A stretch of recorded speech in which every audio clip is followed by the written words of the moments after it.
WrestleMania. All in. Tony! For governor! We outside! Bing bong! We couldn't do this without Vince McMahon. Psych! Wembley. Baby, we're taking it all the way! CM Punk. We had The Elite. it was rough shit, but we have All in. Wrestling. Israel for once, baby! Let's go! WrestleMania. We're beating that shit, baby! We're beating that shit! You're next! Fake record. You're fucking next! I mean, Cody. don't you regret not coming to Hey! Don't you regret not coming to This place is a dump! I'm never coming back here ever again! Suck my dick! Vince McMahon. Suck my dick! Fuck! Triple H. You already know! Bing bong! Bing bong! Real talk, I'm from London, and you know what? Triple H, The fucking bitch! Fuck the Fed. Bing bong! Tiger style. It's a party, it's a party, it's a party. It's a party, it's a party, it's a party. こんにちは、皆さん。I'm Great Oka Unite Empire。今日は試合があった。そして彼がエンパイアの応援してくれるんですよ。みんな、ブローキンテーブルポッドキャストよろしく。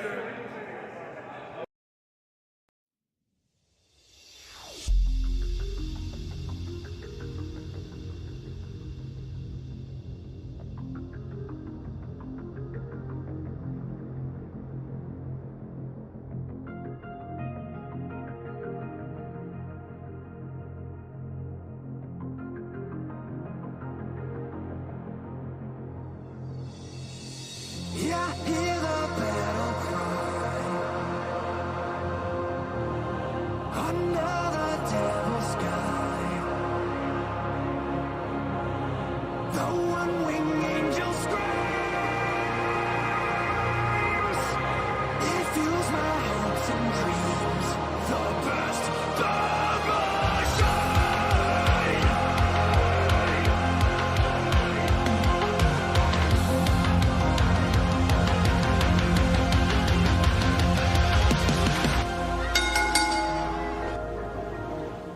What's going on, guys? Welcome to the Broken Tables podcast. I'm your host, Jeffrey Vegas, here as always with our reigning, defending Broken Predictions champion, King Rome. How you guys doing? How you doing tonight, man? I'm alright. I mean, I've been playing Starfield all day. I didn't want to leave Starfield, but here we are. Here we are. And it is 0 hour time. We already got Renee Paquette and RJ City in the ring. Man, this is I think this is going to be a good show, you know what I mean? I think by the end of tonight, we're all going to be in a good mood, and hopefully no post-show fights or during-show fights or anything of the sort. I think we're going to be all right tonight. I mean, yeah, I'm sure. I mean, we'll see what happens. I do hope that they have something up their sleeve for the night because, I mean, I'm going to be completely honest. This is probably the least hyped I've ever been for an AEW pay-per-view. I'll agree. In the company's existence. I'm expecting Orange Cassidy and Moxley to steal the show and be awesome. But, you know, I think it's a multitude of factors that lead into that. I think All In being last week, amongst other things, obviously. Yeah, of course. Rome's very quiet. All right, let me pick him up here. There you go. I cranked you up. Give me a quick check there, Rome. Check. There, you should be plenty good now. Yep. Cool. Thanks, War Come on, Machine. guys.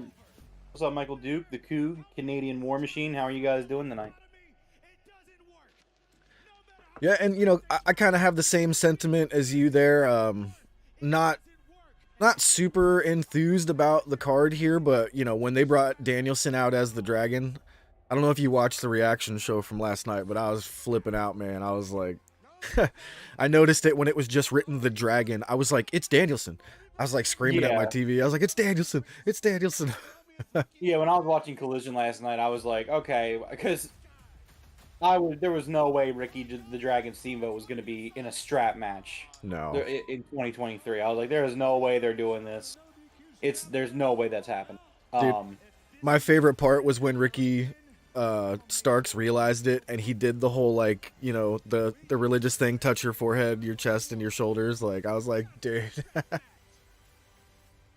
I mean, I am admittedly concerned. I mean, the reports we were reading was that Danielson was going to be coming back in October. So like I'm just kind of hoping that he's not coming back too soon because they need him, because you can't just put anyone in this match. This is obviously going to be a Punk match. So yeah, it's a right call. It's a smart call to put Danielson in his place. Yeah. But I am admittedly concerned and hoping that he makes it through the match unscathed, because I would rather this pay-per-view suck than us lose Danielson for another 6-7 months. You know what's crazy about this is it's, you know, it's obviously a replacement for Punk, right? But for some reason, somehow it makes sense because of this whole dragon thing. Like it actually makes sense, and I love it. Yeah, no, I mean that's how they would do it. I had saw a theory going around that Hangman should have stepped in and did it. And I actually think that would have been the right thing to do. I would have done that personally. Yeah, I feel like that might have been too much of a shot at Punk so early. Might be warranted, but you know. I mean, dude, the Bucks are taking victory laps on Collision and shit. Like, who gives a fuck at this point? Yeah. I actually Like, think look, that it is what made it sense is. in the story for them to come save him. You know, just happened to be in Chicago. I get it, but it is what it is. They fired him, so it's like, all right, well, who gives a shit now? It's like, all right, cool. Take your shots because they won. It doesn't matter what, you don't have to watch what you say at this point. It's just like, all right, cool. He's gone. You're not. Yep. Who cares? So, welcome everybody in chat. We got the Coog, we got Canadian War Machine, and Michael Duke. Thank you guys all for being here with us already tonight. 70-plus-year-old man. Ooh, Danielson's going crazy on his promo right now. You think that's okay? See, here's the thing. Here's the thing, Ricky Starks. The last time I was in a strap match, it was against somebody I loved. Somebody I loved. They do have history. And You are we beat correct, the Worm. shit out of each other. Woo!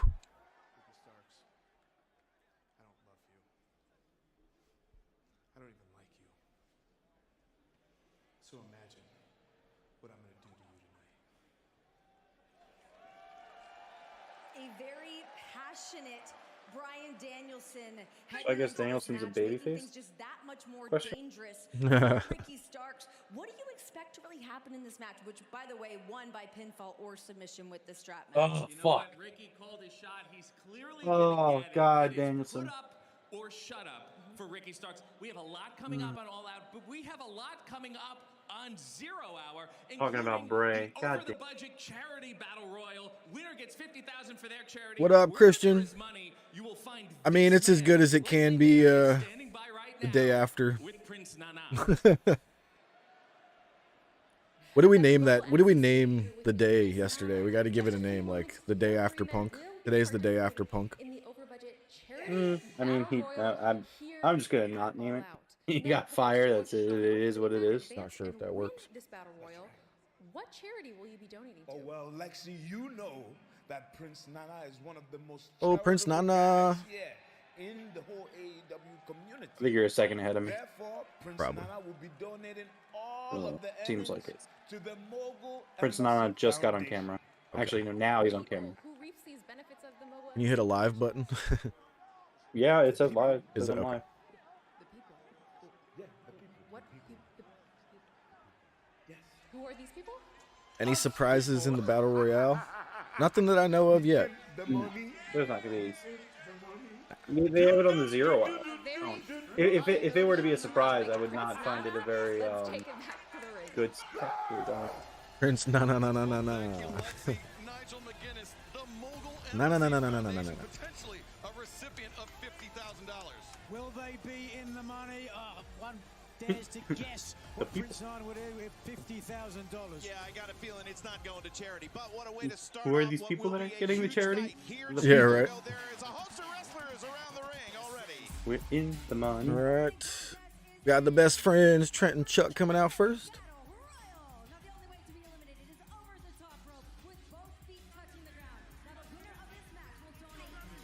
Yeah, were you able to pause for like 5 seconds? Like 1, 2, 3, Okay, 4, yeah. 5. God fucking damn it! Why is Kevin Kelly on my screen right Are they on the walkway yet? now? No. Tell me when Chuck's looking at Trent. Okay. They're coming out. Man, you're like 15 and seconds behind me. Chuck and Trent are all hugging each other. Their shoulders, hands in the air, hands up. They're looking at each other. They're walking down the ramp. They're going to throw people out, they're saying. All right, we're good. Oh, no, don't tell me it's Dalton Castle and the boys. Yeah, let's go. Man, this really is a Ring of Honor pay-per-view, isn't it? Best entrance in wrestling. Yes, it very much is. I'm all right with it. I'm borderline not, but I feel you on that. I don't hate any of these guys. I love Dalton Castle. We've talked about it before. But... Now, this is a 0 hour so far, so yeah, I'm okay with it being like a Ring of Honor 0 hour. Yeah, but look at the card. All the Ring of Honor champions are in action. Most of the Ring of Honor championships are on the line. Yep. In fact, I think literally every Ring of Honor champion is on the card to them.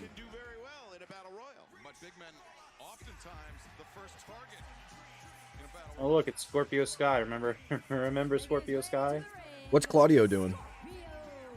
Claudio is teaming with Yuta to take on Shibata and Eddie Kingston. Nigel, you've seen Scorpio Sky return to action on Collision. He's got a newfound pep in his step. Yeah, certainly a very determined individual, a true veteran of the Scorpio Sky. Look, I don't know why you don't just do Eddie versus Claudio one-on-one. Oh, they're building to it. Eddie keeps talking about Claudio dodging him and he won't fight him. It's gonna happen. I get it, but I think All Out could have used all the firepower it needed. Like, I would have done it. My problem with that whole thing is I really feel like Eddie deserves to be the AEW champion instead of Ring of Honor champion, but he's definitely gonna be the Ring of Honor champion. So yeah, I can understand that. And I know this. It sounds bad to say it, like, you know what I mean, but it's almost like the consolation prize. Definitely don't want to look at it like that, but I hear you. It's hard to. Oh, Hangman's in this battle royal. Hangman, let's go. Okay. No, I'm kind of mad that Hangman's on the pre-show. That's not acceptable. I do kind of agree. That's bullshit. Actually, that kind of makes me mad. Anyways, I mean, he hasn't been on the show at all, really, has he? He doesn't have any storylines going or anything. He hasn't. His singles match on Rampage was his first singles match since March. Yeah. Oh, that's unacceptable. Like, and again, like, we'll have to see what Collision looks like moving forward. You know, as it is, but they need to step their game up. Like, there's no reason why a guy like Hangman Adam Page, literally the freaking protagonist of the company, isn't doing anything of value. Yeah. So War Machine, his character absolutely is just like out and flamboyant. Yeah, I have no idea if he really is or anything. Dude, get a microphone out of this dude's hand. Come on.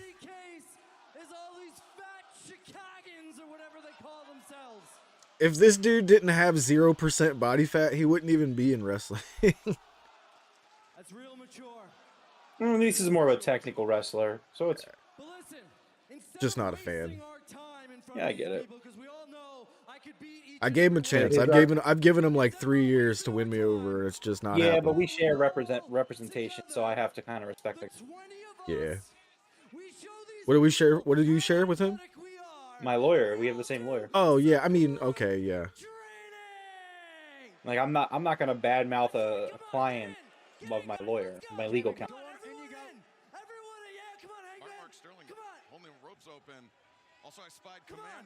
Sterling does have some fantastic suits. Look at that. That's nice. You guys get intimidated when it comes to fitness around me. I understand. Black and gray plaid. Love it. I want everyone to just count along while I show you some push-ups. I don't understand what is going on. Oh, I think he challenged everybody to a push-up contest and nobody wanted to. And they're just gonna throw him out. Oh, thank you, Jesus. Just throw him out. Missile his ass. Smart Mark's gonna catch him. You're gonna try. Yes, War Machine. Smart Mark Sterling is my legal representation.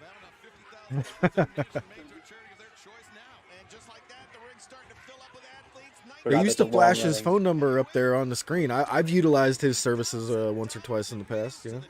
Oh, that's a long-running joke, War Machine. Sorry. Yeah.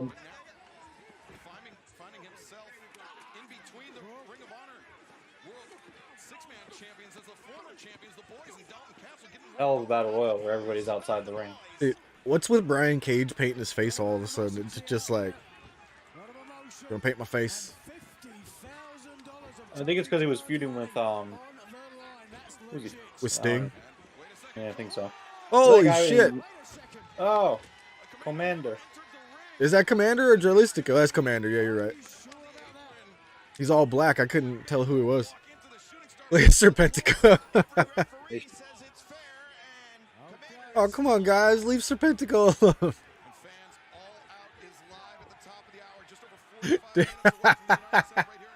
Oh, snap. I would just let him do it. Dude, yeah, I was going to say, let him do it.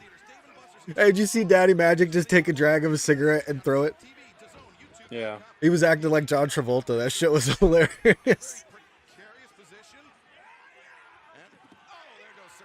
That might be one of my favorite eliminations in Battle Royale history. That was good. I really hope Kevin Kelly's not on the main show. He better just be there for the 0 hour. Be mad as hell. If Kevin Kelly's calling this pay-per-view, I'm not going to be... It'll officially be a Ring of Honor. But Kevin Kelly doesn't do Ring of Honor. Oh, that's right. He does Collision now, don't he? Yeah, like I would love if it was the Ring of Honor announced team for this pay-per-view. Ian and Caprice, that's a great team. Yeah.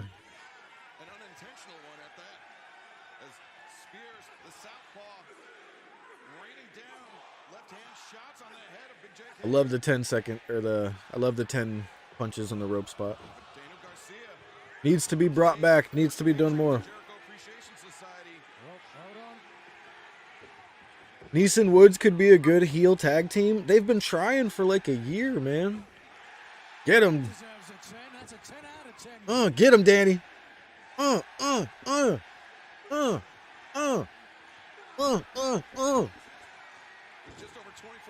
I'm sorry, War Machine. Yeah, no, Kevin Kelly's fucking atrocious. Like, you know, it's actually funny, Rome. I was scouring, you know, the old Twitter, and it's definitely very 50-50. Some people love him and some people hate him. What's funny for me, I barely notice him. So, I don't oh my god, Spears is the worst dancer I've ever seen. Aussie Open. Anyways, here's the thing about Kevin Kelly, right? So obviously, Kevin Kelly used to be in the Fed back in the 90s, and I was too young to even, like, pay mind whether he was good or not. And then, obviously, he does work with New Japan. And the only times that I have heard Kevin Kelly do commentary prior to Collision was when I would order, you know, a New Japan show, like Wrestle Kingdom and something like that. And at that point, I'm watching this wrestling show, and it's like 3 in the morning here in the Coast. So I'm like half asleep. I'm fighting to stay awake through the New Japan shows, not because they're bad, but because I'm exhausted. Oh, God. So, like, you don't notice that the little things like that when you're not fully focusing or not fully awake. You're just trying to enjoy the wrestling. But ever since Kevin Kelly's came to AEW and he's been doing Collision, god awful. Like, just... I said it in the Discord last night. I don't know how anybody can say exciting words like Kevin Kelly does with the pulse of a dead alpaca. Like, I don't understand. I can't fathom how he does it. God. Commander's gotten murdered. Commander is dead. Somebody write this man's obituary. Poor Commander. Oof. My goodness. I'm gonna be really mean about this. The boys to the rescue. Just a heads up. And I think I just got... There's definitely the rainbow. Yeah, the rainbow's there on his left side of his trousers. Take him up the ramp and dump him. Take him up the ramp. Take him up the ramp. Oh, I get what they're That's doing. fine. Oh, that would have been funny if they like ran all the way up the ramp with him.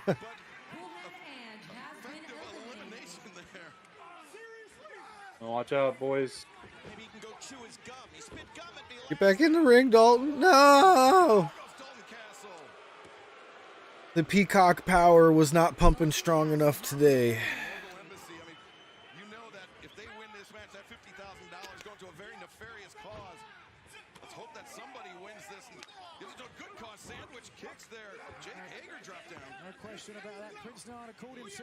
Yeah, Commander was great getting eliminated right there.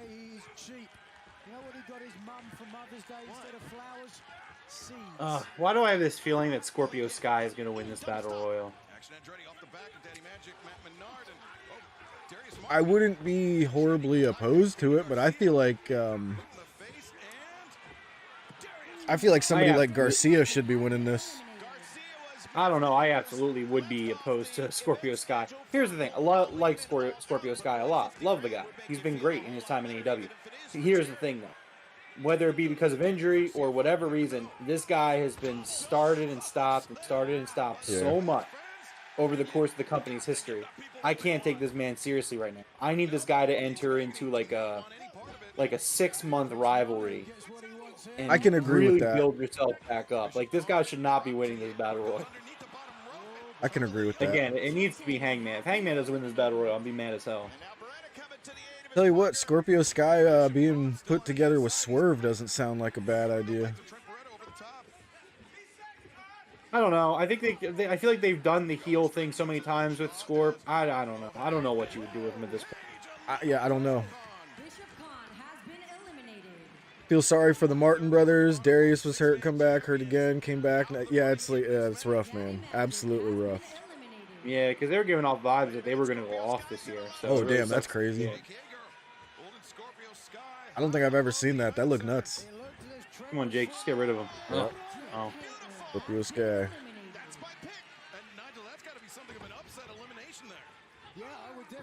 Yeah, Sky Blue said peace out to Dante's nerdy ass.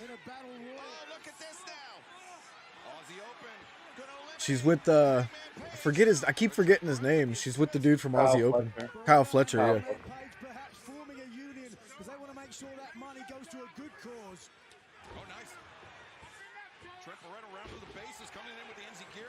I love Hangman and Trent working together. That's dope. That's extremely dope. I feel like Hangman and that guy he wrestled last night on Rampage should do like a pretty cool little thing together. You know what I mean? That guy was cool. Yeah. Forgot his name already, though. Hangman and Trent shaking hands, making an alliance in this Battle Royal. My two guys teaming up. Love to see it. Oh, come on. Garcia should have been in the last 3 at least.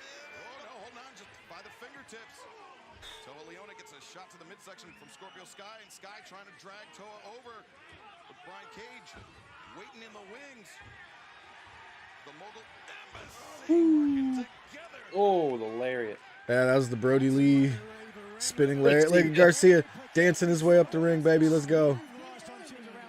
That's Trent? All right, good. That's a good call. No, right that there. wasn't Trent. Who was that? Should not be winning this Battle Royal. That was a good showing for him. Give him some momentum, but he should not be sniffing the funnel. Okay, it was Scorpio. Good, good, good.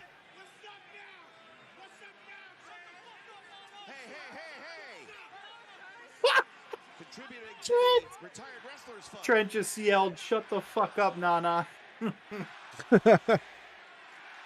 Brian Keith, the bounty hunter. Dude, I think it would actually be really cool for him and Hangman to have a little bit of a, maybe not a program, maybe a tag team thing. That'd be cool.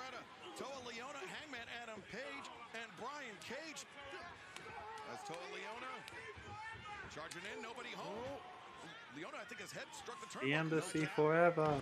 Oof. Samoans are known for tough heads. But thick skulls. A spinning DDT like that's going to affect anybody. Well, all of the equilibrium without a doubt. Fletcher sends Andretti in. Andretti springs off, but into the waiting grass. Fletcher, half and half. Andretti. Oh, wow. His footing. Roundhouse kick misses, but the Enziguri didn't. Fletcher. Oh, brilliant. Oh, no, wait a second. Wait a second. Never self-preservation there by Andretti, but Action Fletcher will not be Andretti has been denied. eliminated. Fans there, you see at the bottom of your screen all the ways you can order. All out, coming your way in just over 37 minutes. As Trent Beretta Whoa, look at that. avoiding Beretta was elimination. trying to pull the head of Fletcher into the mat, but instead Fletcher doggedly fighting on the apron. He wants that 50 grand bad. Right hands being delivered by Fletcher and Trent Beretta now. There goes Fletcher. Trent is so good. Man. He is. He's really good.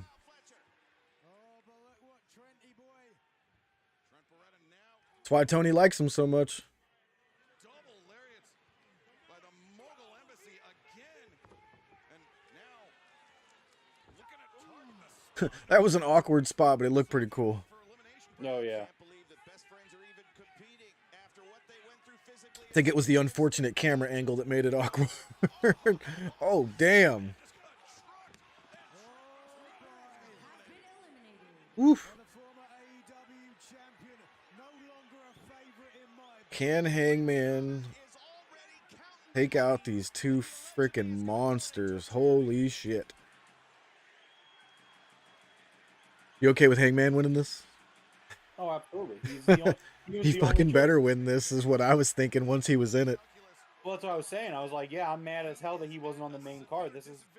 This guy should be like in the main event scene. So, What's this for? Was this for anything?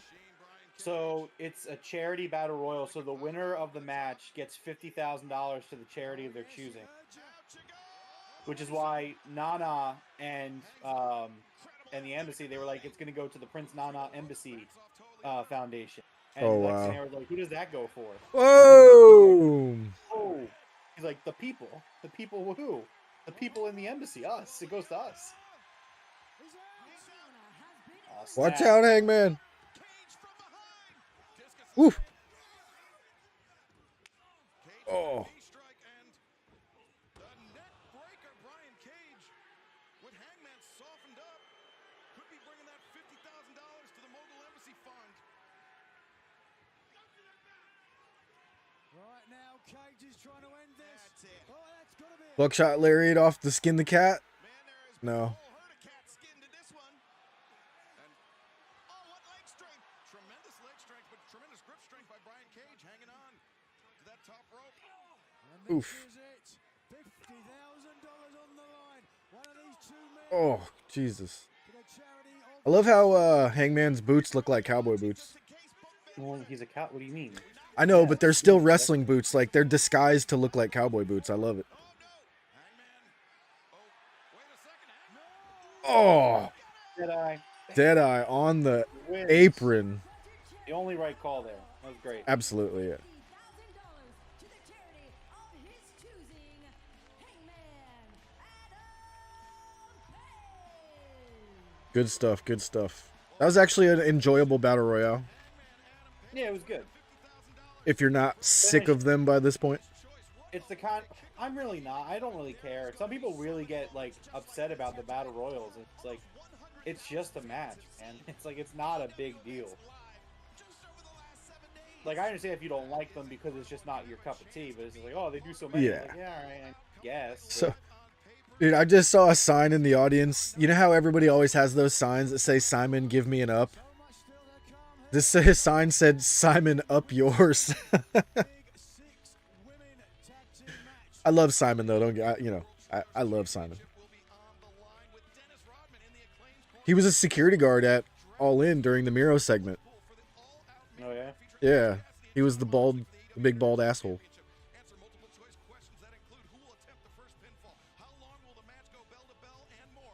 You prefer the casino battle royale because there's a chance of a surprise? Oh, you mean like a surprise entrant? Yeah, I got you. I feel you.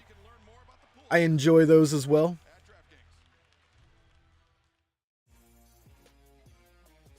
AEW fans, get in on the action with DraftKings because everyone can join a free-to-play pool. You gotta tag me in. Listen, guys, it's easy. All you gotta do is answer questions about what'll happen during the match. Get enough correct to win your share of. Yeah, he was in there with Hobbs and Miro. He's the one that got thrown into the barricade, too. Oh, okay. Which is funny because he always makes a joke about when somebody gets thrown into barricade, he gave it a name, Barry the Barricade. He's like, justice for Barry. We are off to a hot start here tonight. Oh my gosh, you feeling good? I feel almost all out. Chicago, how you feeling? Yeah.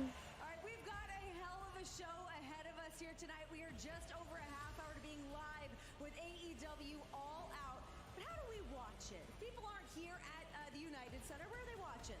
If you're in the U.S., Bleacher Report, in-demand traditional cable and satellite providers, select movie theaters, Dave & Buster's, Tom's Watch Bar. If you are everywhere else in the world, Internationally, you can watch on DAZN, Fight.tv, PPV.com, YouTube.com, and Sky. You do not want to miss any of that because we have a stack tonight ahead of us tonight. Let's see what we got. so many things. We have Bullet Were you able to log into Bleacher Report? Jay, Juice, and Yeah. Guns. They're taking on the Megazord Cool. tag team of Where do they show the actual pay-per-view at? Like, does it not kind of pop up until it's time or what? It just doesn't pop up till it's time. Okay, I was like looking for it. I was like, here's the page to buy it, but And then can Darby Allin become a three-time TNT champion as he takes on Luchasaurus?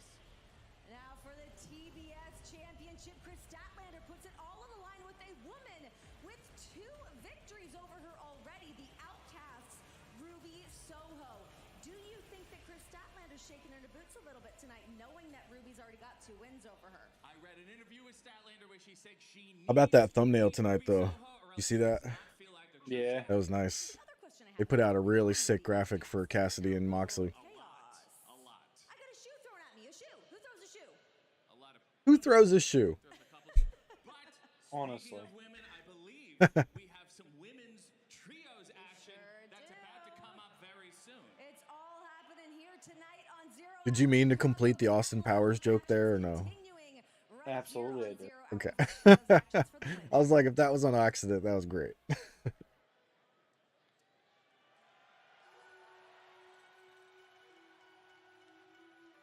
Cheetah? Yep. Why is Sheeta not on the main card, you may ask? That's a great question, Jeffers. I don't have an answer for you. Yeah, that's 2 main carders in a row that I think should have been on the main card. Yup. The only competitor in this match to have appeared on all 4 previous All Outs. Now keeping the Oh yeah, we love Cheetah too, man. Willow!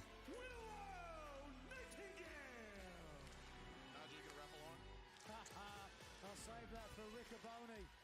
Well, Kevin, you want to have a go? It's Caprice Coleman's milieu. I dare not dip my toe in that pool. Their partner, wrestling out of Chicago, Illinois, Sky Blue with an awesome gear. That Chicago gear is dope. Just 2 nights ago on Rampage, picked up a I'm from here. Valkyrie. Can they team with Hikaru Shida, former AEW Women's World Champion Hikaru Shida, and keep the momentum going here tonight? The idea of personalities, profile, talent, ability, championship goals and desires, they all collide in a trios match. Damn, that sparkly red lipstick was crazy. How do you even do that? Those all get along. All 3 of Yeah, these right. competitors certainly have title aspirations. As do these. Oh shit. Mercedes Martinez. Diamante. We've seen this duo form up recently on Collision. Diamante, Mercedes Martinez. Alright, they look badass. 2 women with very bad intentions. 2 badass Latinas.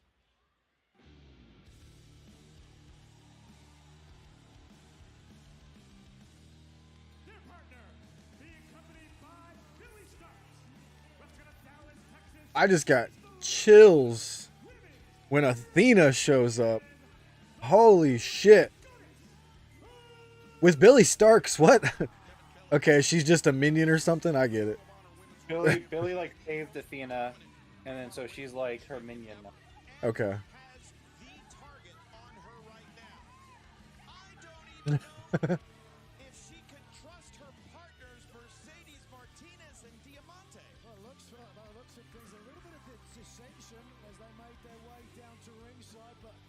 because there's a lot of energy, a lot of personality on their team. They're the Ring of Honor Women's Champion. There's As you Athena, mentioned. and not only Athena, but Billy Starks, the young 18-year-old standout in the corner of Athena. Athena has reluctantly accepted Billy Starks as one of her minions, so to speak. Fightful Select is reporting that Sunny Kiss's AEW contract has expired and is now free. So they didn't release; they just let it expire like normal. Nothing out of the ordinary. They just didn't resign it. Yep. You can scan that. Join us on Bleacher Report at the top of the hour for All Out. We're just under 30 minutes away. You see what Athena did, threw her tag team partners into the mix and then took a break.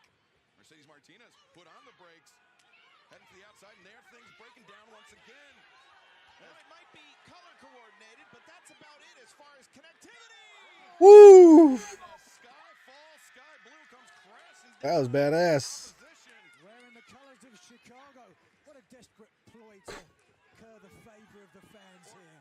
Just perhaps some hometown pride. My goodness, man. Potato, I say potato. I say potato as well. Nobody says potato. Right hands being rained down by the former AEW Women's World Champion. That looked like a potato. Hikaru Shida still, I'm sure, a little salty over the way she was beaten for the AEW Women's Championship just 1 week ago. Very reminiscent of what happened last night. At least we're getting a nice women's match on the on the card. Yeah.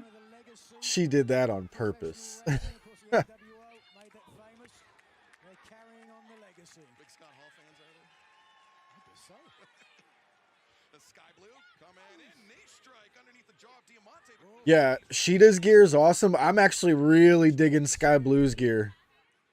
So many stars tonight on the card of All Out. Was that a Crossroads? Diamante looking to get the win. The cover, but Sky Blue Diamante just casually hitting a Crossroads in the middle of a match. I mean, the move's not a real story legit of finish. January 6th. What the frick is this? Are you getting a commercial? No. I just got an ad.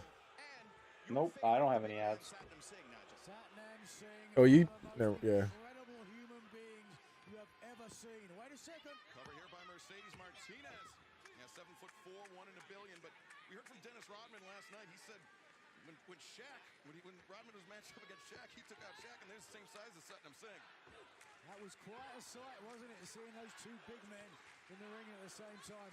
Shaq, who was trivia Sky Blue. Sky Blue. Sky Blue. He had a hell of a career. He retired on top.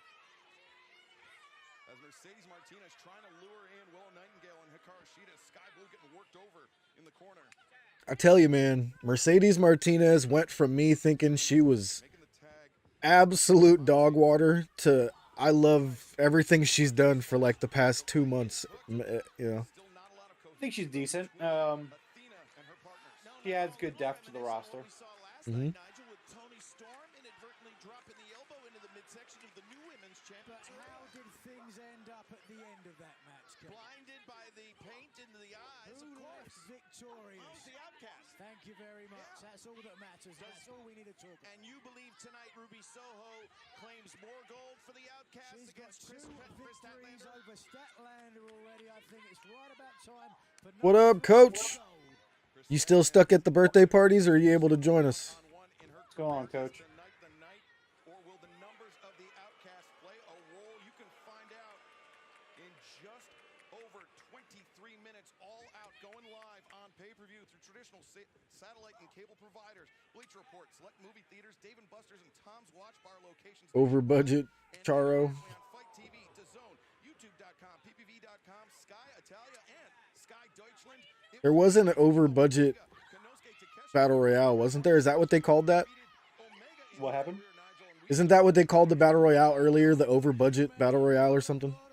Yeah, the over budget charity battle royal. Yeah. Not only that, this all-star 8-man is absolutely incredible with FTR and the Young Bucks teaming up, folks, against Bullet Club Gold. That's how personal this rivalry is. Darby Allin looks to become a 3-time TNT champion, but he will be facing Luchasaurus tonight for that title. And we We just said it earlier. Ruby Soho. Will it be third time the charm? She tries to take the TBS title from Chris Statlander. Couldn't get to the tag. Very nice. Very nice. It is better than you, baby. Whoa! God damn. Making their first defense against John Silver, Alex Reynolds of the Dark Order. High stack by Athena. We will also have the Ring of Honor World Television Championship. Samoa Joe looks to defend against former champion Shane Taylor. Athena just said, "You suck," and "you suck" to her own teammates.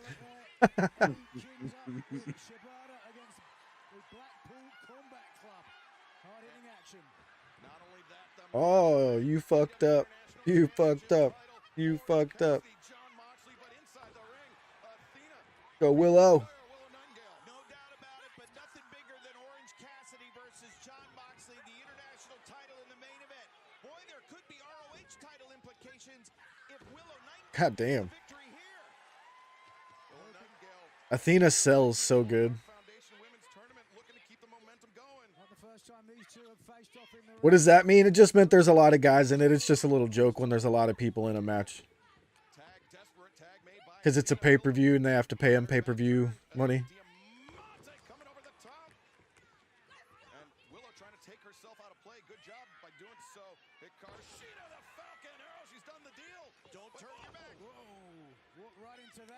Oh, Jesus. Sky Blue just kicked Mercedes Martinez's head off like a fatality in Mortal Kombat. So he's trying to warn her that Martinez was coming up behind with some bad intentions. Martinez, one of the true veterans of the women's game, a true inspiration to a generation. Look at this.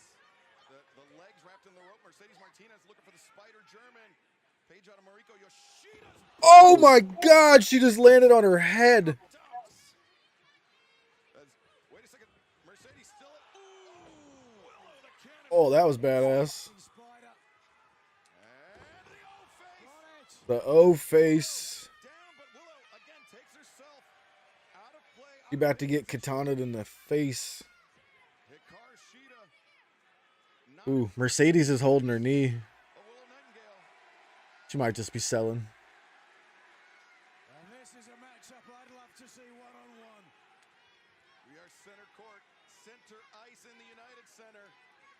And Athena Hikaru Shida teeing off on one another. 20-minute mark until all out begins on pay-per-view. Hikaru Shida through the leg. Oof. Oof. Middle kick and Shida catch on the elbow, drops Athena.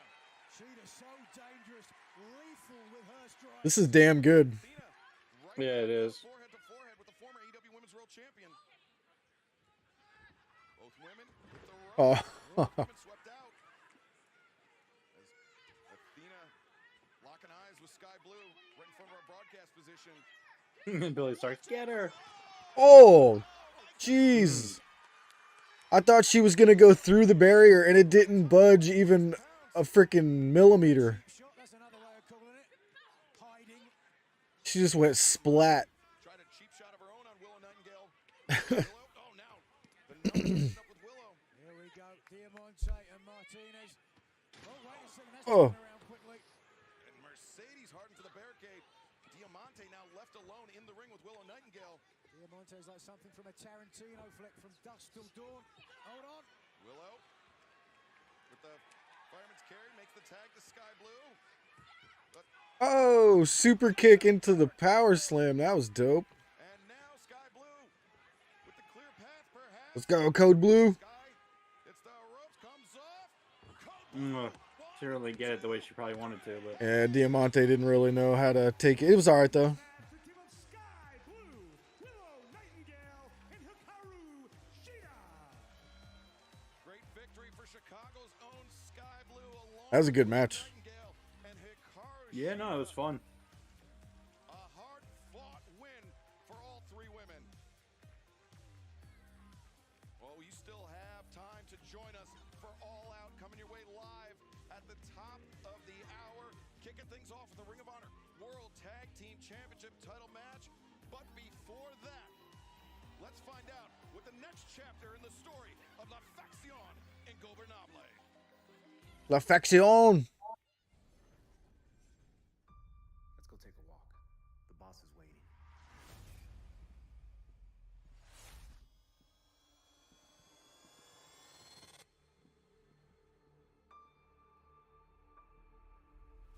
This is what I'm talking about. This is what I'm talking about.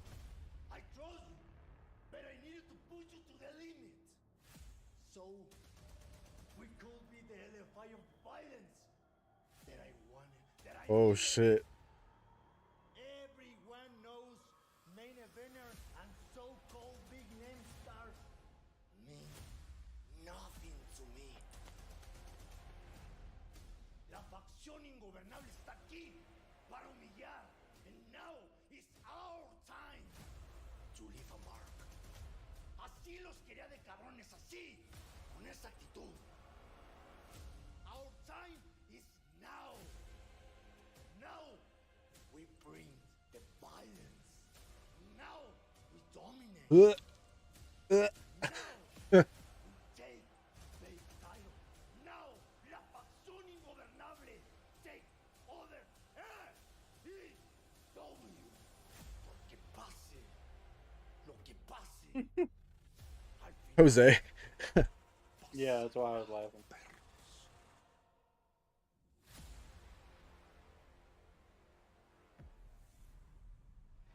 Dude, we are in for some crazy videos in the future with them. That's gonna be good. 15 minutes. Do you think we get another match? Is there another match?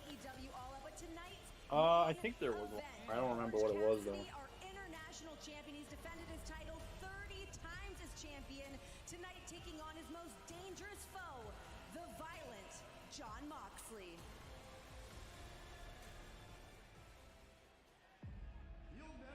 Who you think's winning this Cassidy Moxley match, bro? Oh, Cassidy. Think so? For sure.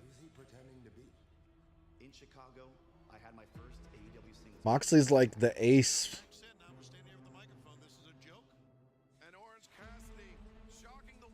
Think he'll take it over to New Japan maybe if he win, or if he would win it. Maybe. I mean,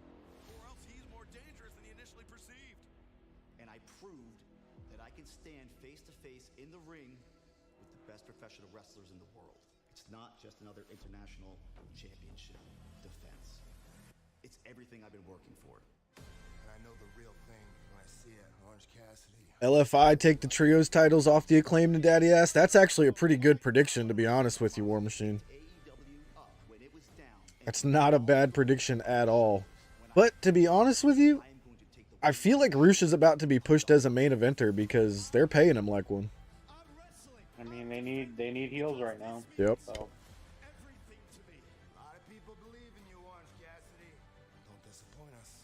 This is what AEW is. I'm the champion, and I will continue to defend my championship. And there is nothing anyone can do to take it from me. Dude, that Cassidy promo was so good. It was. The Mox one was phenomenal as well. Mm-hmm.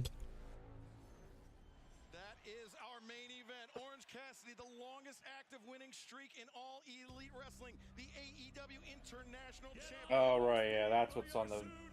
What's up with the basketball hoop? Oh, Dennis Rodman.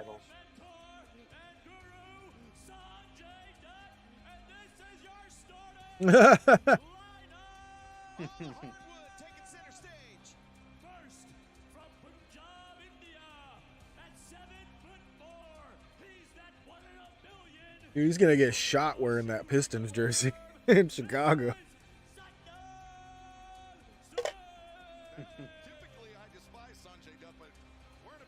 He doesn't even need. Yeah, I was gonna say he doesn't even need to do anything. Just reach up and put it in. Oh, whoa. man. Okay, I was not expecting that. That was cool.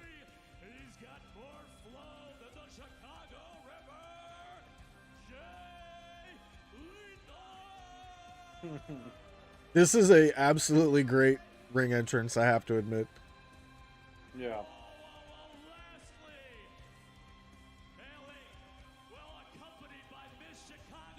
Yeah, Coog, that's a dangerous jersey to be wearing in Chicago. It's his world, and we're just living in it. Jeff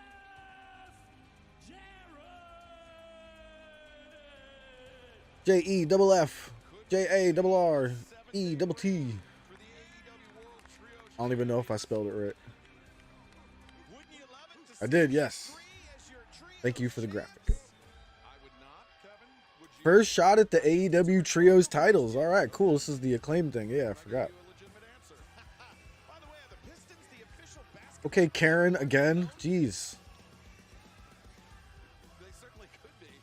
She looks like it's like another Austin Powers reference. She looks like one of the fembots from the original Austin Powers.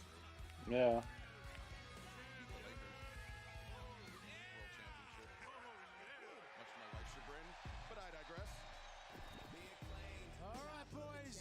Here comes the rap. Listen.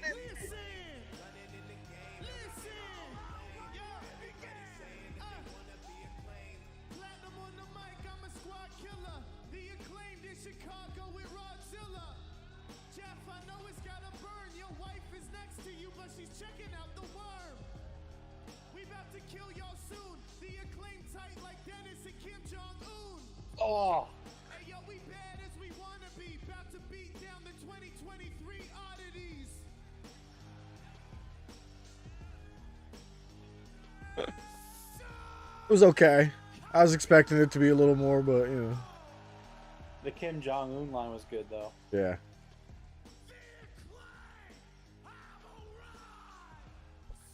Scissor me, daddy ass.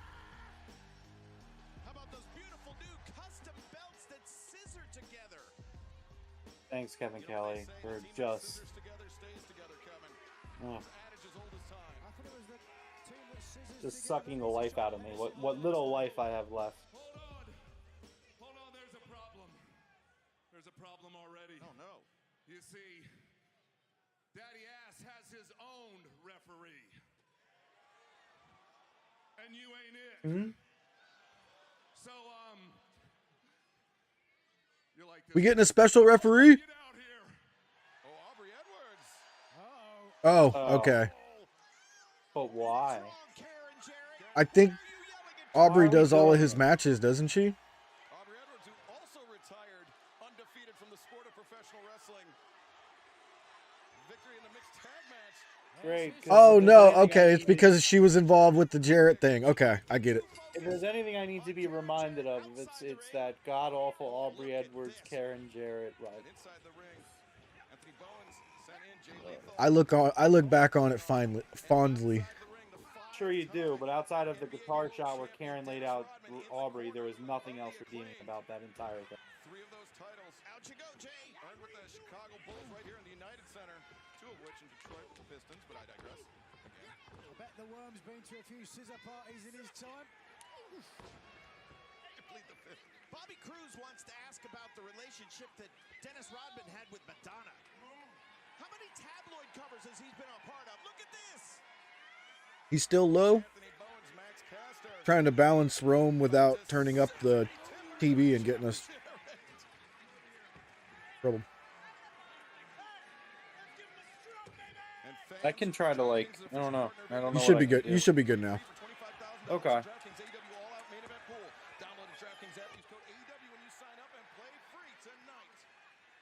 You see that?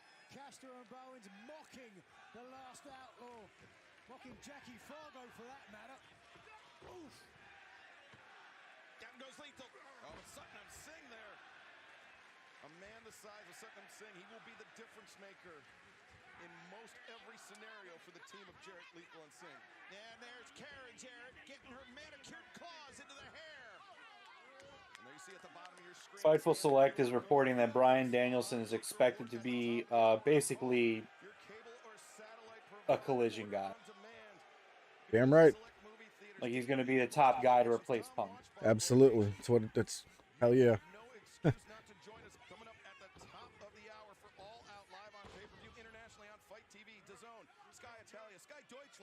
Pay-per-view.com, PPV.com, and YouTube in select countries. Jay Lethal, the longest ever reigning Ring of Honor TV champion, of course. We will see the Ring of Interesting. title defended very shortly. What's So that? there's a video coming out from the arena, and so this happened yesterday too at Collision. So CM Punk signs are being confiscated, and this video is showing that fans were being told to turn their CM Punk shirts inside out. But in all fairness, I'm literally looking at like 3 guys in the crowd wearing CM Punk shirts. Yeah. So That's a little bit excessive exaggeration there, I'm assuming. yeah, I doubt the shirt thing is true. The sign thing we know is true though. They factually were confiscating CM Punk signs, which I don't agree with that. I think at the end of the day, like, people paid expecting to see the guy. I think he's got to let them do their thing. Yeah. The crowd's actually digging this.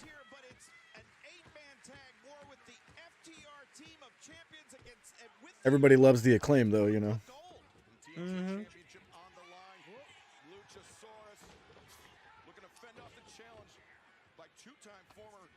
Champion Darby Allin, Nigel. Yeah, Christian Cage is not going to let it happen. And talking of not let it happen, will Statlander be able to do that as Ruby Soho attempts to make it 3-0 against the TBS champion? How about how we kick things off? Better than As Bones just reminded us again. World Tag Team Champions against John Silver, Alex Reynolds from the Dark Order. Yeah, you've got 6 minutes, less than 6 minutes now to join us on All Out. Dude, Satnam Singh is so big, he looks awkward standing on the side of the ring. The ropes come up to his waist.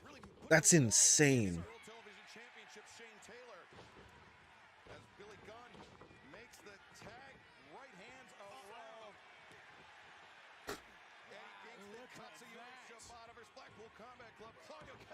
Oof.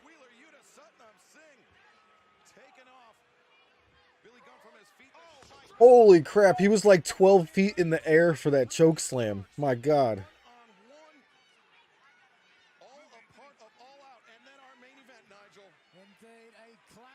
Uh-oh.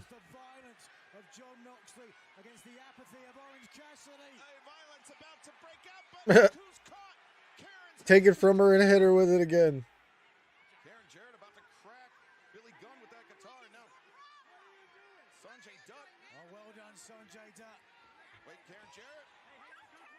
Low blow.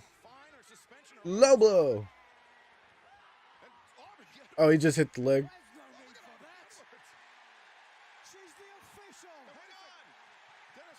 Rodman's got the guitar. Here we go.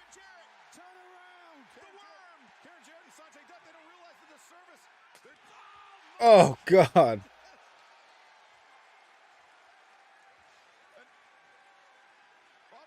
Dennis, you got to get out of the ring. All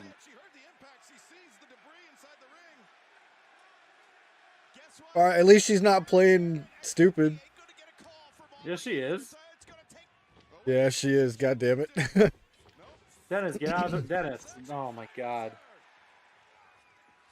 Satnam better than Kali? I mean, we don't really have very much to go off of for Satnam. He's only been in the ring like twice, but...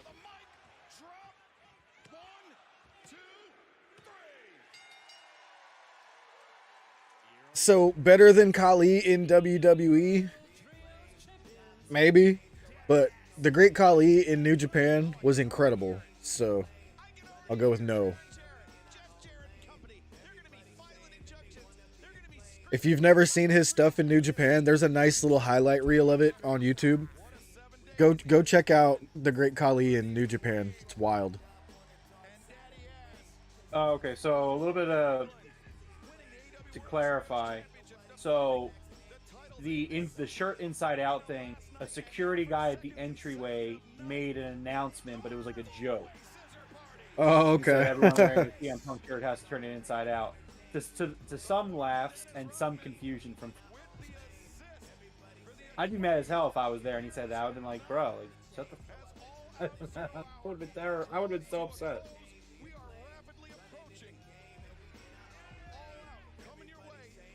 Yeah, that's definitely fucking with the fans. Too soon, bro. Too soon.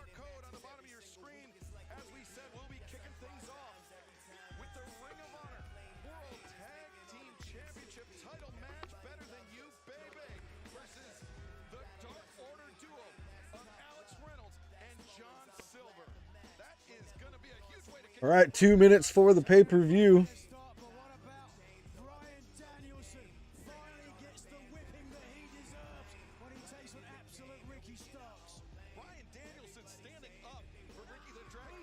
So, like, is it going to be on their homepage, or?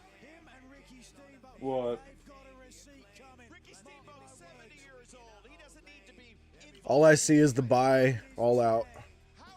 No, this is the feed. Okay, there it goes. It's on now. Cool. What do you mean it's on now? It still has 2 minutes to go. So the Bleacher Report is up now. I'm off of YouTube now. Oh, the Bleacher Report has been up. I've been watching it. Oh, okay. That's why we were off on the seconds there. Okay, yeah. I was watching it on YouTube. Oh. Cool. Ooh, that's loud. There's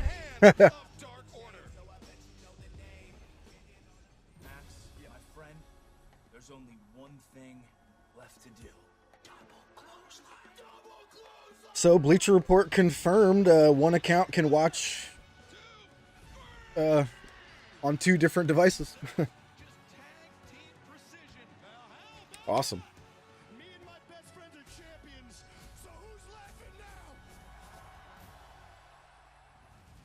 I don't think they're real friends. I think they're doing a little show for everyone. And for some reason, everyone's fooled. They're not friends. We're friends. Best friends. We fought, we clawed, we scratched to get to this spot. Is your friend Oh. the person who tombstoned you on... Damn, I didn't know Silver and Reynolds have been together for that long. Best friend is the person that beat you in the main event of the biggest wrestling show ever? Come on, you guys are not friends. We're going to end this whole farce of a friendship. We just won these bad boys, and ain't no way in hell we're dropping them any. I had zero interest in the Dark Order being. So you. Yeah, it was an odd pick for me. What I'm thinking it might be is, remember when I suggested moving them to Ring of Honor?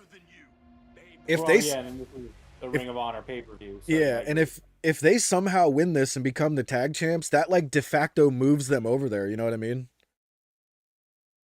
So, and like I said, I'm not opposed to it.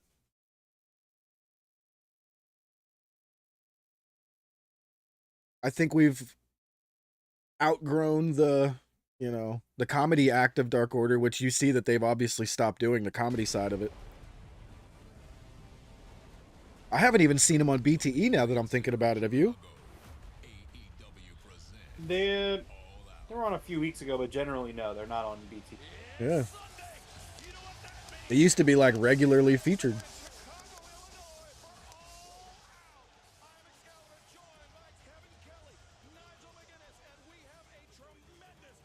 It was just definitely an odd pick for the first, you know, title defense for MJF and Adam Cole. I was, you know, little surprised.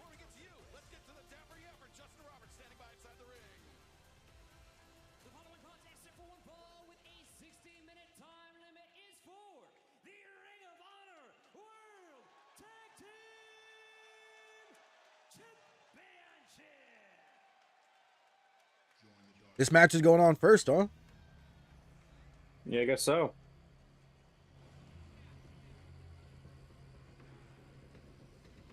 See if Dark Order gets a nice entrance here. Oh, hell yeah. Introducing the challengers from Long Island, New York, at a combined weight of 402 pounds, Alex Reynolds and John Silver. Excalibur, you know better than anybody the history of AEW and, of course, the history of the Dark Order in AEW and how important this is here tonight.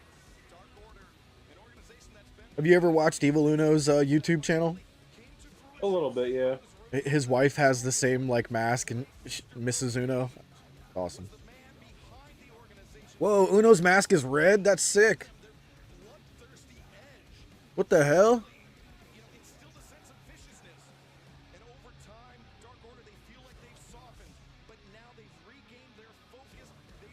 Silver's bootlaces are red? That's like a symbolize for blood on my boots. End the farce of a friendship between MJF and Adam Cole.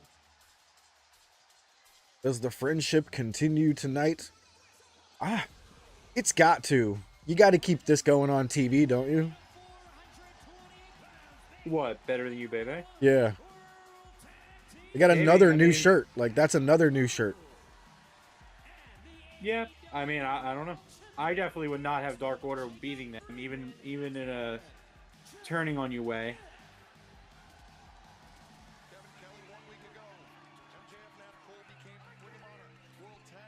Uno wears a mask because he started at 16 years old. Like, to hide his age?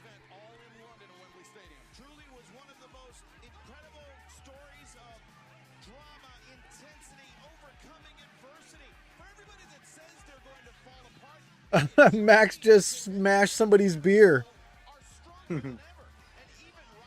Wow. He's going to finish it. Oh no, he just took another sip. Bro, Chachos for life.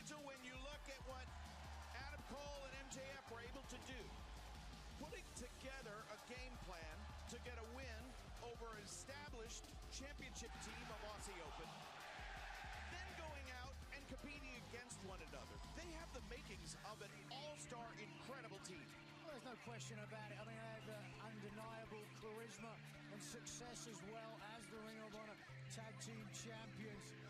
But I believe in Roderick Strong.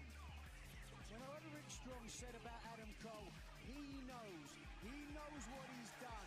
Kind of crazy, War Machine. I didn't know that. Coming to kick you in a butt. Well, it was Roderick Strong's. Roderick Strong was the man that said, you know, Adam Cole cares more about MJF's neck injury that he sustained at Adam Cole's own hands than he does about Roderick Strong. Exactly. And the idea of, you know, Adam Cole and Roderick Strong and their history, there's a lot of credibility when it goes to what Roddy is claiming. So, but now it's time for business. And it's time to see if Silver and Reynolds can make good. They win the opportunity. Oh God, they're keeping Kevin Kelly on the entire. They are. Oh, fantastic. Well, you can certainly hear what Chicago wants to see. Silver and Reynolds will be doing their best to avoid the double clothesline, which, let's be honest, Why didn't my button work? There it is. Tony Khan just cured cancer sign. Wow. Interesting they didn't confiscate those signs. Yeah, these like the security's like, it doesn't say anything about CM Punk on it. Like, if the security guard doesn't watch wrestling, they would have no idea, you know? Yeah. But I would imagine it gets confiscated soon. Dude, Uno's red mask is sick. Is this gonna signify a change in the Dark Order? Well, Jeff, they've already turned heel. What do you? I know, but like, yeah, they all have a little bit of red in there. I'm digging it. Oh, okay, this is a Better Than You, baby Chicago shirt. It's like Bulls colors.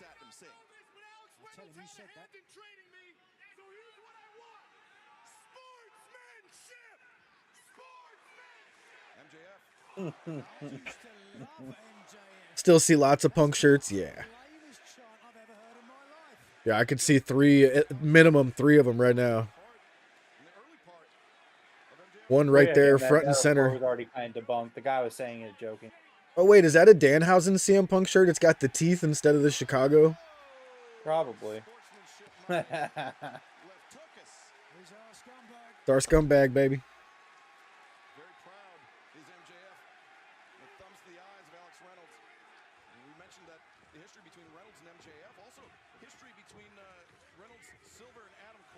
Man, these people lighting off fireworks again. I got some neighbors, bro, that light off fireworks just because it's Tuesday or whatever. Like, it's crazy. That's pretty ridiculous. Any excuse whatsoever to light off fireworks. Oh shit. Kangaroo kick coming.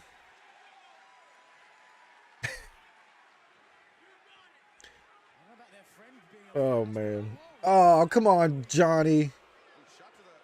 I wanted to see a kangaroo kick, man.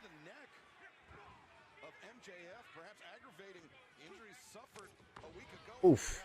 Yeah, undoubtedly, we saw in the match at Wembley Stadium. At the hands of Adam Cole, no less. Damage to the neck. Certainly not going to have cleared up in 7 days with all the travel.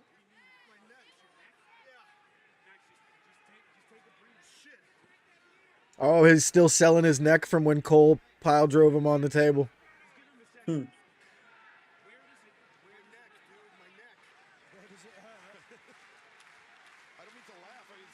There's Christine. How do you go to every show? Because that's all that she spends her money on. Crazy. And there's the guy that's at every show. Believe it or not, it's not like a super like if it's the only thing you spend money on, like it's not like a super unrealistic thing. You know Yeah, if you saved up for every show you go to, but like they're weekly there, you know what I mean? He's not weak. Christine is there just about every week, if they're not on the West Coast. She's there when they're in Chicago or Illinois or like she does not like maybe for the big pay-per-view she'll travel, but like no, like generally speaking, she's Feel not like I on see every her at single all. episode. That's just not factual. Yeah. I'll have to go scroll down the old Twitter.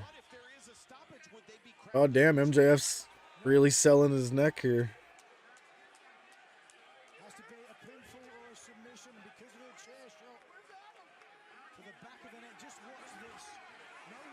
Oh, Adam. Silver with the that's why. chair. Okay. I missed that chair shot from Silver as I was looking down.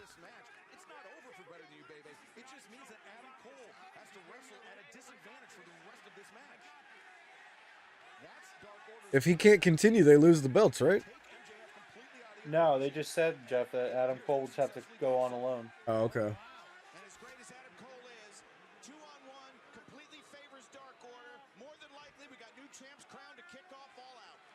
If I was Adam Cole, I'd go back right now with MJF.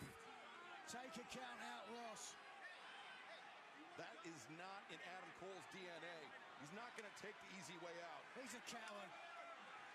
I guess not. Now, there's Cole. Right hands to both Silver and Reynolds. Oh, uppercut. The launch by Reynolds, uppercut by Silver. Covered by Alex Reynolds. The crowd chanting single clothesline. Oh man. Oh, you're right. Alex did the chair shot. Thanks, War Machine.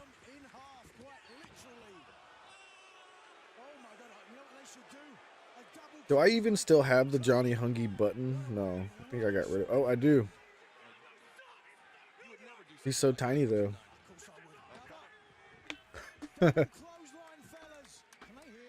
John Silver's heel character is so annoying. I know, because he looks like he's trying not to laugh the entire time because he's such a goof. Well, it's like the thing about John Silver is like he's a goofball, so it's like that's his value when he's being funny and he's cracking jokes and he's making you laugh and stuff like that. Exactly. But like as a heel, he can't do that, so he just kind of stands there looking dumb. He's like, "Yo, look at me, I'm John Silver." Like, exactly. I don't like it. Like Reynolds and Uno have been doing good in the heel role, but like Silver just does not fit. Like he is not. His face. He looks like he's trying not to laugh the whole time.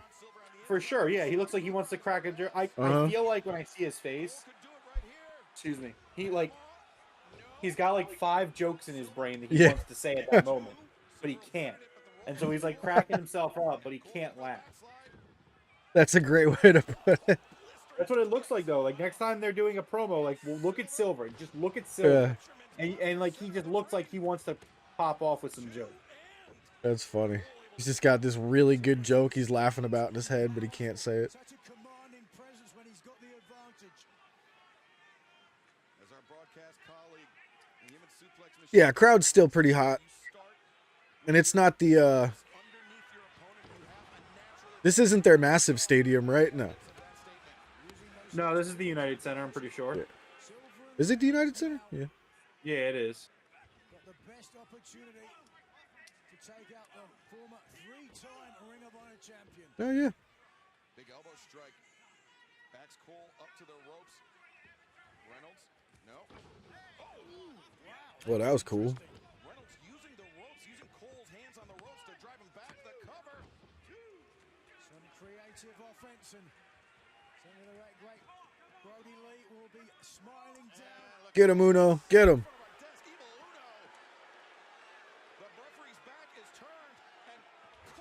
Oh, damn. Yeah, dude, that mask looks really good. And that is the mean streak that Mr. Brody Lee instilled into Dark Order that they have rediscovered, Kevin. And now John Reynolds. Punish him, Uno. Punish him. Can you imagine the satisfaction that he would have in taking those ROH World Tag Team titles? Uno just threw something from somebody in the crowd.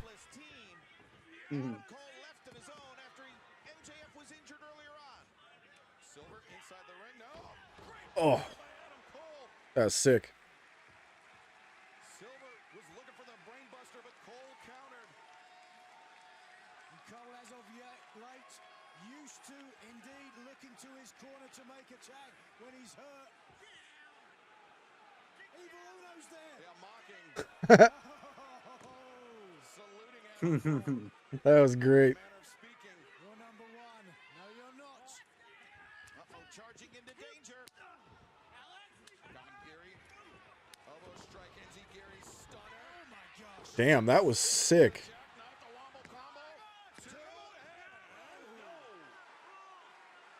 You see how fast that action. That was actually a really cool sequence there. Driving Cole down. Silver and Reynolds, they know each other so well. They've been a tag team for so long. You saw, Kevin, how Reynolds pulled his boot from underneath the bottom. That place is full. You're right, man. Look at that. As a tag team. To avoid breaking the plane and not Double clothesline. I mean, like, what did we didn't expect them people to not go to the show. It's still an AEW pay-per-view. Yeah, of course. Yeah. You have tickets, you're going to it. Gets the smooch he sent in. And the double clothesline from Dark Order. Oh my gosh. Silver covers and Nuccio. Oof. What do we got so far right now? We got MJF and Adam Cole versus the Dark Order. MJF's neck is hurt and he was carried off to the back. I'm focusing on Evil Uno, and Reynolds has got the belt. Again, Evil Uno with Paul Turner's. Oh, the pump kick to Reynolds. Sends him. Cole, a last-ditch effort to avoid calamity. He's done so. But again, he is fighting this match at a disadvantage. I just realized I got MJF on my shirt. Here he comes. Pushing everybody out of the way. I like it. Get to the corner, Adam. Get to the corner. The hottest tag of all time.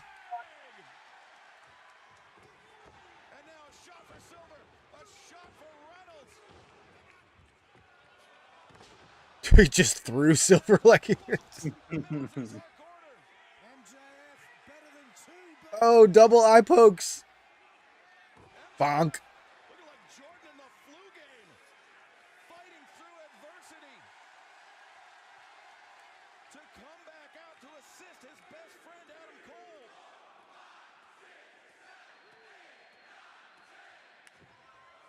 He's gonna do it to both of them. Oh, nice. 1, 2, 3, 4, 5. Shows how loyal MJF is. Not sure if you can still trust Adam Cole. Digging the teeth into the forehead of Reynolds. And a little friendly fire there from Dark Order. I believe they may have collided heads. You think everybody's doing the bite to kind of like give a shout out to Moxley because he's so respected in their locker room anyway? No, I don't think it's necessarily that. It's just a spot. Yeah. Maybe. I don't think so, though. Oh shit, here comes the kangaroo kick. Oh yes, the Acclaimed do still hold the trios titles. That was part of the pre-show. Boom, kangaroo kick.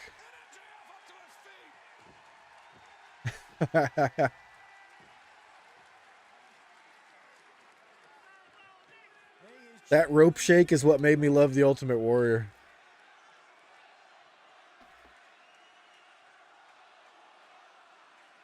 Double clothesline.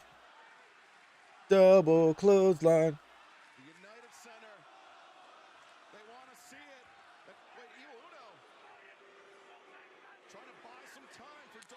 Yeah. Uno eats the super kick. Dude, the whole stadium shouted double clothesline with him. That was great.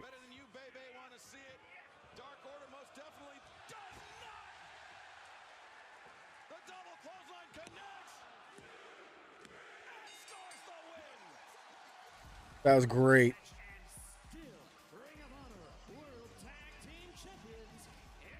That was awesome. And you know, I just noticed the stage with like the brick wall, like an alleyway. I thought that was just the Team TNA entrance. That looks that looks cool. He sounds quiet again. It doesn't make sense. I don't know. I'm not sure why. It's like, okay, if Rome's quiet, can you hear the TV at all? You shouldn't be able to hear the TV at all then I can crank it up. Here, let me.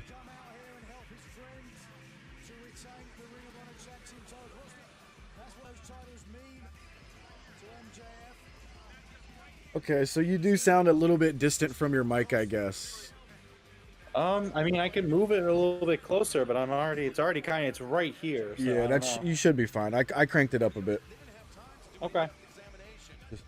Just make sure we're not pumping the audio from. No, yeah, I get it. It is the weird. How do I fix that? Adam Cole will carry the belts of MJF back, including the AEW World Championship title belt. I can't believe I'm going to say this, but wishing Max the best. I mean, I hope he's still our AEW World Champion, along with one half the Ring of Honor World Tag Team Champions. He needs to remember that. Hopefully it's low enough, but. It's Samoa Joe and Shane Taylor. Hmm. And it's the champion's prerogative where he sits in the entrance order.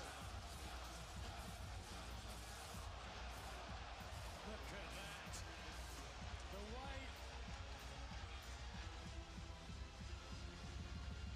way. Oh, Samoa Joe just disrespect MJF a little bit there. Call back to their old days in NXT in that hallway. Yeah, that's what that was. Yeah. Oh, MJF's pissed. Oh shit. What?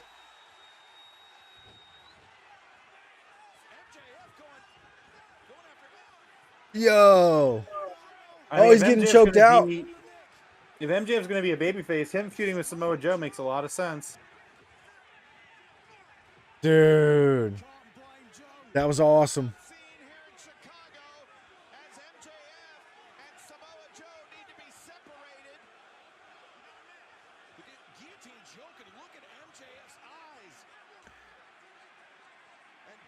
Yo, that was sick.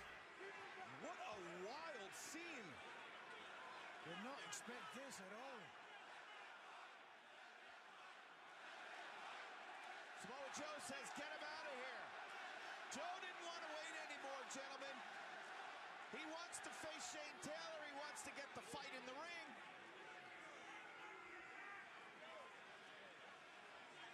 MJF really not trying to. Joe is fresh. Man, where do we go with that? You think we have a match with Joe and MJF? Winner you would take think all? so, but Joe will probably be in the Grand Slam tournament, I would guess. No. They had a nice winner take all. The television and the AEW championship both on the line.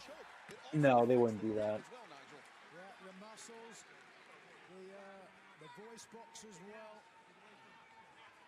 And MJF is just staring daggers at the Ring of Honor World Television Champion Samoa Joe. I think Samoa Joe knew. See, War Machine said the same thing. That's what I was just thinking. That's where I was thinking it would go. MJF being a triple champ. I mean, maybe. I don't know. Holding 4 belts like Kenny did back. Oh. Could you imagine that? A belt around his waist, around his neck, and 2 in his arms? Wait, that'd be 4.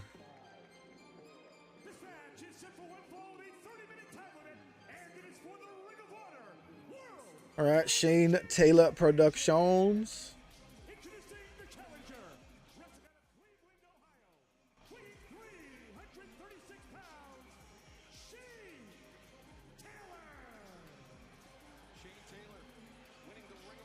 This dude's arms are crazy looking, man. Like, his triceps are so big.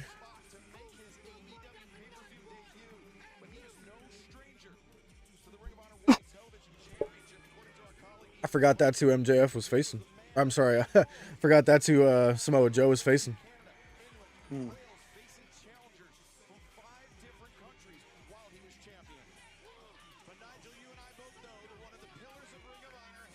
Yeah, absolutely, War Machine. I'm down for a belt collector gimmick every once in a while. Samoa Joe is synonymous with the 3 letters ROH.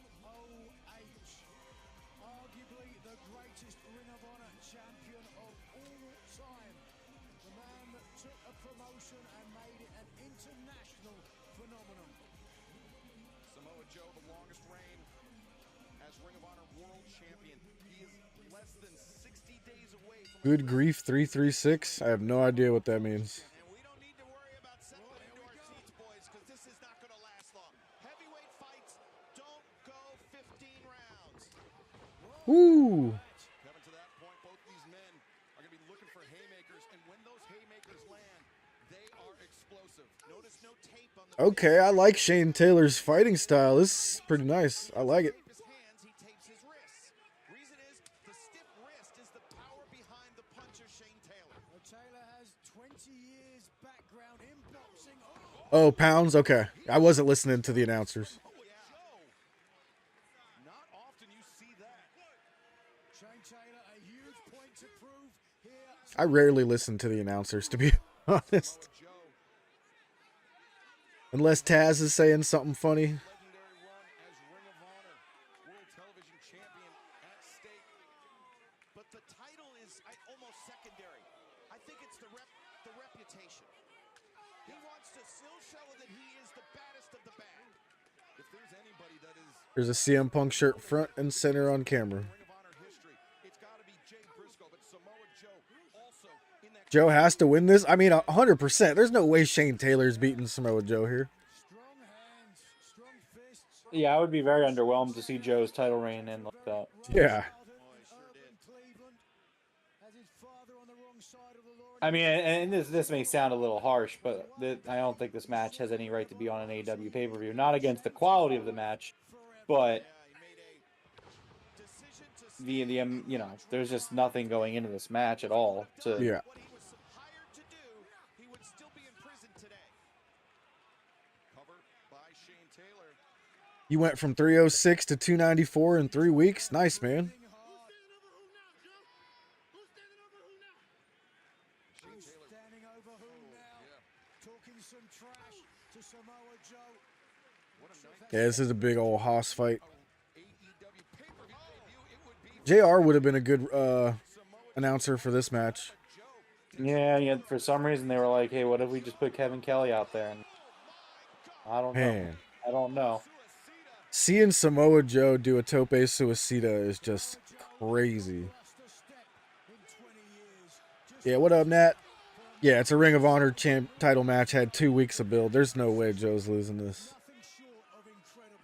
Although I am one of the worst predictions of all time, so I could easily be That wrong. is true, Jeff. Your record is god awful. Abysmal.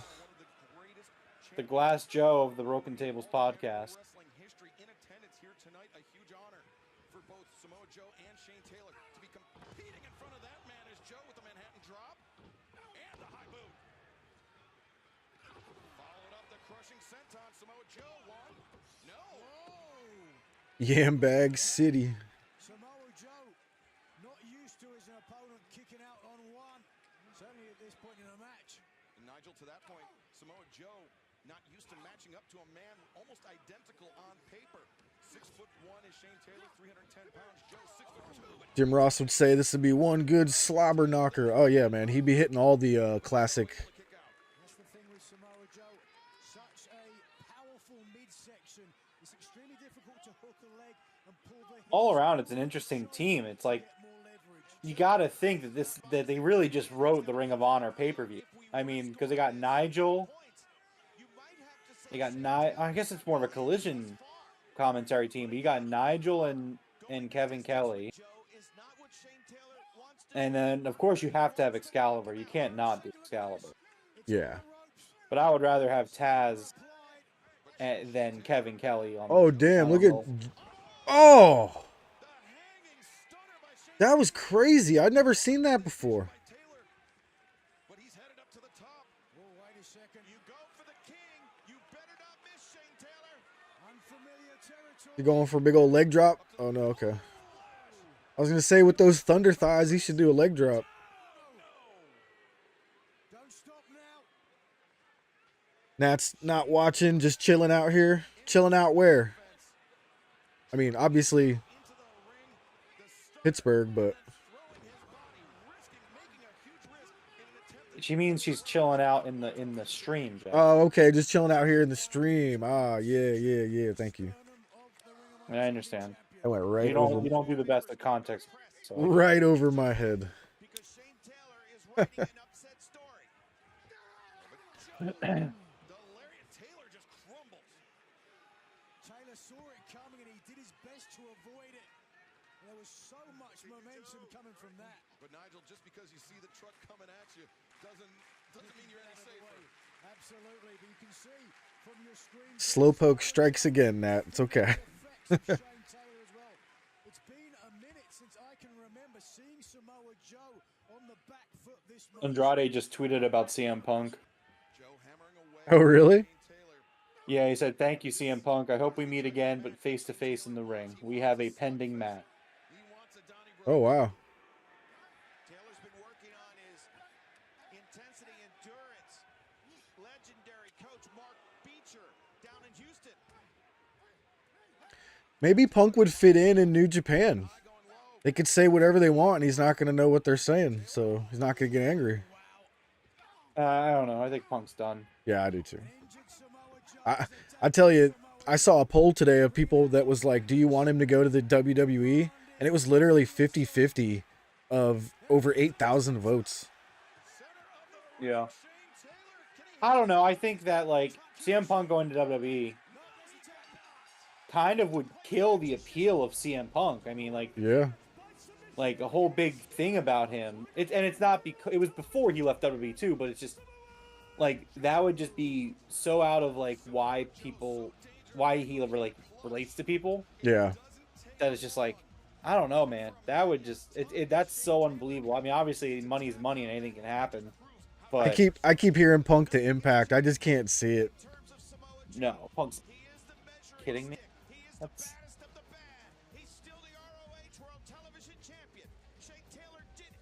Samoa Joe with the Coquina clutch submission. You have to admire Shane Taylor. He came out with a point to prove and he gave his best. But ultimately, to your point, Samoa Joe, still the king of Ring of Honor television. Ooh, the Macho Man out there in the audience. Yeah, like as much as I try to like wrap my brain around thinking he goes to Impact, there's just no scenario where I feel like they could even afford him. First of all, because he made his money, he's got his bag.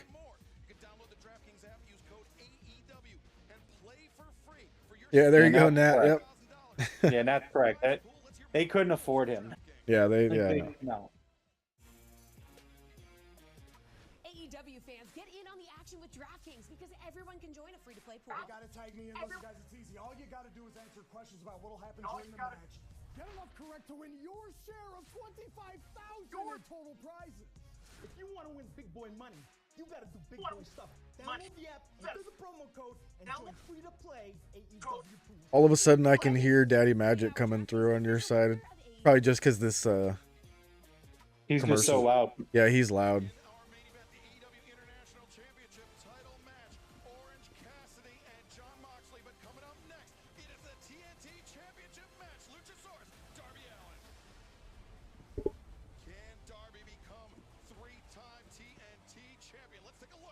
Ooh, nice. Looks like I'm going to see Wicked the musical in November. Oh, nice. Pam just bought a bunch of tickets, apparently.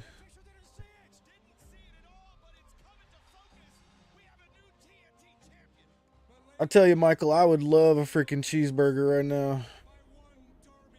My stomach's been upset all day, though.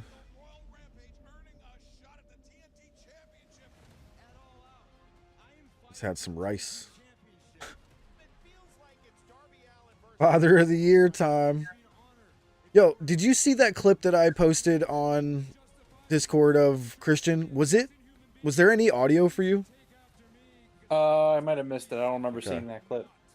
Dude, somebody made like a song out of Christian being like, I heard your dad is dead. I heard your dad is dead. It was hilarious. And for some reason, when I posted it, I don't have any audio of it. It's weird. I want to go back and play Stark. I like it. Nice. That's a nice patch. Yeah, I know. It came with my Constellation Upgrade Edition, or not the Constellation Edition. It's just the Premium Edition.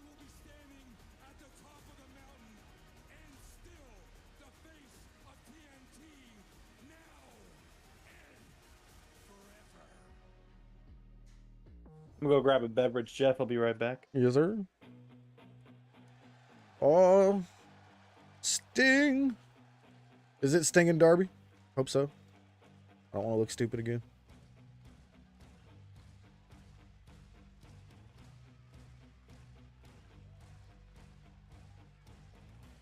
The following contest scheduled for one fall with a 20-minute time limit is for the T. No audio? Ah, that's weird. I keep saying Sting because he's got the raindrops behind him. No Sting here with Darby and Nick Wayne? If it's not apparent, I have zero idea what the entire card is. I don't think I could tell you any other matches that are going on this.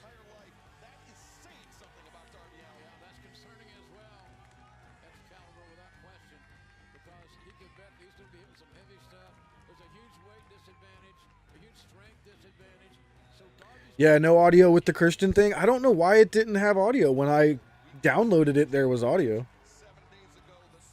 Oh, Rome's going to be so happy. Don't. Oh, he's going to see it in the chat. Damn it. Coog, erase your message, and I want to see if he notices.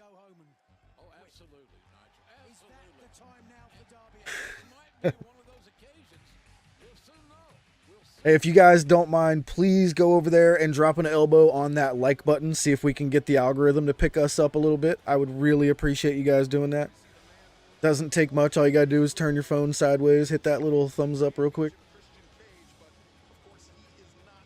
Christian with a white turtleneck. Ooh, I like it. Luchasaurus. I freaking loved this character so much. Oh, thank God. Coog in the chat telling me that Kevin Kelly is out. Thank the Lord. I told him to delete his comment. I was hoping you would notice. Jeff,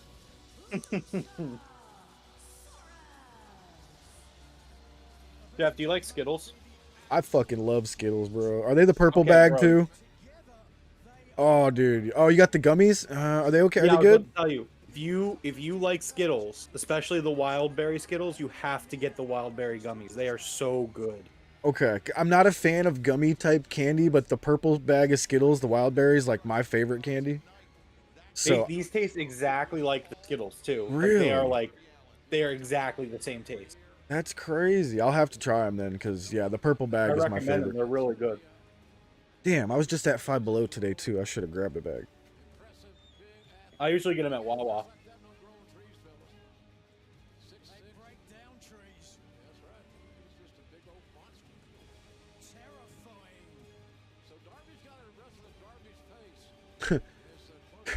Christian kissing the belt, man. Oh, it's too late, Coog. Too late.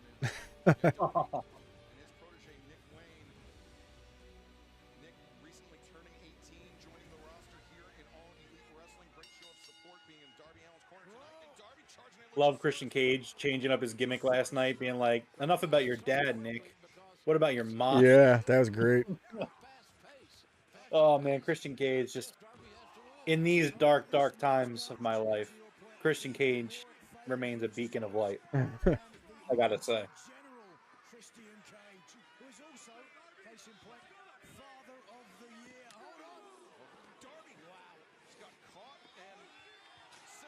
Oh my god. Jeff, I don't know if you saw, but Darby Allin said that he really messed his spine up at All In. Yeah. Yeah, he was like, the coffin drop onto the coffin, like really hurt him apparently. Yeah. I could tell the moment he did it. Just the angle that he hit it at looked really wrong. Oh, for sure.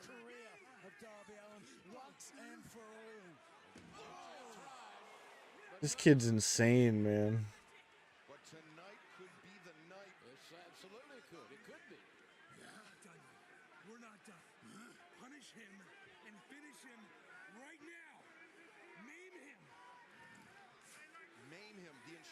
Maim him. For the TNT champion Luchasaurus. Pretty clear. Darby Allin. Boy, now Nick Wayne getting backed off by Luchasaurus. Darby Allin after being swung into the steps, being brought upright as. Oh. Wayne doesn't want to get Darby Allin disqualified, and interfering clearly in front of the referee would certainly constitute that. Yeah, Nick Wayne's jacket's cool as hell. It's got the little black and white checkers on it, like Vans.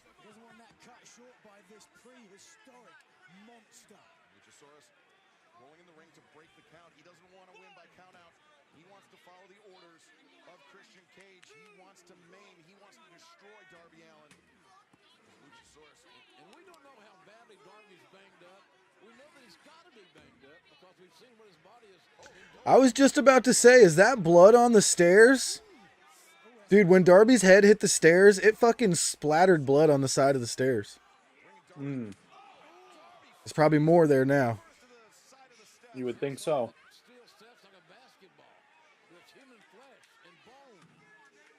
Oh, no, no, no, no, no, no. Oh, no. No, no, no. Oh, I thought he was going to drop it on him. I was like, dude, that's going to kill him. If Luchasaurus walks on it, it's all I was going over. to say you should walk up the stairs. Ah!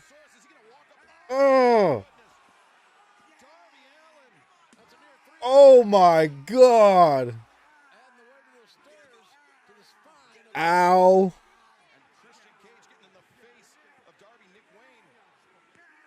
Listen, as somebody with 2 herniated discs in my lower... There's the blood dripping down it, yeah. As someone with 2 herniated discs in my back, that hurts just watching that. Oh my god.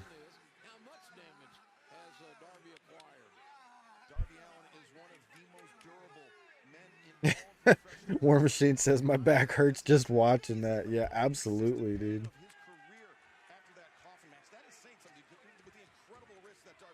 mean, there's no question about it. Darby Allin, one of the greatest professional wrestlers today. Oh, but everybody has their limit. Hold on, this might be Allen's. The cover, Luchasaurus. The lateral press, but Darby kicking out. Think how difficult this has got to be for Nick Wayne to watch his friend and somewhat mentor Darby Allin get absolutely destroyed by Luchasaurus. Oh. Luchasaurus wiped the blood off of Darby's face and used it to chop him in the chest.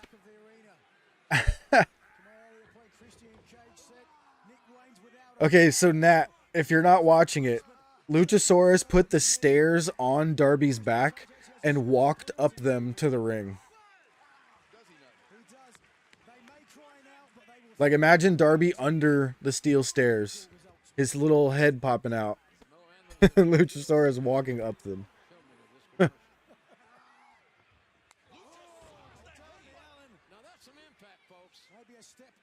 That headbutt with those horns looks so nasty when he does that. Especially when Darby's doing it. When Yeah. Darby's taking it, you know?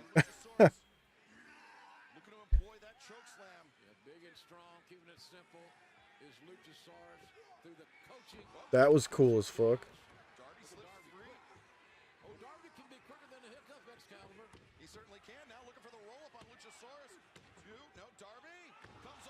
That was cool as too.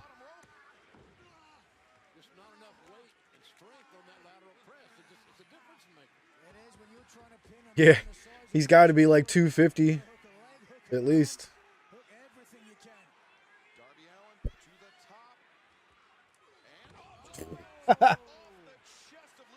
Brick wall. Darby diving off the top ropes into Luchasaurus, and Luchasaurus just stood there like a brick wall. Darby bounced off like a freaking pinball. Bing.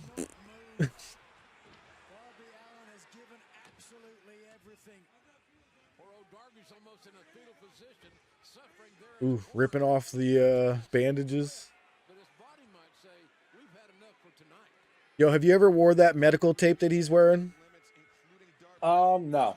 So that shit is super, super sticky. It's so hard to get that off without it hurting. You should rip that off.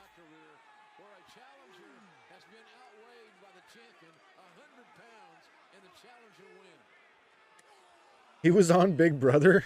I never watched that stuff, so 6'5", 275.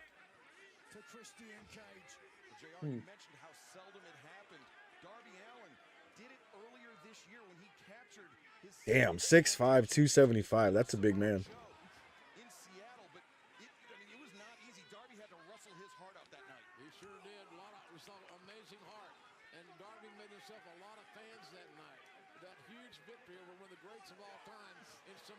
Oh.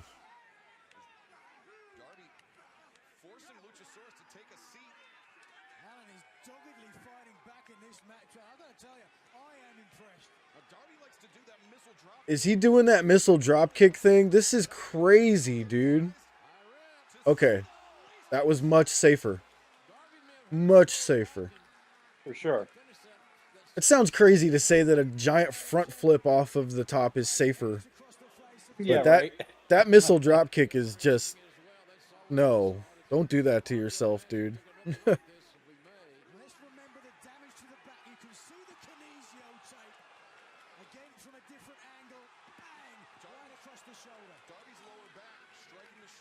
He could have just landed on his feet on that one. That was nice.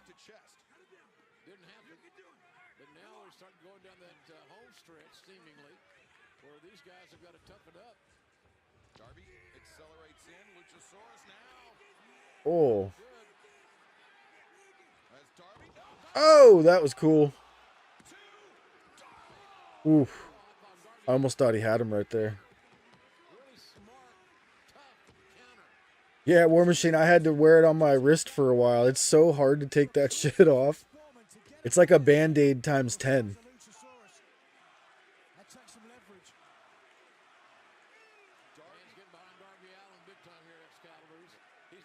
Darby 5'8", 175. Who needs divisions?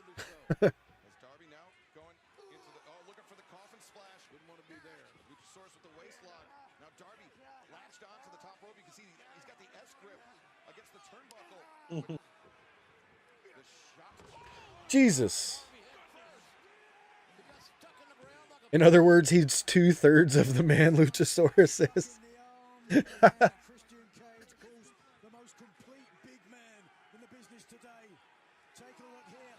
There's only one way out, and that's when Luchasaurus Oh, that's funny. was lucky that he didn't break his neck right there. I'm telling you. That was ugly, uncomfortable. This is uncomfortable. I need to be Darby's weight. I think I'm probably Darby's weight, to be honest with you. There's no way he's 170. Yeah, I don't believe he's 175. No, No way. way. I'm 175 and I'm 5'10. He's like 125. 130 maybe. I just thought about that for a second. There is no shot he's actually 175. I'll give him 150 max. And that's even stretching it. I've weighed 155 a long time till these past like 5 years.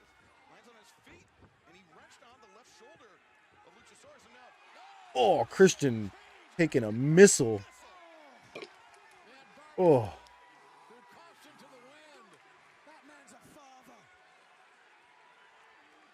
That man's a father. Yeah. He said yesterday he was 120. That makes way more sense. He should have said 130 though, because 120 is like my wife's weight, but I digress. Google said it. Oh, damn. Oh, wow. It was 2. I thought Knox counted the 3. So Jeff, I don't know if you've noticed, there's this this fan at ringside, right? And she's like center front row of the hard cam. The redhead? Got, like, orange hair. Yeah, the redhead. So she has progressively had a better time as the night's gone on. When Hangman won that battle royal, she flipped them off and she looked like super miserable. And then she cheered for Joe last match. Now she's enjoying herself. I'm so glad you noticed that, because in the first couple matches, I was like, yeah, that lady looks miserable as hell. And then all of a sudden, she started cheering for Joe. To be fair, she probably did pay for that ticket thinking that she was going to be seeing CM Punk. Yeah.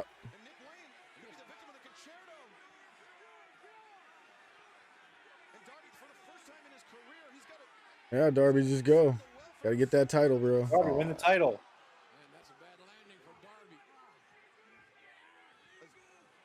Oh, the tombstone?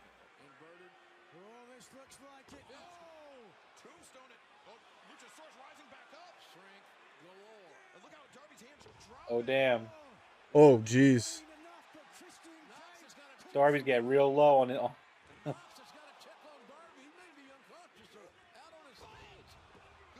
New God. finisher. That's dope. New finisher. Very funny, Nat. Yeah. So funny. Christian Cage threatening Nick Wayne with a concerto. The pivotal moment in this match, Darby had to decide. Hold on. But that was after Darby Allin had dived out of the ring. And Oh, Nick Wayne's jacket is for Vans because he's wearing Vans. Very cool.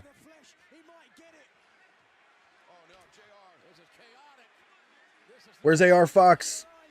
Where's AR Fox?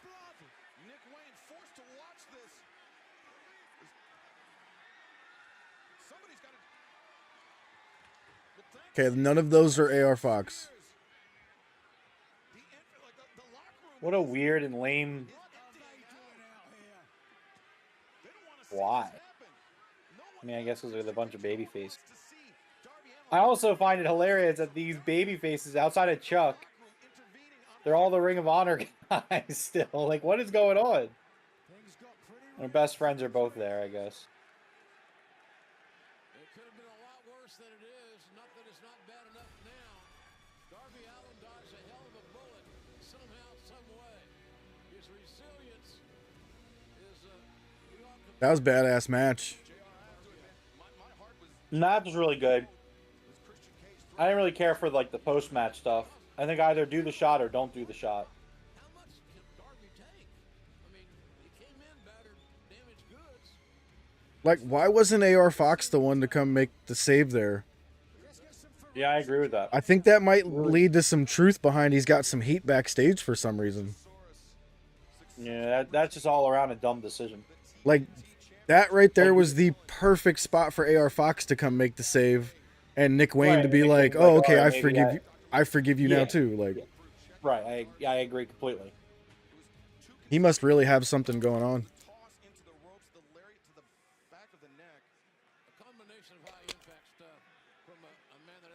Yes, Michael. Christian Cage is still your TNT champion.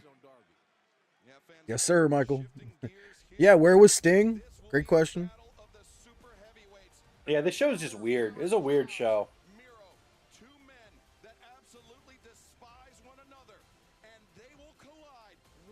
Like, I get what Tony's trying to do here with the back-to-back and having this tradition, but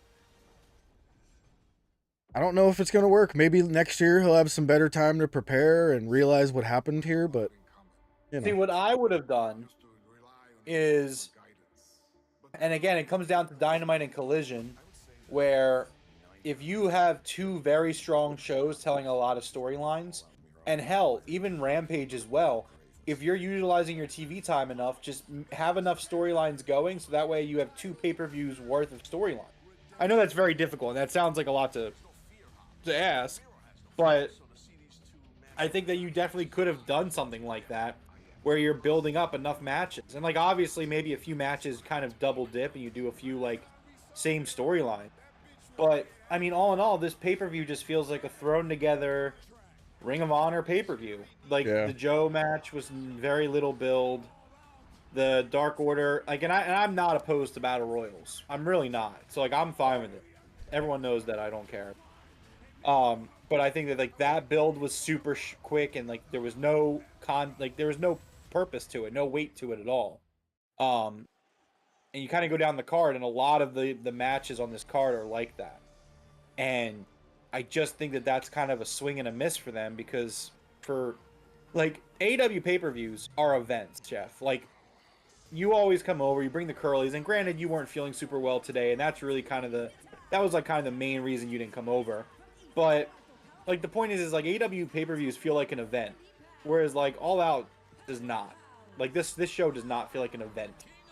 I feel like this is just another episode of great AEW content, and it's a great show. The matches are all going really well and stuff like that.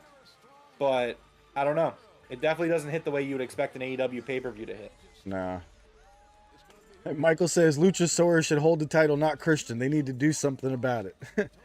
Luchasaurus is the champion, but you're supposed to think that he's just like a dumb dinosaur. Like he's actually playing a dinosaur.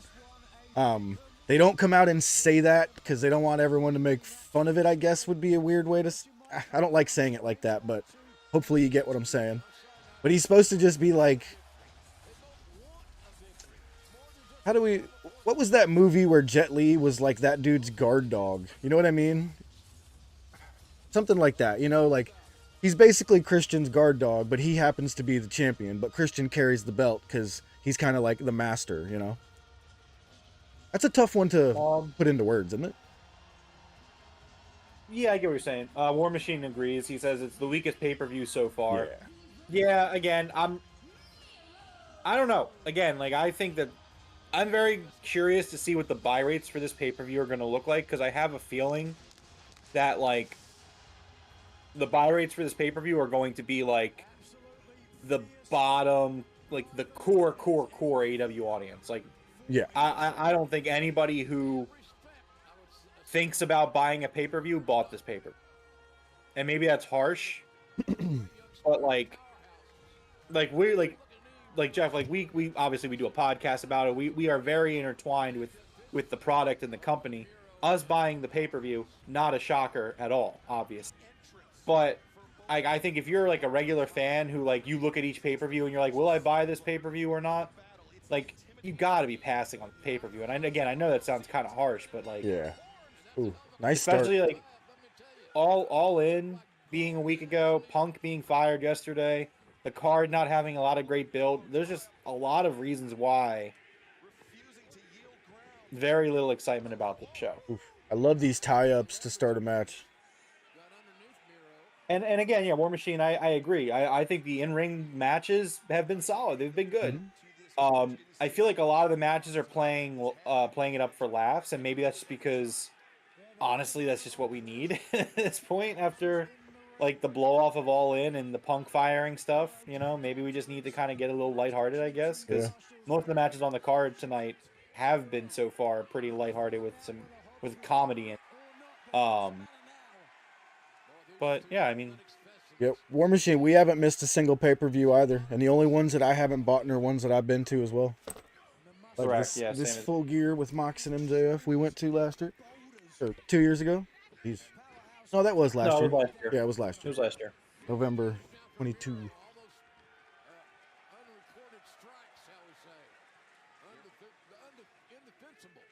Raining down those powerful right hands, following up the stomps. Powerhouse Hobbs now reverses the hammer throw. He's expected to make a public statement soon. Oh, I'm sure he is. Yeah, I mean, at this point, you might as well. Again, like we were talking about it earlier, Nat. Before, I think it was before you got here, where I think Jeff was like, "What did you say?" You said something along the lines of like, "Oh, someone said something about it or referenced it." I think, I forget. It happened like an hour ago. Yeah. But I said, "Yeah, at this point, who cares? CM Punk's gone. He got fired. Like, talk your shit at this point. Yeah. Who gives a fuck?" I forget what it was. Somebody said something on the pre-show, didn't they? Yeah, someone said something, and you were like, "Wow, I can't believe that person said that." And I was like, "Who cares at this point?" Yeah, and it wasn't even enough to remember it. You know what I mean? No.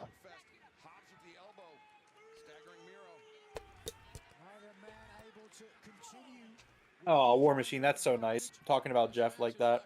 I appreciate it, man. Thank you very much. You almost expect somebody to win by knockout. Not that that's going to happen here. So just a small critique. It's not number 2. I think I've had a few critiques. Yeah. I would not have booked Shane Taylor versus Samoa Joe on the same card as this match. Yeah, 2 hoss fights. Yeah, I wouldn't have done it. I mean, obviously, some others might have different preferences. I don't mind a good hoss fight, but I don't want to see more than like 1 or 2 especially on a pay-per-view card. I think you're right. I think Hobbs might be just a little bit stronger. He's a little bit younger, I think, but not much. Not enough to make a difference. But these guys are both trying to use. Don't think anyone should say it on TV or pay-per-view just because it'll push more fans away. No, it was just like something somebody said was like a slight reference. You know what I mean? Made you go like, "Heh." I don't remember what it was. I'll have to rewatch. I don't even know if it was something someone said. I think it might have been either a sign in the crowd or. Oh, that's what it was. Yeah, there was a bunch of signs. Oh, yeah, that's what it was. Yeah, because they were confiscating Punk signs, but not like. And there was the one that said sign. Tony cured cancer. That's what it was.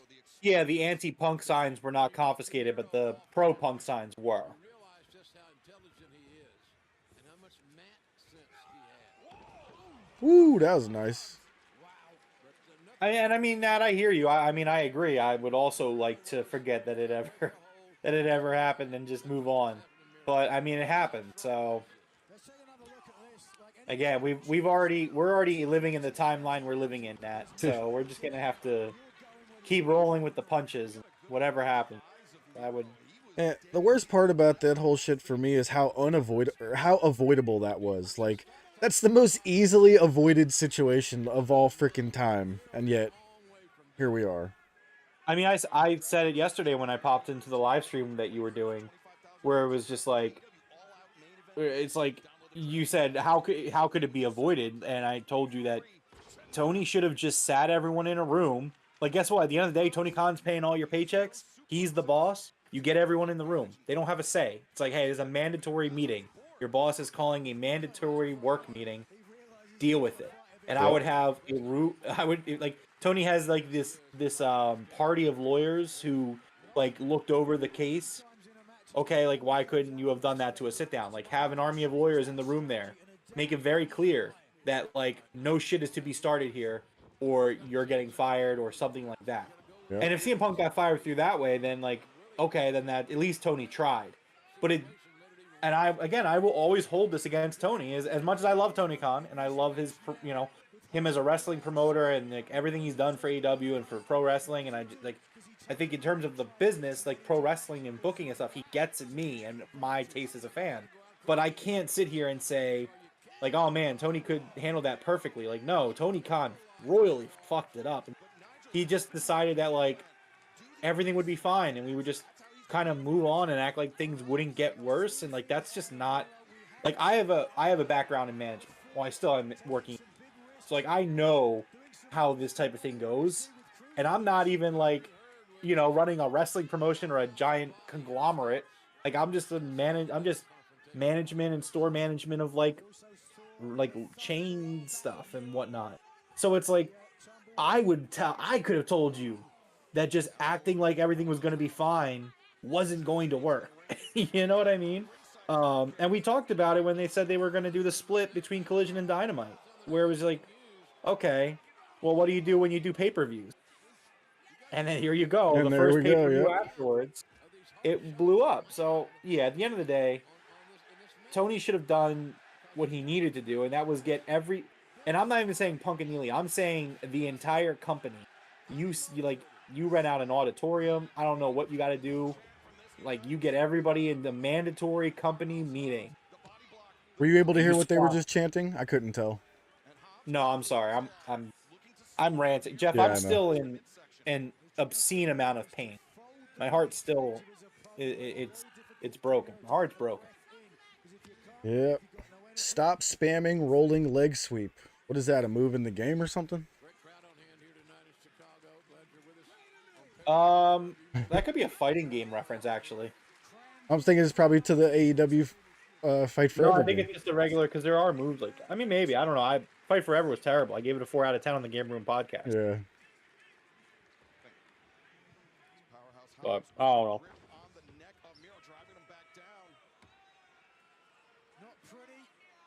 I agree, Nat. They should have taken care of it. Tony did not do that. He failed. He fumbled the ultimate thing that he had to not fumble, and that was having the dream roster that the 2021/2022 AEW roster was. And that's I'm insane. sorry.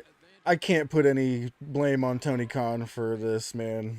Punk being an asshole, you know. But again, you missed the point. The point is that after All Out happened, Tony did fuck all to try to fix the problem. I mean, he stripped him of the title. That doesn't And mean anything. you could say he was suspended, but he was injured, so it doesn't really matter. But like, what else was he supposed to do? He wasn't actually. He was suspended, but he wasn't suspended. He was hurt. Yeah, but I mean, what else was he gonna do? You could fine him. What I just said. You have everyone in a room. Like, here's the thing, right? So there was a story that came out today that both, like, apparently there was a meeting between the Bucks and the Elite, or the Bucks and Punk, scheduled for like last week. Yeah. And apparently the Bucks side canceled it. Like, why are the Bucks or Punk dictating this fucking meeting? Like, that's not how it should have worked. And the fact that Tony was still up to the end letting that happen, that is a massive critical failure on his part. And did he do the right thing in firing CM Punk? Yes. That's not my point. I'm not trying to make a point that it was not the right thing. What my point is that it was something that was, at least, maybe it wasn't guaranteed to be avoidable, but it's something that he could have done to attempt to make it avoidable. He could have attempted to make the situation right by getting everyone in the room, squashing the beef. And you know what? At that point, if Punk still wants to be a dickhead and get fired, then you know what? At that point, I would sit here and say, yeah, Tony did everything he could possibly do. He can't control CM Punk's action, right? Yeah. But instead, he did nothing. He was just like, we'll sweep it under the rug. We're going to do a soft brand split. You had Punk saying who couldn't go to the Collision shows, which, again, I'm a diehard CM Punk. That's that shouldn't insane. have happened. That That's should not have insane happened to me. I also do think that it's kind of bullshit that the Elite and their friends, more so the Elite's friends, would pick fights with CM Punk. They would definitely agitate situations.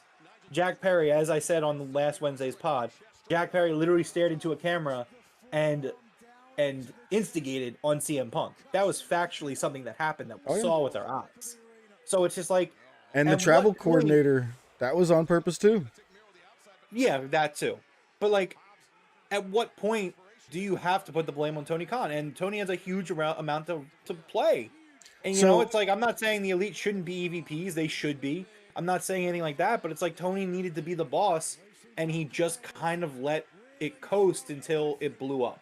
So here's where I'll add to that then. So if you think Tony is at fault, I blame the Bucks as well.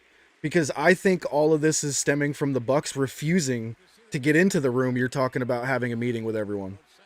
But again, and now you're still missing the point, and you're deflecting from Tony Khan, and I No. understand that. I also love Tony Khan. You but got to guess understand, what? they're EVPs. The only thing he could do is either say you're fired or you're going to do it, and you can't do that with the Bucks. I mean, you understand how the structure works. That Tony Khan, even as EVPs, Yeah. Tony is still their boss. I get that, but what I'm saying is if they say no, it's either you're fired or you're going to do it, and you can't do that with the Bucks. You can't. They're the E in AEW. Unfortunately, they're cemented into the company.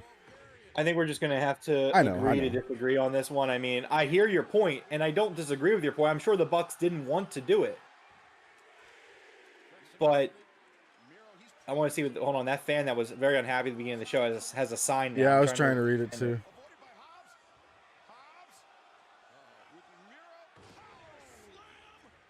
Harm's way. Sign's gone. Oh, well. It said something But common sense. Common sense, man. That would be nice. Hobbs' mouth busted open. But again, I get it, Jeff. I get your point about how the Bucks could very likely just be like, LOL, no. Yeah. But like at that point, what my counterpoint to that is like, okay, so we fired CM Punk to show that like you can't just get away with shit.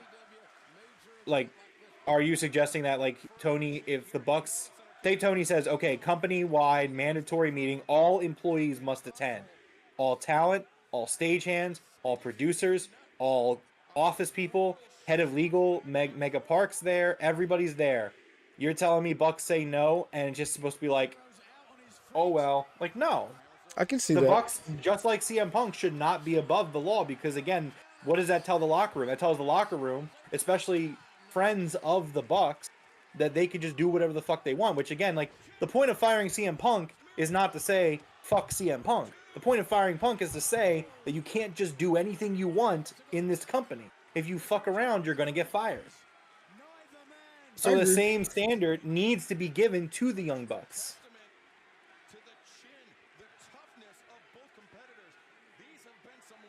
This is a good match. We need to give this a little bit more of the respect that it deserves here. I get it. But maybe they shouldn't fire CM Punk the day before an AEW pay-per-view. That's all I'm saying. Because there's too much to talk about. I hear you, but... He's going to power out of this for sure. No way Powerhouse Hobbs doesn't power out of the camel clutch. Oh, he's got him spread out.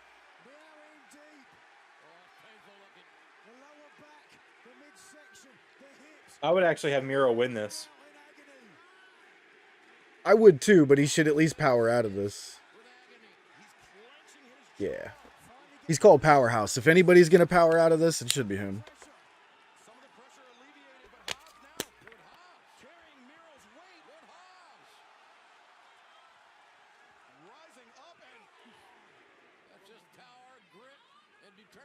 Big, 2 pieces of big man meat slapping man meat. I'm not sure I said that right at all, but you know.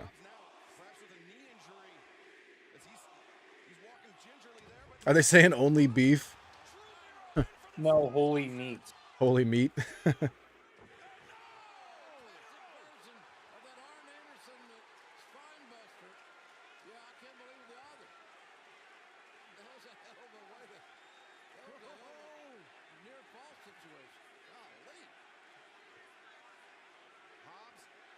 Yeah, this is a great match. We pray to Miro. Well, I just saw your comment, Nat. Yes, Nat, I agree. I'm glad that we're on the same page on this.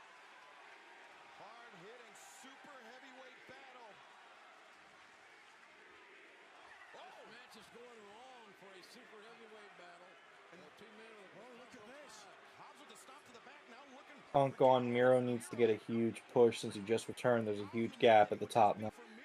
Yeah, man. Yeah, Nat, I agree. I mean, I wonder what this means for Andrade. I don't think anyone's thinking about that. I mean, Yeah. Punk wanted Andrade back. So it's like we haven't seen Andrade in a couple weeks. Like I do wonder if we've seen the end of Andrade El Idolo as well. There it is. This should be it.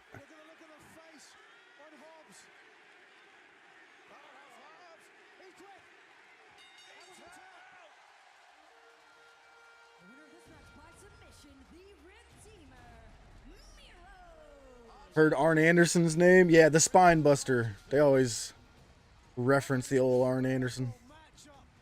Double A Spine Buster.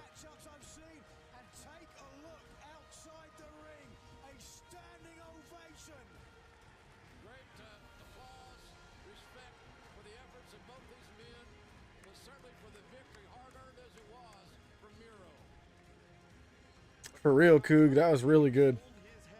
That exceeded my expectations for sure.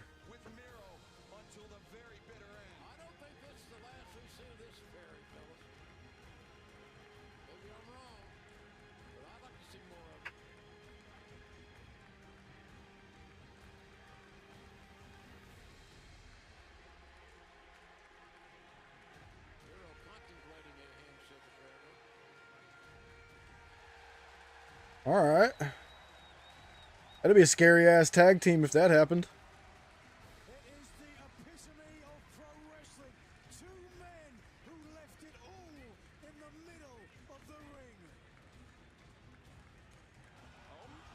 Oh yeah, I saw that coming.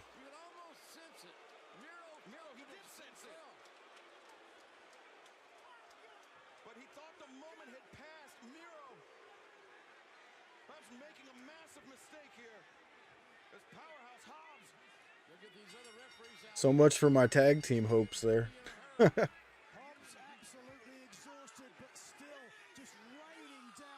welcome to the Shattered Dreams Club, Jeff. Yeah. Harm's Way Common Suffering, September 29th. I'm guessing that's a concert. What? Who's this? Oh shit, it's Lana!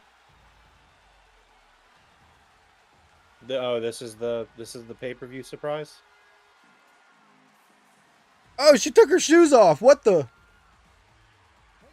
Is she gonna clear out Hobbs? Is this about to happen? Well, he don't see her. Yeah, I figured as much. This is good.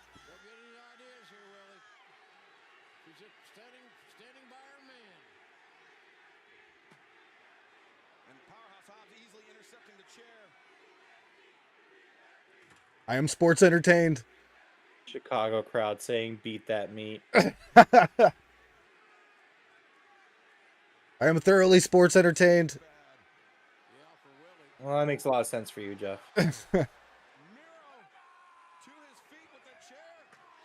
Oh! Was that an unprotected chair shot to the head? Could have done without her? I mean, as long as they don't try to put her in the ring.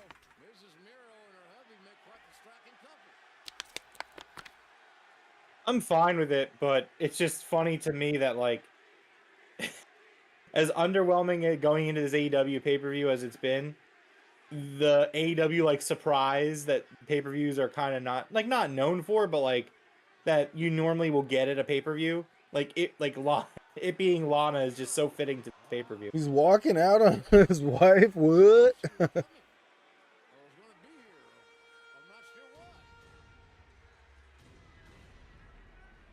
Well, that'll be an interesting story, at least. I gotta give it that. Yeah. I want to know why he's walking away. Is he embarrassed that his wife had to save him? Oh, he says, "You're not real." He's being like the lady on the airplane. That motherfucker is not real. Well, you saw in his... Well, if you remember in his promos, he, like, pretty much disowned his god and his wife. Yeah, even she was like, "I'm not real." What?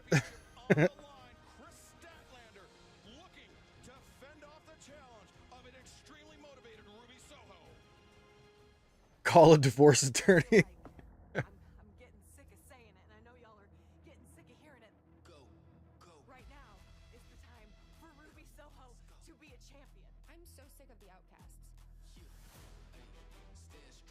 Dude, same.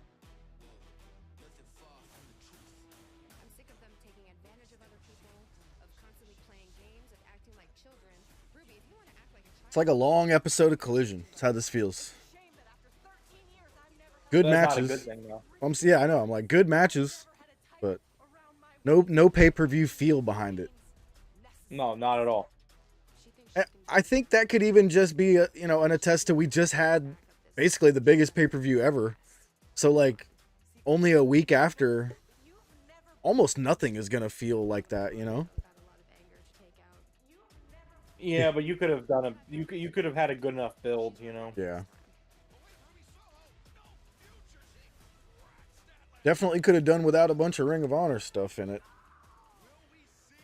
Not that it wasn't good, but we're talking about an AEW pay-per-view, you know?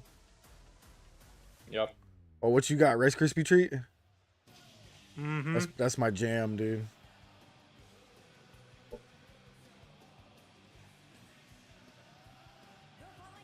Did you hear Saraya said she wants to have a match with Trinity? Who? Trinity? Oh, yeah, I can hear that. How did Ruby's hair grow like 2 feet in a couple days?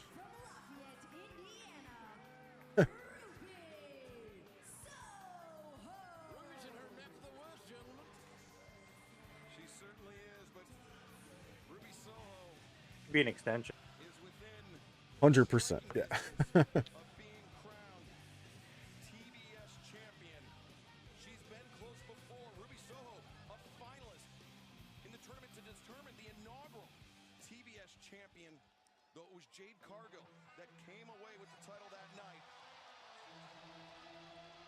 I knew they were hair extensions, guys.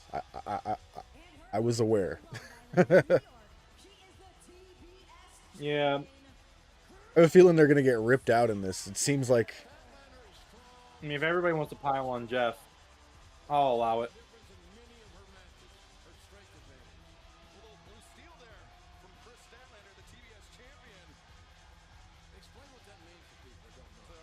Statlander be feeling herself right here, huh?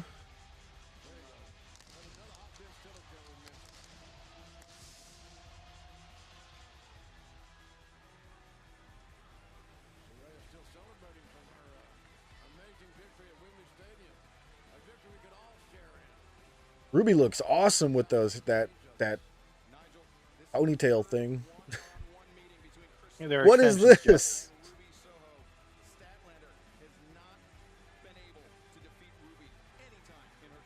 What was that duck face from Statlander? Please never do that again.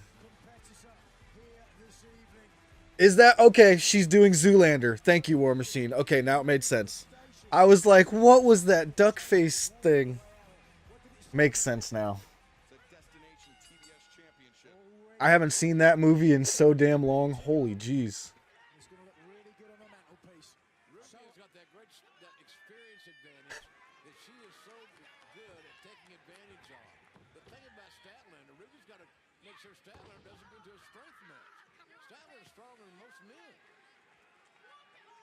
Certainly something to that, and one cannot obviously overstate. Statlander 9-0 in 23 in one-on-one matches. Nobody's beat her. Yeah, since her return to action at All Out, or excuse me, at Double or Nothing earlier this year, where she captured that TBS championship, Statlander has been perfect in singles competition. Never saw it. It's a very skippable movie, I think. I mean, I know of it, but I've never. Yeah. It's one of those movies that's like so bad that it's good. Yeah, Ruby Soho is known for some creative offense, certainly. And because her opponent is bigger and larger than her, she's got to try and use leverage to her advantage. Yeah, the second one definitely don't even bother.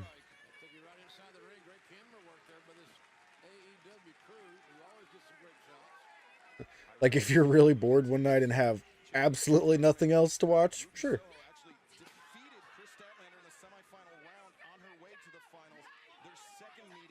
If there's any Ben Stiller movie to watch, it's Heavyweights.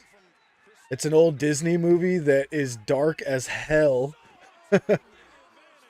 I can confirm Heavyweight's fucking rules. It Go is check one of it out. that's one of my favorite movies. Yeah, I think that's on Disney Plus probably. I would recommend it. That would be one reason I would actually join Disney Plus for a month or two.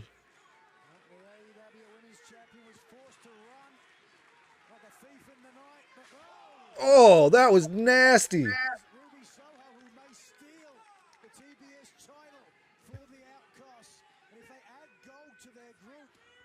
Oh man.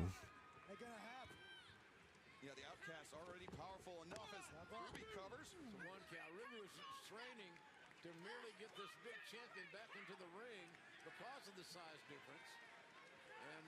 And Oh, so it is on Disney Plus. You watched it? Bringing out your high school days? Yep.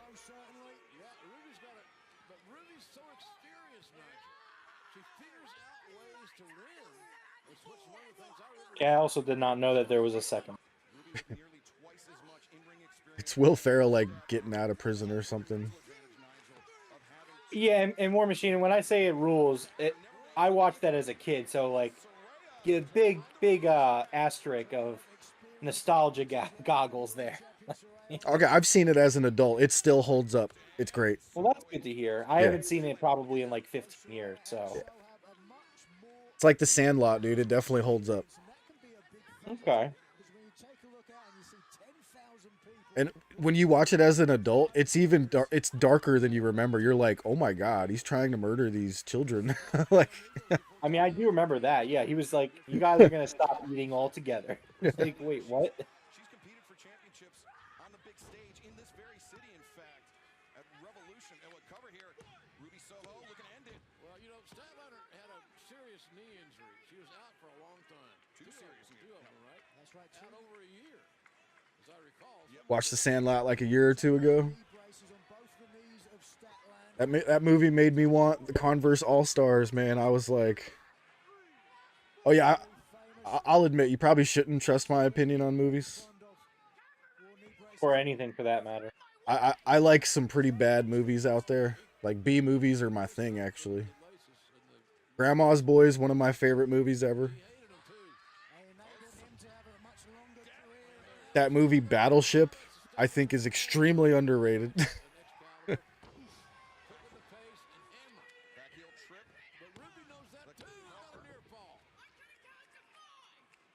Soho doing a good job of cutting off the momentum of Statlander. You didn't like Sandlot. Oh, Jeff on Twitter, Righteous Reg said he thought a Little Caesars pizza was coming to the ring earlier when Hot and Flexible came up on the screen. He said a pizza making a run-in after the meat chance. I was like, oh damn, this is super on brand. Oh, that's right. Miro did call his wife my hot and flexible wife. Well, no, on the screen it says Hot and Flexible. Yeah, Yeah. What about B movie? I did not watch the B movie. Well, then you're not a B movie fan, are you? Touche.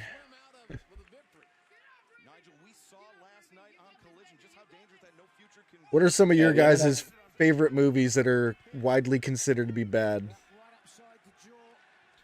I love Star Wars Episode 1. I like the what do they call those? The prequels? Yeah, I like the prequels. That's what I'm saying. I love the prequels in general. I mean, 3 is one of the best Star Wars movies. Don't even try to argue with me because I'm not going to accept it. But like 1 and 2 get a lot of hate. But like, and 1 specifically gets a lot of hate. I think 1's actually a pretty damn good movie. It is like the worst Star Wars movie. No, that's not true. Last Jedi is the worst Star Wars movie. But like outside of Last Jedi, like, you know, it's still a good movie. Like, or Phantom Menace I'm talking about specifically. Phantom Menace is dope. The music's dope. Darth Maul as a character, as a villain is dope. You got young Obi-Wan. Qui-Gon's dope. Like, who cares if there's a little bit of boring sub-story of, like, trading, like, trade federations. Like, the shit rules, you know? I It's a actually great really movie. enjoyed episode 1 because I think they accomplished their goal, which was to try to get kids into Star Wars. And, you know, my dad was all about Star Wars, and I was kind of like indifferent on it. I didn't love it or hate it. But after seeing Anakin in the races, the, what do they call those pods? The speed pods or whatever? That was so freaking cool. Pod racing. Yeah, But the yeah, pod pod racing. racing's dope. I Like, loved it. there's so much cool stuff in Star Wars Episode 1, and yet I feel like it gets a lot of hate. It's a good movie, though. Yo, Statlander is just working Ruby right now. That's how you can tell that I'm not as invested as I usually am. I want to talk about Star Wars during an Yeah. AEW baby. So the Coog says Big Trouble in Little China. Coog, I don't think anyone considers that a bad movie. I love that movie. War Machine says Avatar and the second one. I haven't seen the second one because I heard it was bad, but I love the first one. Click, is that the one with Adam Sandler where he can pause the world? That's Click. Jeff, breaking news. There's been a new signing to All Elite Wrestling. I sent you the All Elite graphic in your DMs and on Discord. Please check in and show it to everybody, please. I gotta turn off the...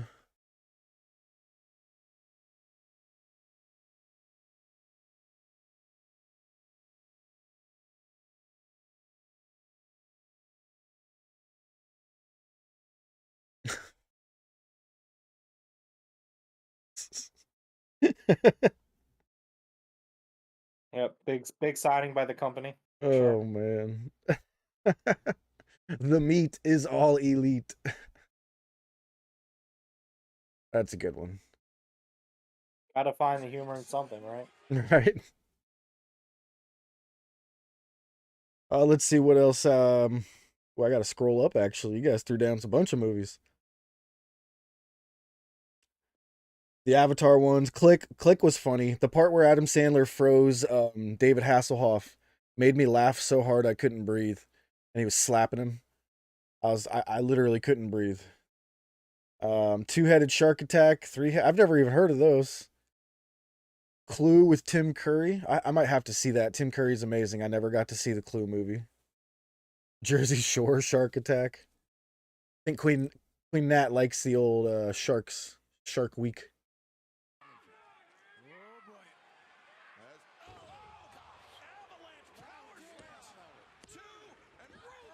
AEW soon to be partnered with Arby's. Oh man. We've got the meats. That is a really good opportunity for some advertisement there.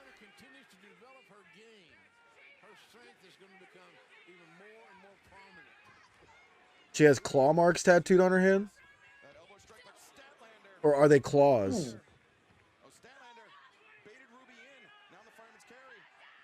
Jeff, I have a little bit of an interesting news story that just came out.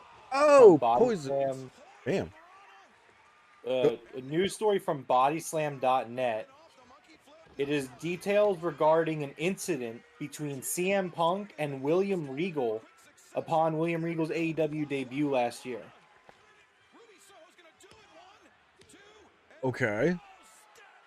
Sorry, I'm half watching this match. Hold on, I'm about to read you the... So again, this is from bodyslam.net. With reputable source, by the way. It's bodyslam.net. Let's see. So Regal arrived in AEW at Revolution 2022, the same night that MJF or Punk defeated MJF in the dog collar match. Multiple sources have confirmed to bodyslam.net about an incident that took place between Punk and Regal, which took place when Regal made his debut for AEW. In the altercation between the two men, Punk refused to shake Regal's hand and would then get in Regal's face, telling him that he did not like him, he did not trust him, and that Regal was a stooge for Triple H. Which CM Punk ended up being correct there. So, but, you know. We're going to hear more stories, aren't we? We are. I mean, maybe this is a hot take, but I am 100% on CM Punk's side on this one. William Regal was absolutely a stooge for Triple H. I wouldn't call him why. Like, he was actually doing his thing in AEW. He was doing well. And then Nah, it's all about how he left. As soon as Triple H took charge, William Regal tried to leverage Tony Khan's sick mother at the time to get his release. Like, that's fucking gross. I don't know. I kind of believe how Regal said he just wanted to go help train his son. Tony Storm out from under the ring. He brought up Tony's mom, who was sick. What do you mean he didn't try to leverage it? He absolutely did.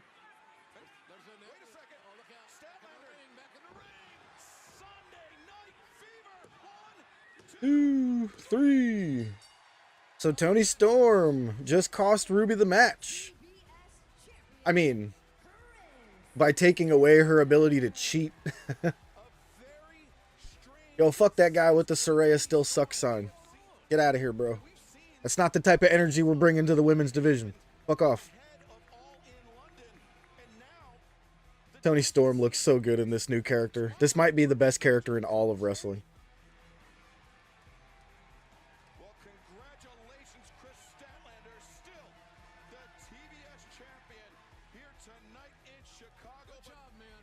Is that a snake? Is that outside?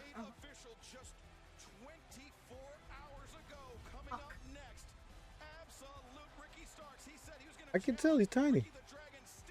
What is that? There's a little gardener snake outside the house. Oh, wow. I think she... That's kind of crazy. So my first time ever seeing a snake was just a couple of days ago when I was driving. I saw it scurrying off the side of the road. And I was like, I've never seen a snake since I've lived out here. That was crazy. Have you ever seen any out in Philly? Couple. I mean, like, again, just garden snake. Yeah, Very that's what. Rare. Yeah. Very rare, but like around Pennypack Park, like Okay. a few yards around Pennypack, you'll get them. I was wondering if Pennypack's a that was very like unusual. They're kind of making their way in.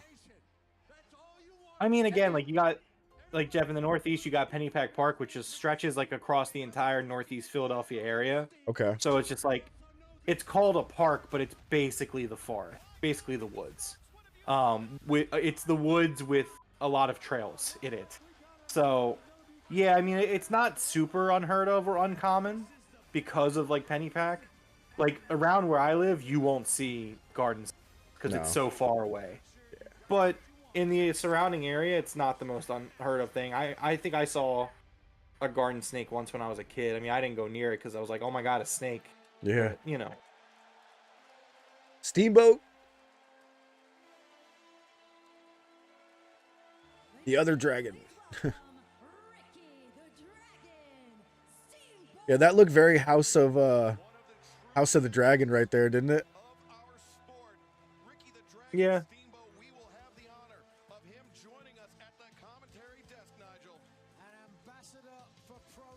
Oh, you see him all the time out there? I was just wondering, like, in our area, because I've been in, like, the same spot for around 10 years now. I've never, just until, like, last week. Now that's the second one.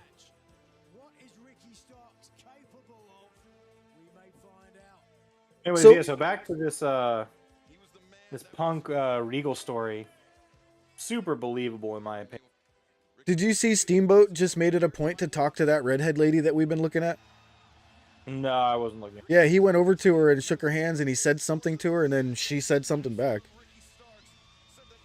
Okay.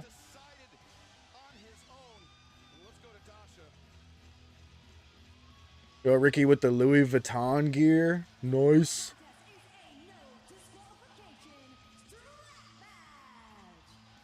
Yeah, Steamboat, the only one to not turn heel ever.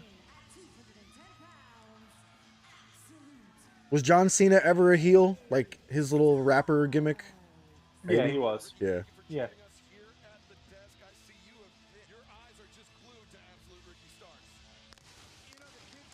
Love me some Ricky Starks, man. Let me ask you this, Ricky. Are you concerned being so close to Ricky Starks after after what last happened when you were in the ring with him. Rattlesnakes invaded the water park? My God. Perfectly honest with you, you're going to have to hope that Bryan Danielson comes to your aid. You know, when you asked the question, you saw a pause. Yeah. The one part of me said, The same thing happened to me a second ago, War Machine. I clicked on something and it muted my entire feed. I was like, what the? Oh, they're gonna do the final countdown again. Yeah. I'm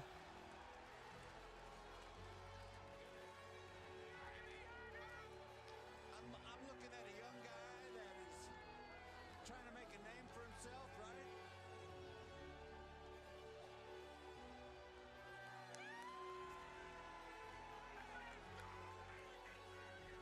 Yeah, that was pretty awesome. That was pretty awesome, War Machine. Cost Tony Khan a pretty penny, too. Wonder if he got a discount this time.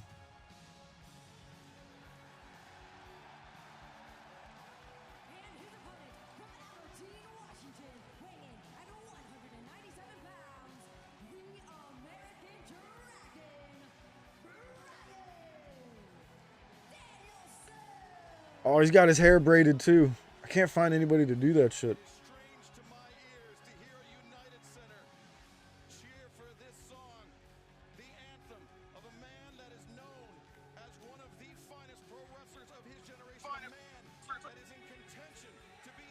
Oh, that jacket's cool. Just says Dragon.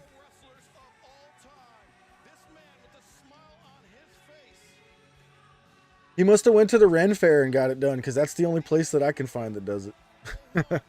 I'm sure you can go to like a hair place and they'll do it for you. Yeah.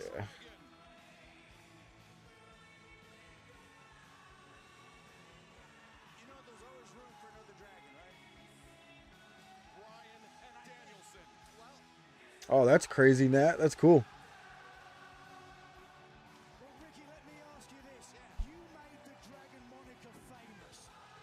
Is this the main event? No. No. It's only 10 o'clock. Yeah, maybe Bree did it.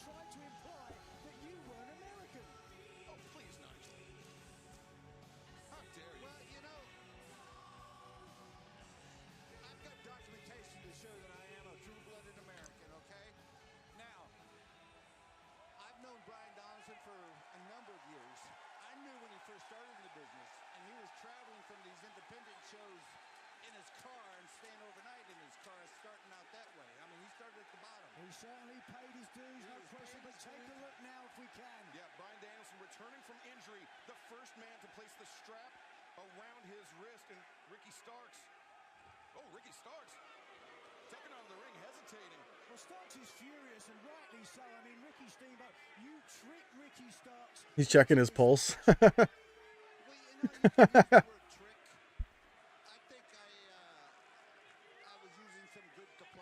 Diplomacy. Yes. Ricky Starks is a man that says AEW just keeps throwing roadblock and roadblock in front of his path. That AEW doesn't want Ricky Starks to succeed, and that's anything but. Oh, look at this. And Starks without the strap on his hand. Could have done that with the strap, Ricky. We haven't even had the bell yet. No, because the strap is not around the wrist of Ricky Starks. Starks isn't concerned. Fucking belt at. Watch out. Ricky Starks, he's got that weight belt. Oh, the leather of the weight belt. Oof. Oh. Into the flesh of Bryan Danielson. Ricky Starks just viciously ripping. Ricky Steamboat. Ricky. I don't want to tell you what to do, but remember what happened. What are you doing? Look at Starks. He's got the buckle of the belt. Oh, with the buckle. Ow.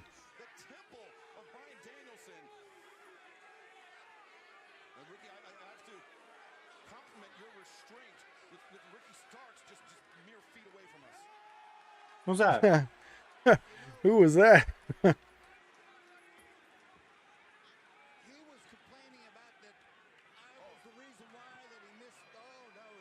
Danielson's been back for 5 minutes and he's busted open. He's jealous of Moxley.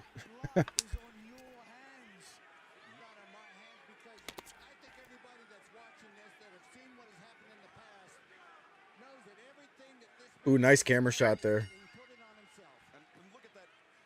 As soon as Starks knew that Danielson, he Oh. the wounds on the back of Danielson, and now the blood flowing freely. Did you see Nigel's face? Yeah. Placed around his wrist. Oh. And there you see the blood streaming down the face into the eyes. The American Dragon, Bryan Danielson. I mean, you have to admire Bryan Danielson for coming to your aid, Ricky. He talked about how much he loved you, how much you were a legend to him, and that after he saw the way that Ricky Starks strapped you, there was no way he was going to let that happen. How could you not admire a man like Bryan Danielson? He has not had a match recovering from the injury. He's got a steel rod in his Oh, damn. The blood's all in his mouth.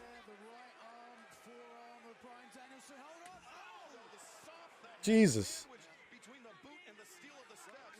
Let's remind everybody, this is a no disqualification. It certainly is. And Bryan Danielson, you know, I mean, just because he was cleared to compete tonight doesn't mean he's 100%, Nigel. Oh, there's no question he's not 100%.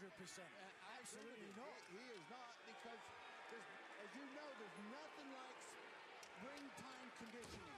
If you've been out of service for several months, I don't care how many stair steppers you do, how many The cover there. Remember, it's how much you ride a bike and this and that. There's nothing like being in the ring and getting that kind of conditioning. Coog just says blood. Yes, Coog, blood. Look at this. Ricky Starks having a time of his life. And you might wonder why Starks isn't going for the damaged arm. He doesn't want this match to end quickly. He wants to inflict some punishment. It's been a long week in the wrestling world. Yeah, I'm tired. So tired. I feel like I'm hearing ice cream music. I don't know about that. Like outside my house, I mean.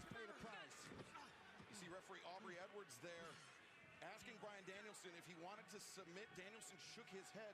But as that strap tightens around the throat, around the carotid artery of Bryan Danielson, it forces more and more blood to pour Damn. out of that laceration. Danielson is busted open. Oh, look at it spewing out of his forehead, dude. What does it make you feel? I would tell this to the fans. You can look at your blood. You can feel it running down your face. But there's just something that comes over you when you taste it in your mouth. That iron on your tongue. It's a difference maker. All of a sudden, a switch is flipped. Well, Bryan Danielson is chasing the blood and may have just flipped his own switch. Now the headbutts into the face of absolute Ricky Starks. You can see the welts all over the back of Bryan Danielson. And now those middle kicks, the round kicks. You can hear it from here. And Danielson sent into the ropes. Starks. Yeah, very long 2 weeks in wrestling. We lost Chainsaw Charlie, Terry Funk. We lost Bray Wyatt, Wyndham Rotunda. We lost CM Punk.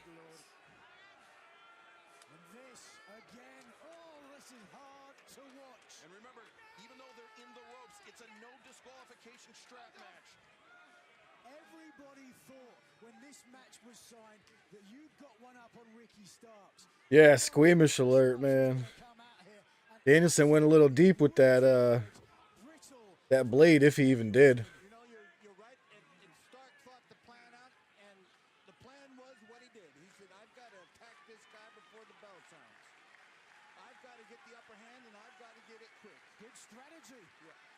Especially in a match that he knows it's no disqualification. Oh yeah, Jimmy Buffett, Bob Barker. Ricky Starks, the Ford introduced to that top turnbuckle. You know, if I may say, that was a veteran move. Bryan Danielson. Bob Barker actually completed the wrestling trinity because he was involved in some WWE stuff. Oh, that was a crazy shot of Danielson. Ow!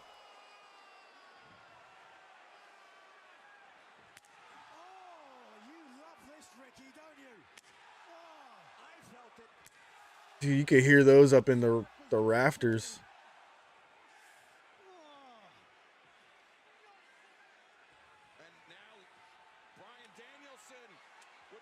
Oh man. It's wrapped on the top. It's hooked. His ankle and foot is hooked. And Starks in serious trouble as Bryan Danielson now with the advantage. Dude, he looks crazy. Oh.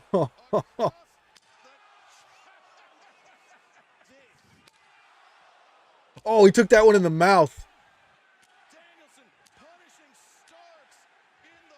Lucky he didn't take one to the nuts. Oh, Jesus. It really must suck to wrestle Danielson, man.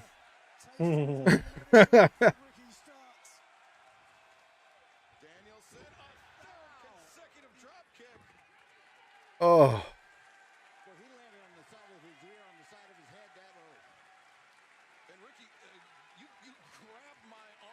That's going to be my screensaver on my phone. I need to get a screenshot of Danielson's bloody ass face with his Viking haircut. Let's say what it truly is. Bryan Danielson is a sick individual. He is a sadist. And now Danielson with Starks on the floor. Oh yeah, those are going to be nice and swollen in a minute. Danielson. How about it now? What is Danielson thinking? No, Starks. Oh, Starks using the strength advantage. Oh, I missed it. What happened? Ricky just welted him in the face with the belt. Oh, okay.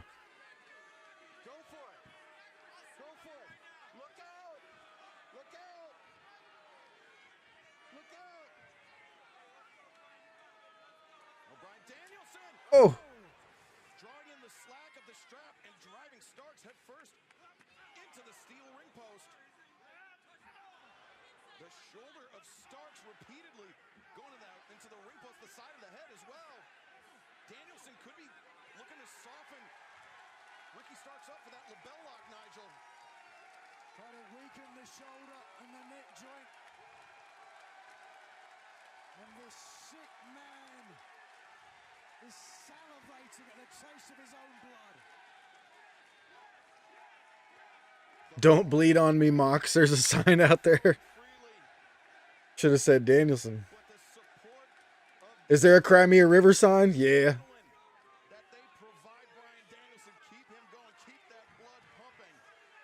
The redhead just said, kick his fucking ass, Daniel. Danielson again drawing the strap tight. Now wrapping Ricky Starks around the ring post. Is Ricky bleeding now? Hell yeah, he is. Starks is bleeding too. Well, Starks, his head opened up by that ring post. It may be time to send Grandma to bed. Dude, Danielson has the nastiest welt right on his ass. Oh, God. Okay, enough's enough. Surely, Ricky, this is enough. No disqualification. And remember this. Stark is the one that called for a strap match. You sick fuck. You sick fuck. You sick fuck. Agree with his methods, but he's a tremendous professional wrestler. He's so driven. He will not quit. Dude, that welt on Danielson's thigh, on his left thigh, looks so painful. Danielson, those middle kicks. Dropping Starks. Oh. Oh, dude. Looks like he crashed his motorcycle. Ricky Starks will not quit. This match is either under submission or you cannot answer the referee, correct? And pinfall as well. And pinfall as well, yes. And Danielson could be setting Starks up for the pinfall. Repeated kicks. No, Starks. Ooh, that was nice. Desperation by absolute Ricky Starks. You know, to come off of all that Starks has taken in the last minute. It has been incredible. And to be able to deliver that out of that corner just tells you the resiliency that that young man has. Right. So you respect Ricky Starks. Is that what you're saying? I've never doubted that. This is awesome indeed for everyone. Hell yeah, this is awesome. This match kicks ass. Oh, what a shot. I don't know. Oh my, that was, I don't know if I've ever seen that before. A turnbuckle just dripped with blood. Mm-hmm. I've seen the ropes before, but that was cool.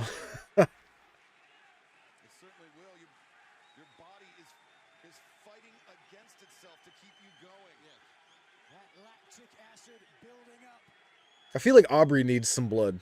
She's too clean. The referee, yeah.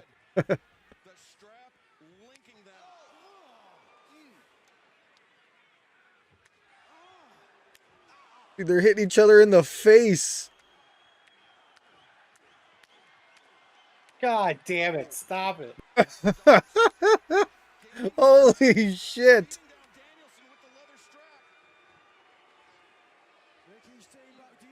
He's holding himself up with the strap. That was great.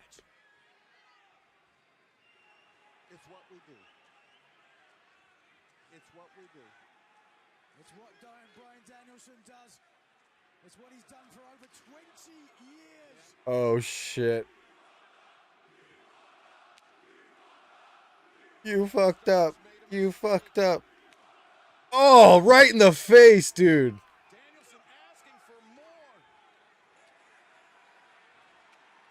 He's just stopping like, God damn it.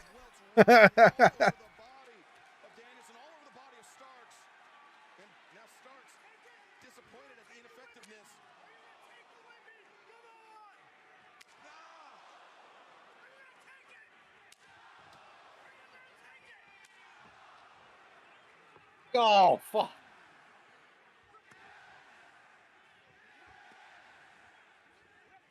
Oh, oh my God.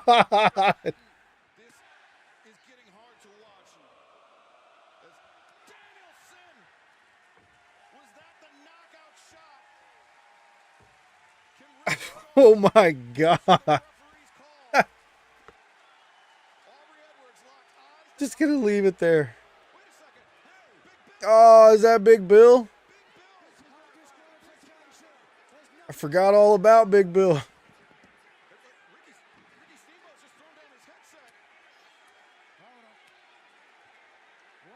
Ricky Steamboat hitting Big Bill was not going to be the most believable thing I've ever seen. It actually looks pretty good.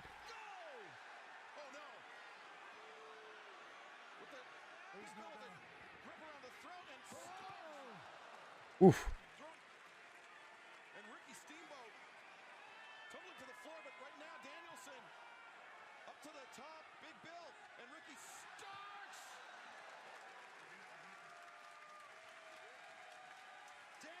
Throwing his body at both men. And thankfully, Ricky Steamboat to his feet as well. Steamboat's got blood on his hand, and he's like, is this mine or one of theirs?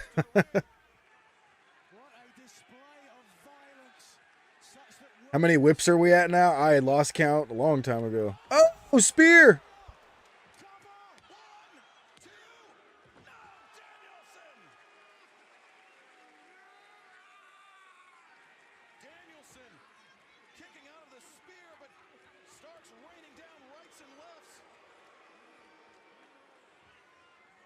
Rochambeau, come on.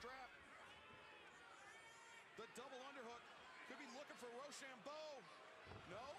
Danielson to his feet. Ducks underneath. Busaico. Danielson, 1, 2, and now Starks able to kick. Come on, Ricky. Refusing to quit.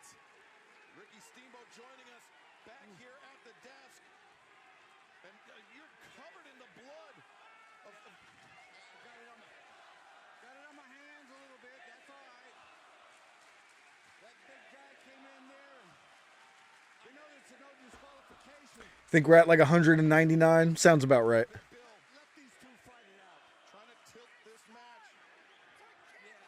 His fucking head in.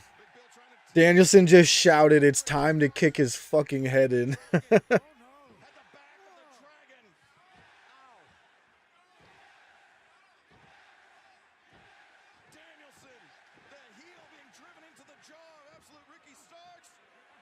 LaBelle lock with the strap.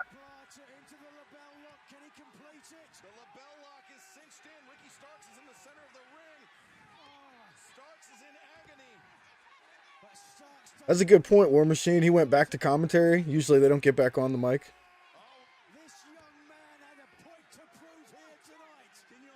He's a professional.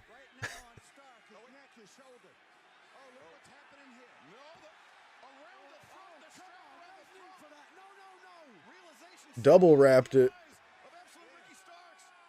Ricky's like, no. He's going to go out. He's saying no, and he's going to go to sleep.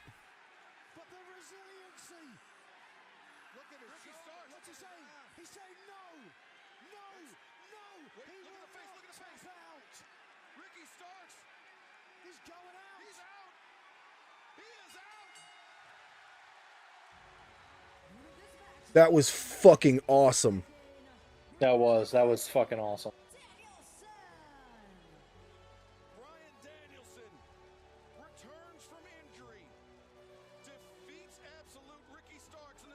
Dude, Ricky screaming or looking at the camera like that, being choked and saying no, that was amazing.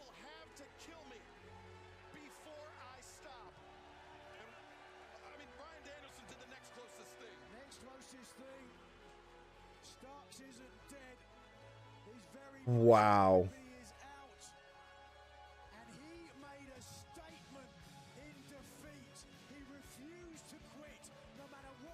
Steamboat's like, "Are you alive, dude? You alright?"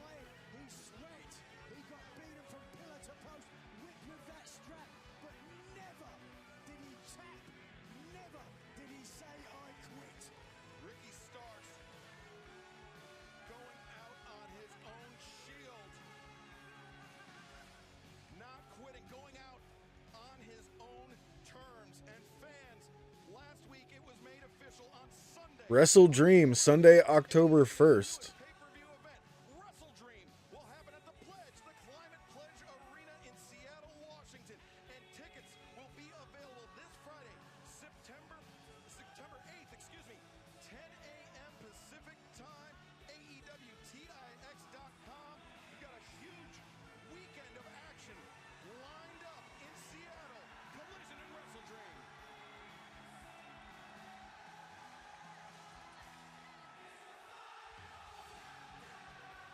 So, Full Gear happens around November 19th.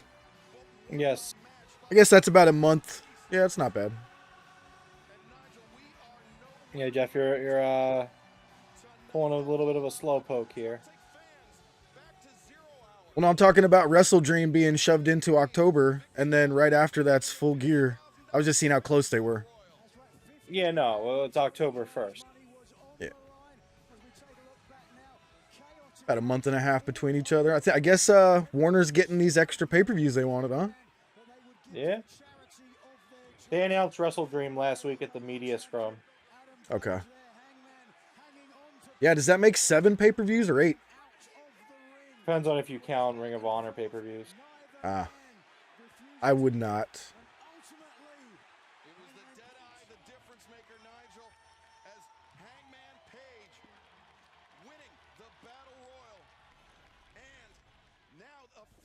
I'm sorry, but that match should have been on the main card.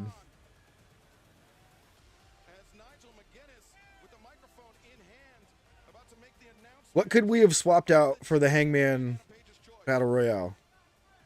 What do you think should have been on 0 Hour instead of that? Joe and Shane Taylor. That's exactly what I was thinking too.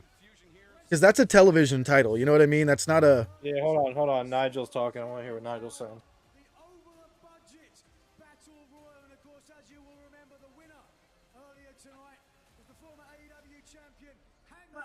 Hangman. It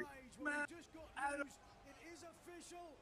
Adam Page is going to donate the $50,000 to the charity of his choice, the Chicago Public Education.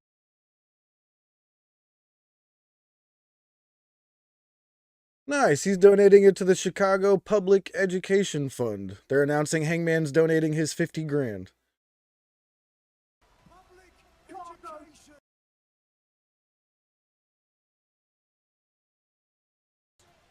The Chicago Public Cool. Education Fund. Fans, if you would like to add to that donation, you can go to the Hey, Lord knows Chicago needs that shit. A great donation made by Tony Khan and Hangman Adam Page.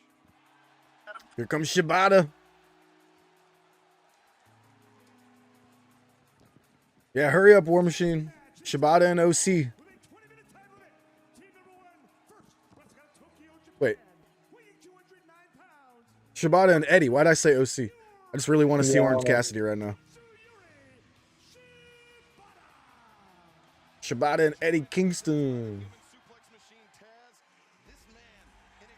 Oh, there's Taz. I like Shibata's tights, just nice and simple with the little Japanese flag on there. Very nice. Let's go, Eddie! Claudio sucks eggs.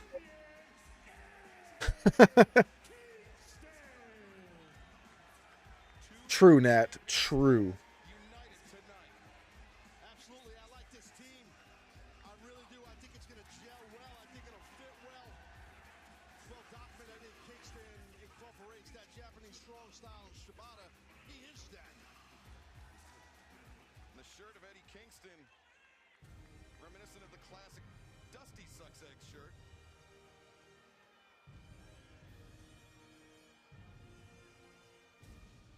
Yeah, that Claudio sucks egg shirt's pretty funny.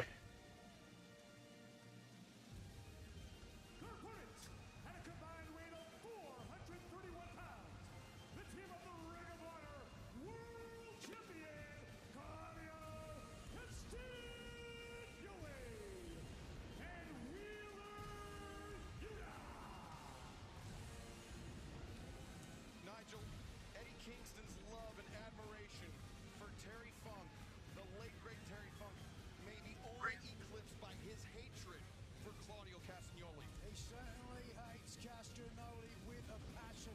A long story between these two. They broke in a similar time.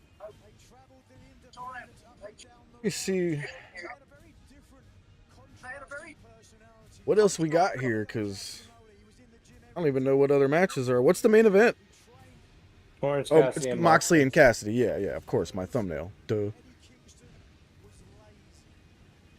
But likewise, Eddie Kingston feels like Claudio Castagnoli. He left the independent scene in the wrong way in Eddie Kingston's mind. He left it no better than Did you see Nyla Rose's tweet? Which one? The one about Christian backstage. Yeah.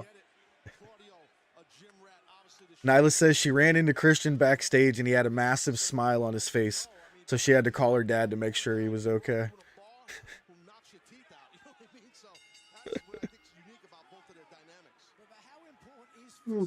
What'd you miss? Nothing. Entrances. Performance, and if you have a great physique with great cardio, as you know, you're probably going to go pretty well. But Eddie can go pretty well without having a great physique. And Katsugori Shibata starting things off with Wheeler Yuta. Shibata, his story, his return to professional wrestling. So All right. inspirational. I actually got to run as well. I'll be right back. I mean, in his life, that he thought that was it for him. That he may never walk again. Let alone. No, I'm actually getting pretty thirsty myself. I'm gonna probably hop out when Jeff comes back.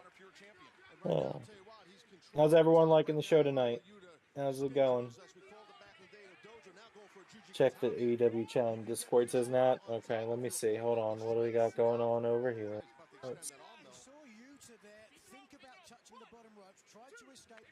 Oh, okay. That's what Jeff had said. Yeah, I saw that tweet earlier. That was hilarious. Oh, Koo puts out Kenny and Takeshita as well. Okay, yeah. Anything interesting in the entrances? Yeah, Eddie had a Claudio Sucks Egg shirt. Very similar to the Terry Funk Dusty Sucks Eggs shirt from years past. Body shot, uppercut. A body shot can do damage, as we all know. And now What's Yuta gonna do here? Got an option, and Claudio wants in. Shibata, he wants Claudio Castagnoli. And Eddie Kingston, he wants Claudio as well. Respect shown from one Ring of Honor champion to another. Alright. Look at the poise right there for Claudio. Oh yeah, Kenny and Takeshita still. Jesus. Jeff, I'm tagging out. I need another drink. I'll be right back. All right. And Shibata Chocolate milk. from that brain injury, competing here in All Elite Wrestling, competing in Ring of Honor. Now tonight on All Out, as Shibata looked for the PK, Claudio anticipated it. I think Shibata is thinking, man, I should have Oh, thanks, War Machine. forearms to the pecs, because I think Shibata's feeling it. Yeah, that would be pretty funny.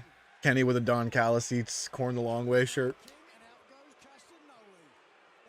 Claudio refusing to even look at Eddie Kingston. Won't even look at him. We saw this past Wednesday on Dynamite, Claudio Castagnoli, he wouldn't even meet Eddie Kingston's eye. Again, Nigel, not because Claudio's afraid of Eddie Kingston, but because he wants Eddie Kingston to get angry. He wants Eddie Kingston to make unforced errors. It is mind games. Nesquik. Man, I'll tell you, Yuta's got to be careful not to exchange these heavy chops. To the side of the neck goes Kingston. And Kingston, the right hand to the face of Claudio Castagnoli. Wait a second. Down here in front of us. Right in front of our desk. Oh, they go a hockey fight. They are going right here. Watch out. And Wheeler Yuta. Oh, crashing into Kingston. And now Claudio Castagnoli hoists up Kingston and drives him spine first. Oh, damn. Shows you the power and the strength and the speed, explosivity of Claudio right there. The Mad King may rue his decision to attack Castagnoli on the outside, because it certainly hasn't worked out well for him. Yeah, they're not confiscating anything that's not obscene. There's a dude with a CM Punk flag. Claudio Castagnoli. This match continues. The Blackpool Combat Club looking for a quick victory here. I like that sense of urgency by Wheeler Yuta to go for that cover. Trying to pick up the scraps left behind by Oh, Claudio. wrestling is absolutely real to Eddie Kingston. Oh, for sure. It is all 100% real for him. The technique and the detail of all the members of the Blackpool Combat Club, second to none. They train together. Ooh. Yeah, you're right. They do train together. They eat together. They travel together. To your point, Nigel, that's what they do. Hence that chemistry. And you know how that goes with team. But they've never been to Blackpool, Taz. Do you think they can call themselves a Blackpool Combat Club, really? I agree with you on that. And yeah, that is perplexing. I'm with you on that. But they call it, so they're the BCC. Whatever they call themselves, they are certainly effective. Yo, Curly made some Hawaiian chicken over like sticky rice tonight. Oh my god, it's so good. Sounds good. Yuta legal on the toe kick to the ribs of Eddie Kingston. Wide open. Maybe the sternum. Wide open, and Yuta exploiting that right there. And again, look at Claudio turning his back, showing no respect at all for the king. Ooh. That has been the case with Claudio Castagnoli and Eddie Kingston. Oh, just nasty. Wasn't even a kitchen sink. It was just the point of the knee to the mid. You think there's any chance this is over by 11? I work at 6 in the morning tomorrow, so I would love for it to. Me too. Oh gosh, and there's also the 8-man tag. Yeah, Jesus. No chance we're done at 11 then. No chance. We got 3 more matches to go. It's tough when you're on the apron and you're not legally Professional wrestling, it certainly would have been a dream come true for him to go over there. Such a prestigious tournament. Yeah, some jobs don't get off for Labor Day, man.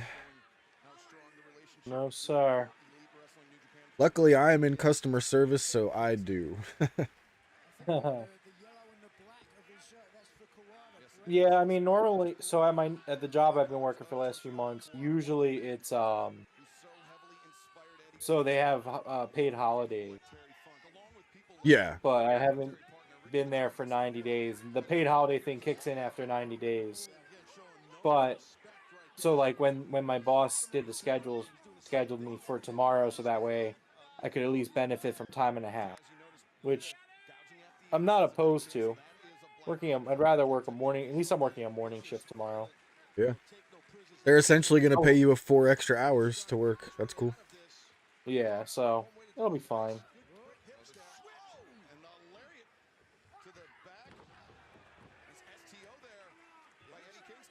Yeah, it's Labor Day tomorrow. I wish I had like an office job. Something nice and Yeah. easy, off on holidays and shit. That would be great. Yeah, I got no buffering on my end, War Machine. Yeah, mine's fine too. Yo, that was cool. He kind of put Claudio's head into the turnbuckle and kicked him in the face at the same time. I didn't even know that was possible. Oh.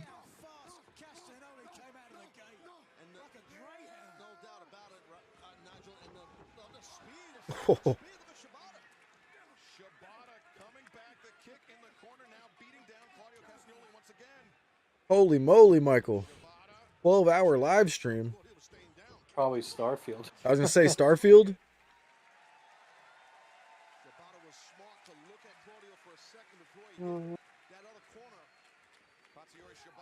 Who were you watching, Michael?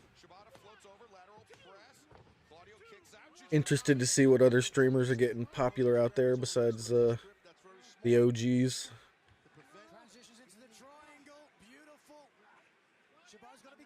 Okay, in real life right here, Claudia would be going unconscious. This triangle choke, once you're there, you're done. Or you could do that, technically.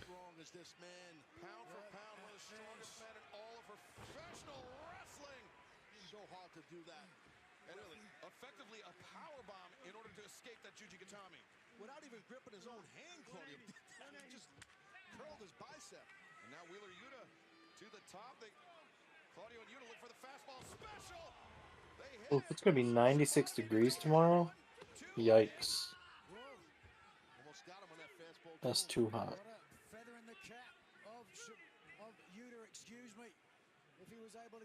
Yeah, that sounds shitty. It's nice that my job is nice and cool inside, so I'm not gonna complain about that. Dude, did he just KO Wheeler for real? I don't know. Yuta looked like he fucking crumbled like a sack of potatoes. He hit every part of his face and head. As Shibata with Yuta all tied up. Claudio Castagnoli. Oh boy. The chop to the chest. Shibata saying, pour it on. A fighting spirit. Oh, the boot caught. What an awesome spot. I love this.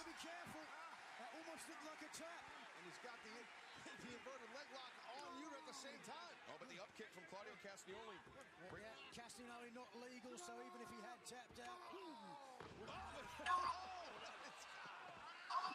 Oh, that'd have been funny if that caused Yuta to tap. Claudio Castagnoli was thinking about self-preservation there. Didn't even consider Wheeler Yuta. The young boy of the Blackpool Combat Club has certainly earned his stripes. In comes the Mad King.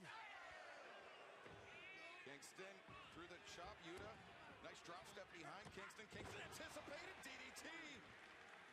Good snap in that DDT. Shibata's amazing. When Excalibur first started, like, marking out over Shibata, I was kind of like, okay, who is this guy? And I had to go check him out. Dude, he's amazing. Could be the Hurricane coming up for Wheeler Yuta. Kingston with that right hand raised high. Oh, Claudio. Coming in on Kingston's blind spot and catching him by surprise with that kick. Yeah, but Shibata just caught Claudio. Now Wheeler's all by him lonesome here. Okay, Michael.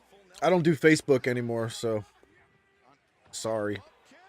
But if anyone else is interested, by all means, go check Jamie Hetland out.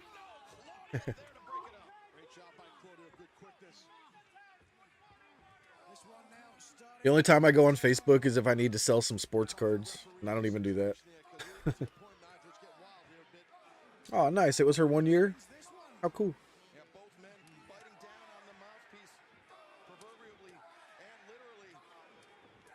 impressed with Shibata hanging in there with Claudio. I know how tough Shibata is, but it's impressive with a man the size of power of Claudio. This is when you need a good thumb in the eye.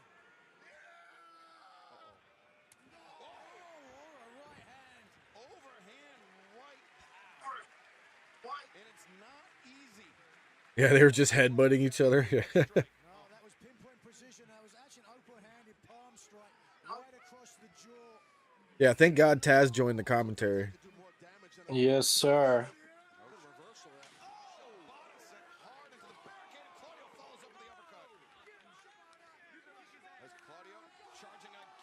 Hey, that looked like me out there. That dude is like literally dressed in my usual gear. That's crazy.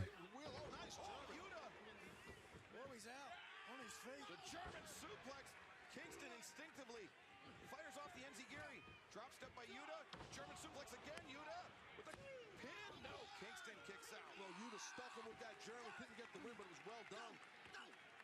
And now Wheeler Yuta raining down elbow strikes on Eddie Kingston. Oh, wait a second. Kingston's got to Thought I turned that off. before the official could stop this. This is Yuta's opportunity to really prove his worth to the rest of the Blackpool Combat Club. He's looking pretty good to me. You fucked up. You fucked up. This is what we want to see right here. These two cats. Oh. This is bad blood. Look at Claudio making sure he doesn't hit Eddie too hard. Get himself fucking... Short arm lariat there by Castagnoli. The cover. Oh. Eddie kicks out, but Claudio immediately seizing on.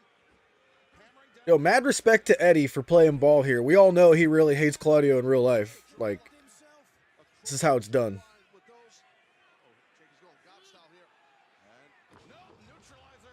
Neutralizer. Kingston, last possible moment, turn the shoulder. Frustration evident on the face of Claudio Castagnoli. Sorry, Nigel, I apologize. Who can forget one of Claudio Castagnoli's Hold on. Is that guy in the audience that I said dresses like me wearing the same hat as me? No fucking shot. Which guy, Jeff? All right, so right over the middle turnbuckle on the left, there's a dude in a black hat with glasses on. He's directly over the middle turnbuckle on the left side. Jeff, is that you? That's what I'm saying. It's so weird. If that's the same hat, and he's also wearing a jean vest. Like, I always wear a jean vest.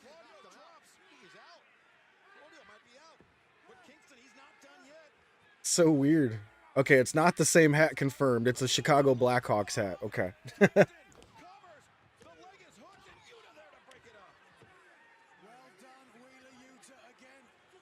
Do you see him? So right over the middle turnbuckle. No, right next to him. You'll see. The guy in glasses right there. It literally looks like me sitting in the audience. That's so weird.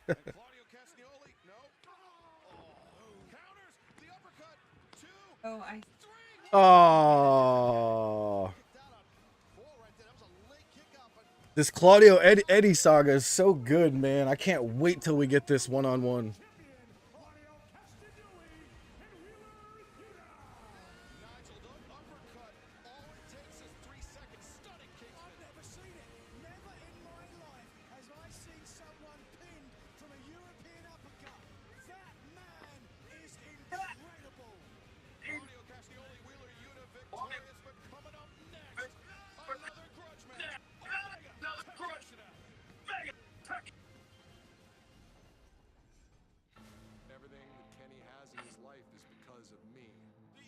Yeah, let's move this along.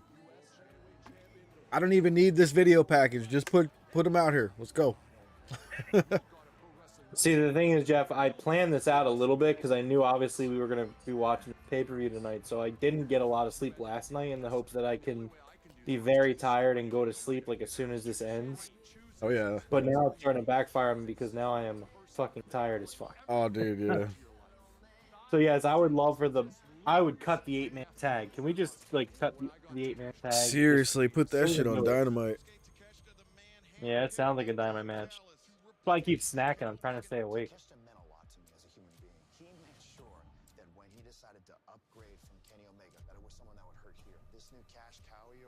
This match is gonna be dope, though. Oh yeah.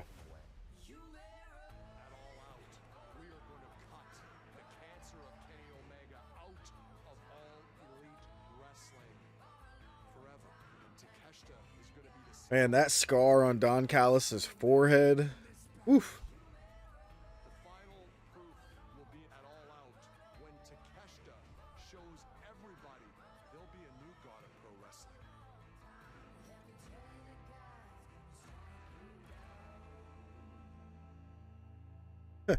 Callis is like, man, I've been in the wrestling business for like 40 years and finally got a 4-inch gash across my head. Not even in a match. It's even on the painting. The scar is painted onto his forehead on the painting now.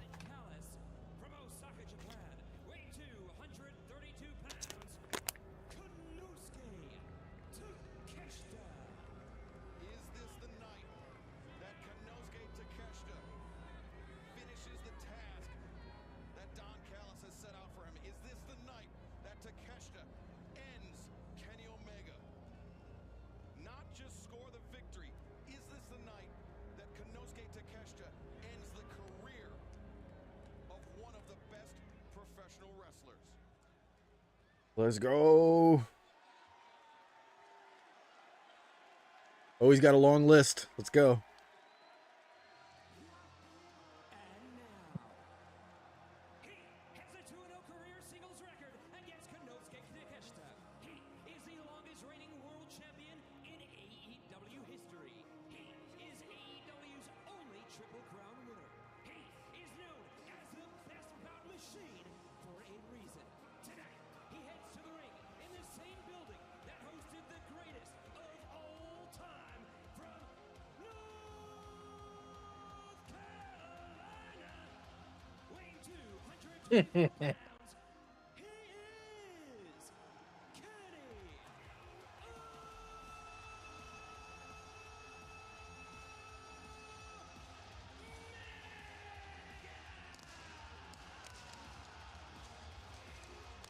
Let's go.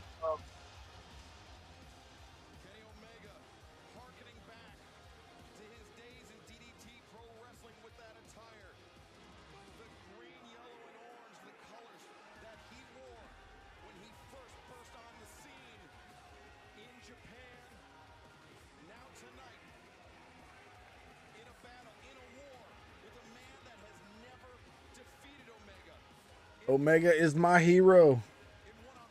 That girl that flipped off Hangman's not there anymore. Yeah, I saw. Well,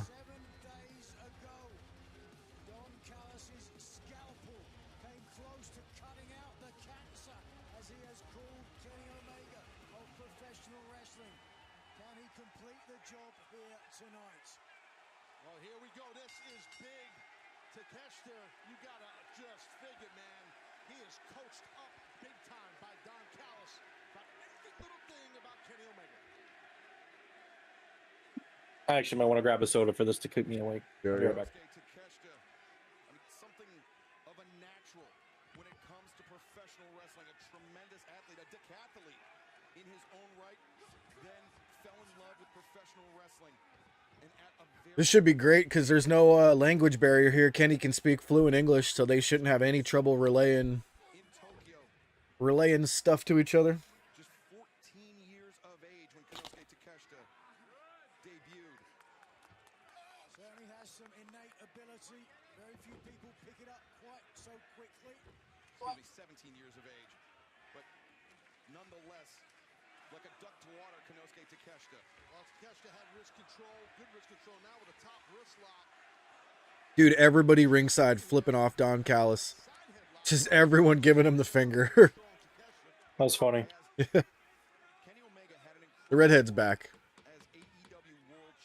I see that. It took a tremendous toll on his body, the toll that had to be repaired via multiple surgeries. And Don Callis was by Kenny's side for every step of that. Don Callis has insight like no other person into the surgery. You know what, War Machine? After I said it, my brain was like, "Did you say English?" And I was like, "I don't know. I'm just gonna go with it."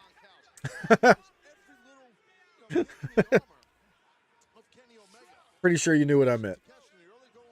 But yeah, that did happen. War Machine, as you know, sometimes Jeff just says really silly things. We don't really try to question it. Yeah. Maybe telegraphed that, and Omega came back with a high kick. The second one, Takeshita absorbing the contact. And, Takeshita leaves his feet, drops. That leg lariat was nice. Excellent athleticism. That's that decathlon background. As Takeshita, I mean, in many ways. Oh, the jumping knee blocked by Omega. He did block it. Kenny did. As Omega looking for that Snapdragon. Watch out. God.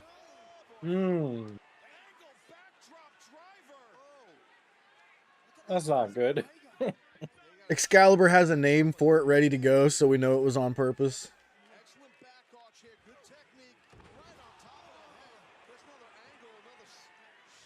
Oh, okay. It's because he lands on his shoulder. That's smart. It looked like he landed on the crown of his head, but they did that perfect. Yeah, that was a well shot Yeah. angle right there.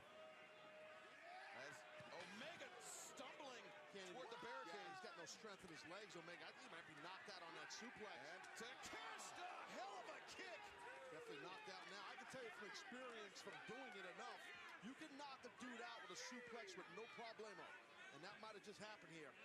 Taz, I'm sure you've been knocked out plenty of times in your career. How do you get things back? How do you shake off the... You just kind of shake it out, you know, it's tough. A dude in the full Clockwork Orange outfit. Important thing is time, which Takeshita is not giving Kenny Omega any of. Well, I think you're right, because you're not getting a chance to breathe and get your head right. Omega underneath Takeshita. Oh shit. Kenny Omega, think about hiking up the green overalls. He's still a little rock. Yeah, still unsteady as Omega. And he's gonna fly a bit here. The most Woo! That was nice. This guy just leaves it all out in the ring. Tony hasn't even called a match. I don't think Tony Schiavone's going to. Maybe.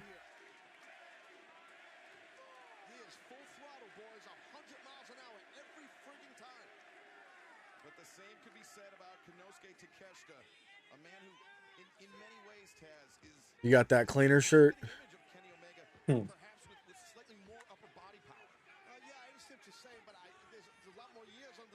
If Simon doesn't reference the up yours sign, I'm going to be so disappointed.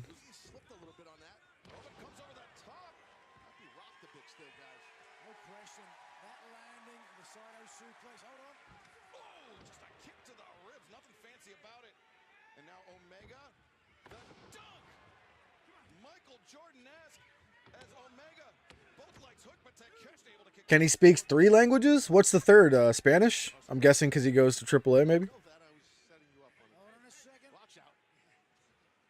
Oh, it's I would say maybe because he's from Canada, maybe French.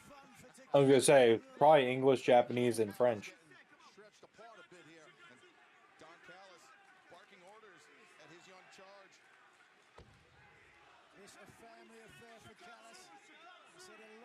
It was kind of weird in Canada. The non-French speaking Canadians didn't really like the French speaking Canadians. They were like, "Fuck those guys." Yeah, isn't that funny? They were just like, half the Canadians were like, "Hey, we're gonna speak French still. Hope that's cool." The other Canadians were like, "No, it's not." No. Japanese, French, and English. Okay.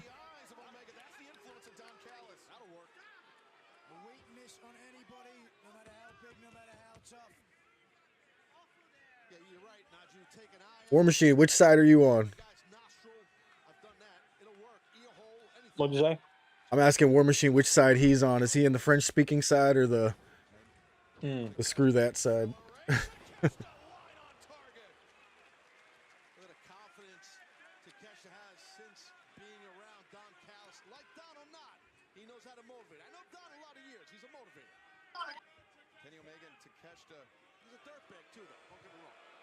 so many tag team battles for the KOD Tag Team Championship in DDT Pro Wrestling.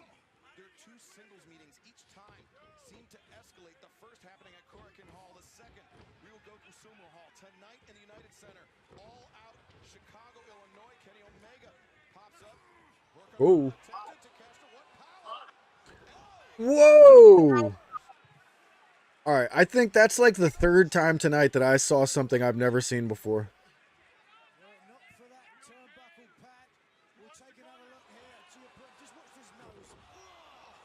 That was sick.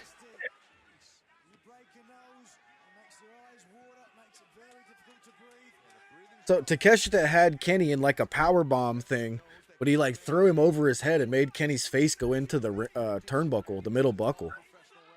That was incredible.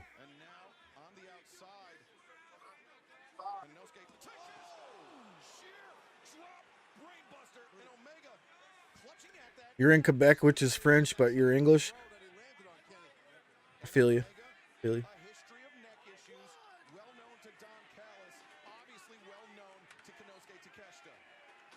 Listen, it's well documented. Kenny Omega is battle tested, but he's being put to the test heavily right now. Why so many chairs?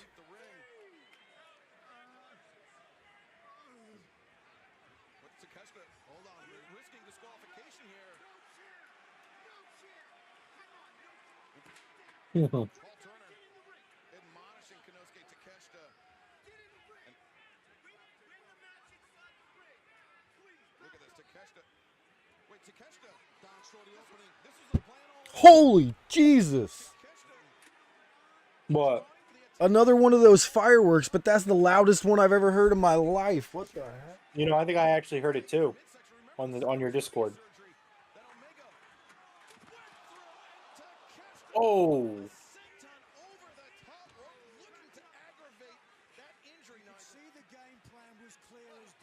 Jesus. That sounded like somebody just shot a freaking fired a shotgun outside my window.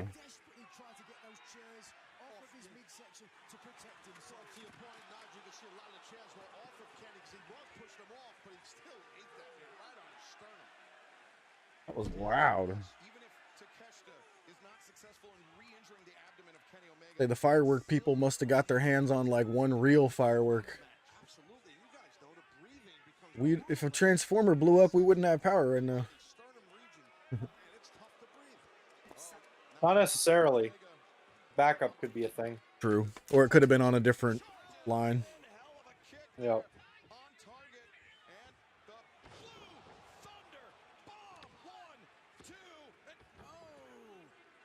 All right.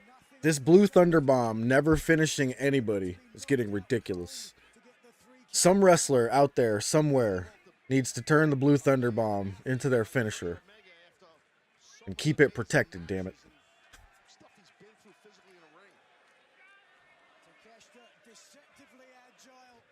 As the senton, Takeshita sits out.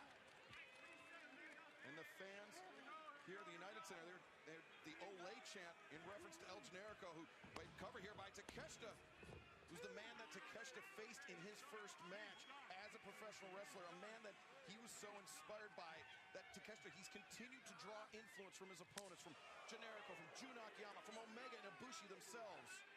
The greatest learn from the greatest to become the greatest. And right now, R.I.P. to El Generico. Rest in peace. What was that? I said R.I.P. Rest in peace to El Generico. Oh, yeah. I think Takeshita even feeling the effects of that in his own elbow, Taz. Yeah, I think you're right. And well, it looks like Takeshita is far from done here.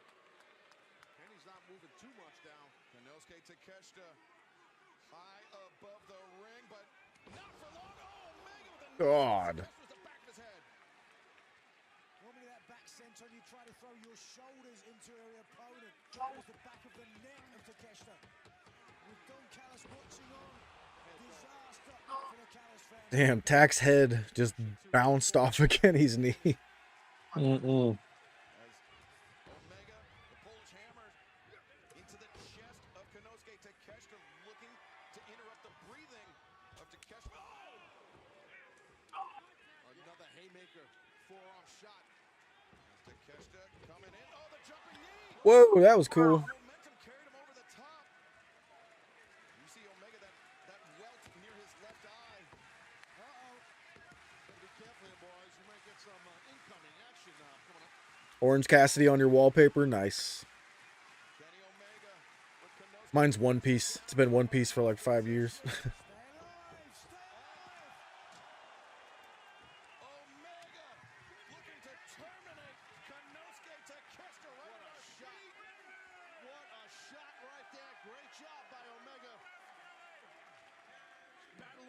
Right now, he's trying to recover, but that was amazing stuff. Omega's got a very telling view, Nigel. Kenny Omega heaving for breath right now. He was struggling, certainly. He realizes he's in the fight of his life. You just got the AEW logo. Nice. Actually, do I still have the...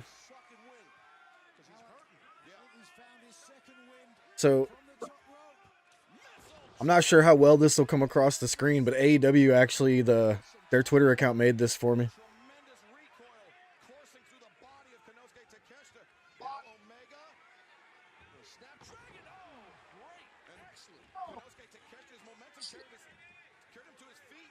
It's the AEW World Championship, and it actually has our podcast name on the belt and below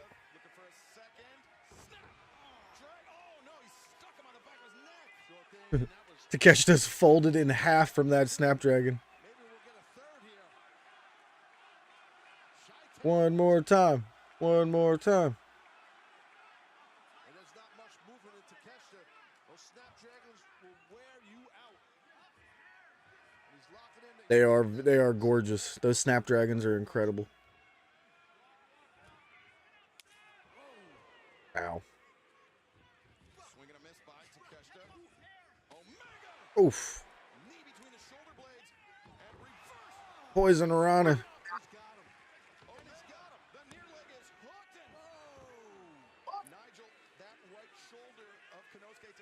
That Poison Rana that Kenny does, man, gives me a heart attack just about every time. Look how close his head comes to the... Yeah. It's like centimeters, man.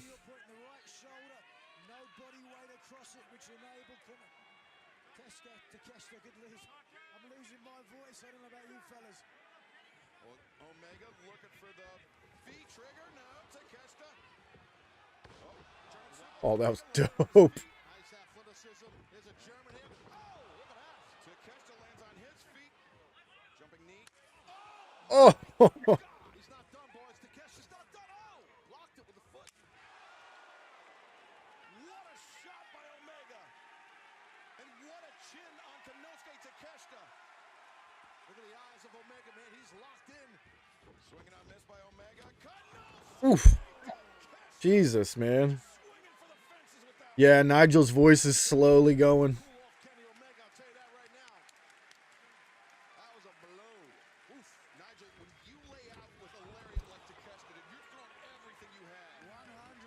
You swing for the fences, and that one was a home run.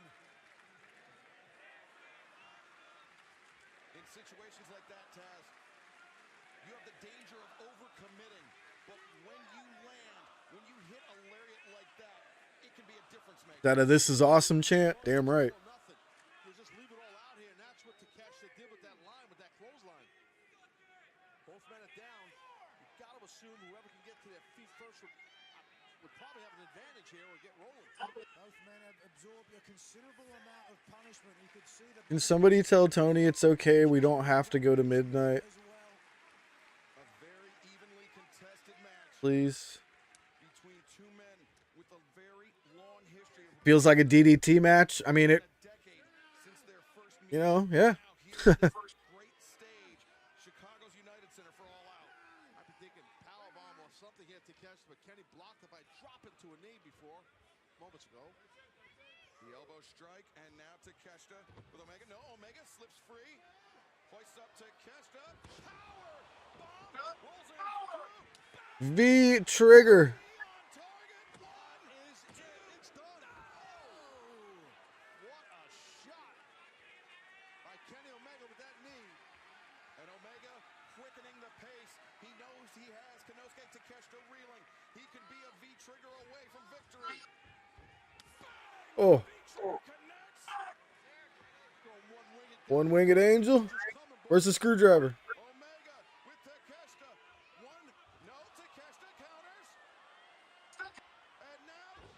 Oh, wow.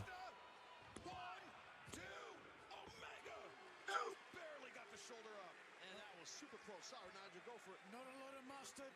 And Takeshita is holding on. He realizes now this is his opportunity to put Omega away. Dead weight. Oh, God. Kenny kicked, but again, not a quality kick out, Nigel.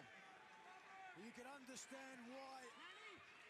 Omega, the eyes closed. Come on, Kenny. The physicality of this match, the targeted offense by Konosuke Takeshita. When the guy's hanging on with that waist lock, you know he's going to go for another German, and Kenny's aware of that.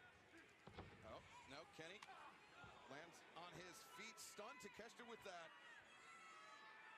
Takeshita dropping to a knee. Look at Kenny's legs. He can't even, he's got no power in those legs right now.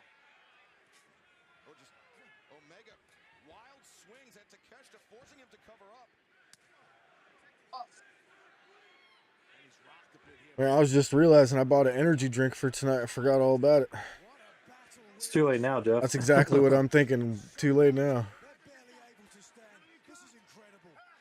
Jeff, we're gonna be like the show's gonna be over at like 12 o'clock. Yeah. And we're just gonna be like, all right, bye guys. End the stream. Like I'm gonna be saying my goodbyes the second the last bell rings. Yeah. Before the show ends. Which like I don't mind long shows. I never do. I mean I'm always I'm actually always in defense of the longer shows. I think that giving your customers their money's worth is always a good idea. But I end up working at 6 a.m. tomorrow. I don't know why, for some reason, this one just feels longer, you know? I just think it's been a long week, like like we were talking about earlier. Like here's the thing, right? I think that the roster, much like they did last year when the Brawl Out happened, I feel like the roster really came together tonight to really knock it out of the park. Absolutely. I think everybody did a great job. I think all the matches have been great. A few little things here and there, but at that point, it's just kind of nitpicky. This match is incredible. You know, so it's like, but at the end of the day, it's just like you had All In, you had the firing of CM Punk, deaths in the wrestling world. Jesus. I think you're a second ahead of me because nothing happened Well, yet. no, Kenny was going for a one-winged angel on the top rope. Yeah, but it's been an exhausting week in the pro wrestling world, so I get it. Yeah, I'm fighting the yawns right now. Trying to swallow them, but it ain't working.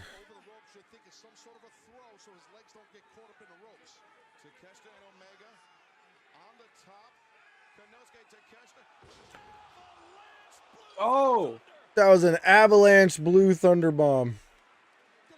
If this don't work, just retire the move. Just about to punch the wall when he kicks out of this. Just retire the move. It's ineffective.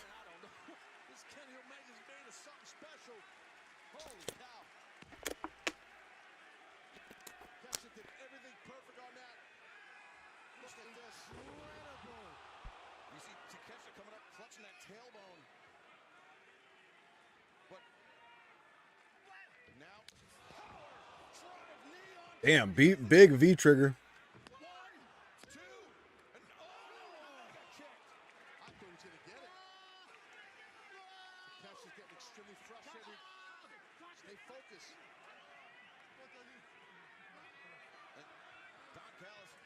Here comes the screwdriver. Fuck you, Don. Oh, wow. Oh, Jesus Christ. So if Kenny didn't move, Kenny would be dead right now if he did not move. Don Callis just stabbed the screwdriver into the soul of the ring.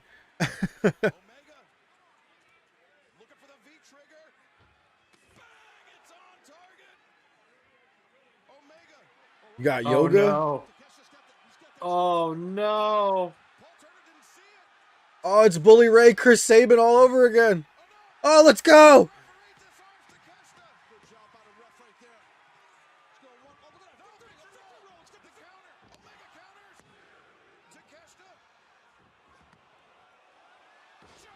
Woof! The Gable Slam. I'm renaming that the Gable Slam. Yeah, you do DDP yoga.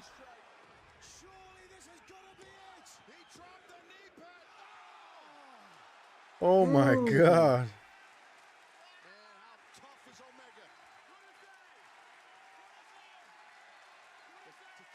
Chorus.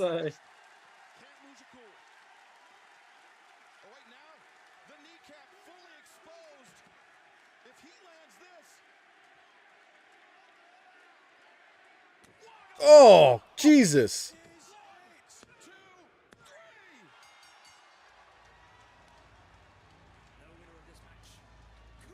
Damn.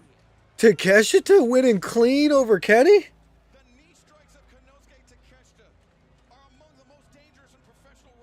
Wow.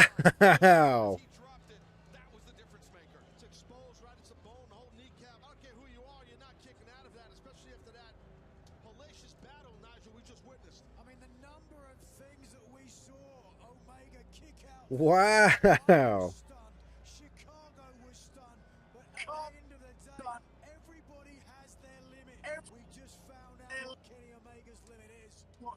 I bet Kenny's been waiting a long time to put over Takeshita.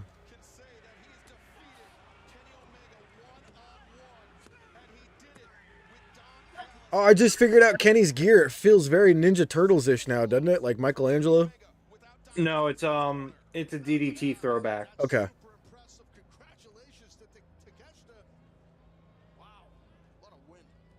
Dadgummit.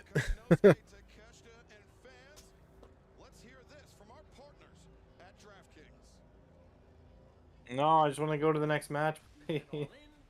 Oh. Speaking of DDP, there's his daughter. Not sure if you knew that, War Machine. I just found that out like 3 days ago.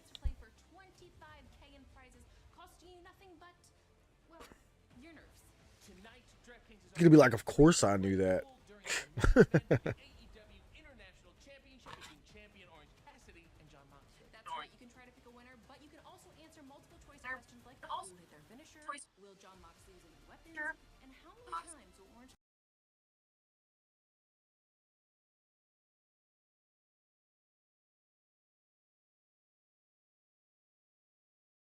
Yes, sir. Lexi Nair, Diamond Dallas Page's daughter. I just found it out, and I was like, am I the only one that doesn't know this? And thank God a lot of people don't know it either. I literally thought I was like the only person in the world that didn't know. Bang, bang! Bang, bang, gang!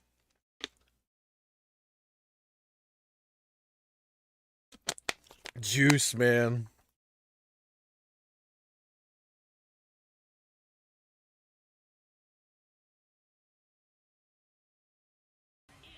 I would have Bullet Club Gold win this match. I think so too. You gotta. The Bucks and the FTR are still kind of sort of feuding a little bit with their walking away from the handshakes.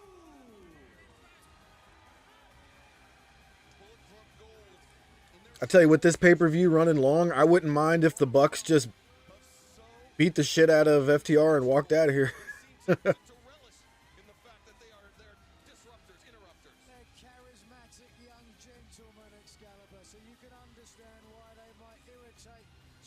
It's his stepdaughter? Nobody seems to use the step word when I was looking it up on Google. Huh.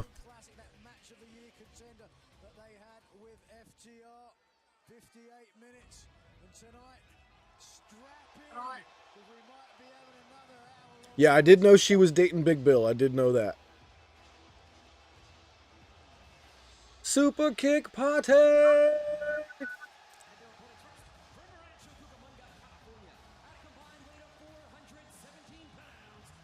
Oh, they got divorced now? Then why is she still labeled as his daughter? That's weird.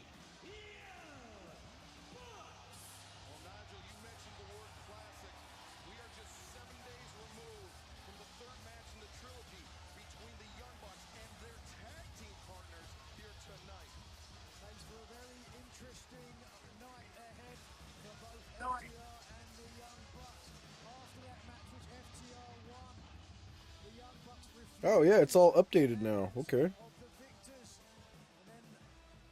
Was just this past week. The shoe was on the other foot. FTR refusing to shake their hands with the Bucks.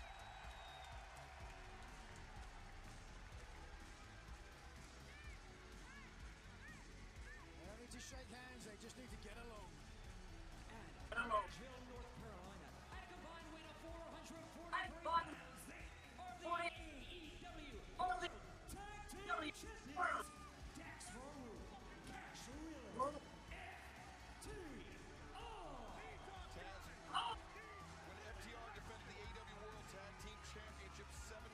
Maybe Cash betrays and joins the Gun Club.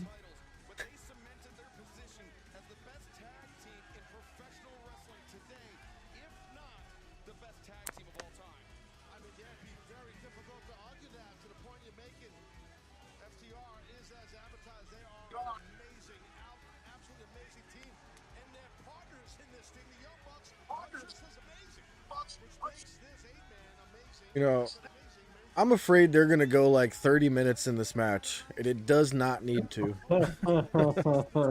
It does not need it at all. The 30 minutes on Collision was plenty good enough.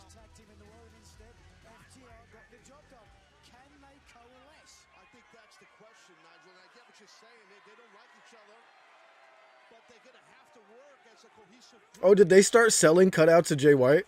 That's great.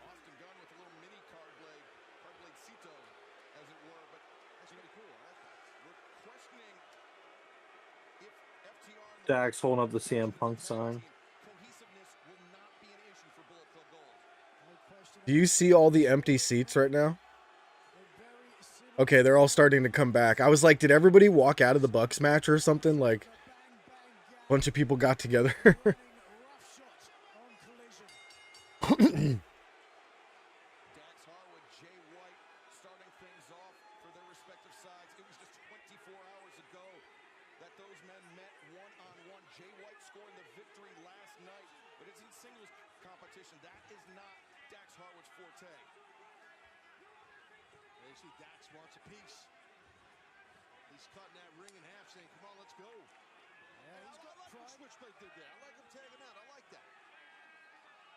Switchblade's got nothing to prove against Dax Harwood. That's right. It's a smart job by Jay White right there. Very good.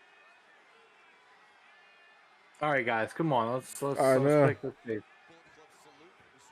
I said the same thing, War Machine. Said the same thing, dude.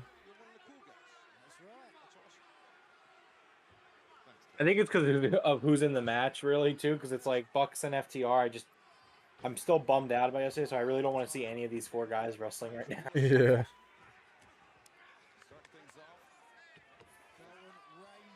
Very capable. Good hammerlock right there, and Cash, good switch on that hammerlock. And this is said not to take anything away from Colton Gunn. He is the least experienced competitor in this match, but he has proven that in such a short time, I mean, he's become a champion here in All Elite Wrestling. He's one of the best of his generation. Yes, indeed. Former AEW Tag Team Champion, but hold on a second. Oh, boy. Roll up deep cover. Colton Gunn, cradle right there, and Colton smart enough to shut down Cash quickly there. Hammer throw into the corner. Cash Wheeler elevates up and over the top. Hip toss. And side headlock takeover. Wheeler, low center of gravity, like his tag team partner Dax Harwood, and of course, legend Dusty Rhodes was an early supporter of FTR. Tag was made. Gets the blind tag from Austin Gunn. So, War Machine, you're doing the whole DDP yoga stuff. Did you ever see when DDP went on Shark Tank? Did you ever get to see that, Rome? No. I used to be a big fan of that Shark Tank show. I used to watch like all of them. So he went on the show and nobody gave him a deal. The next day after the show aired, he did $6 million in sales.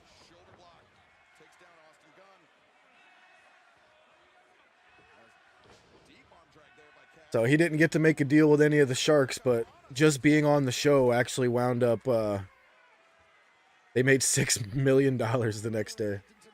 Wild.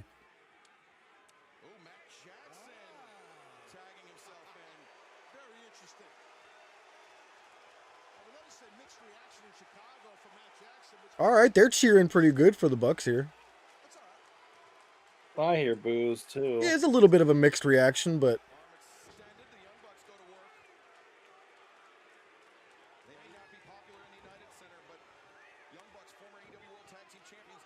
yo, that was cool.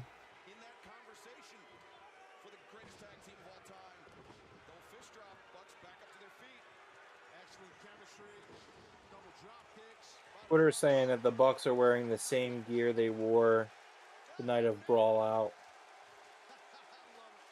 You said the word mixed reaction. That'd be like a bag of Chex Mix where you only get pretzels.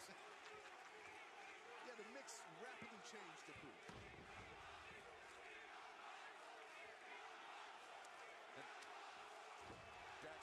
Yeah, we're getting Young Bucks chance.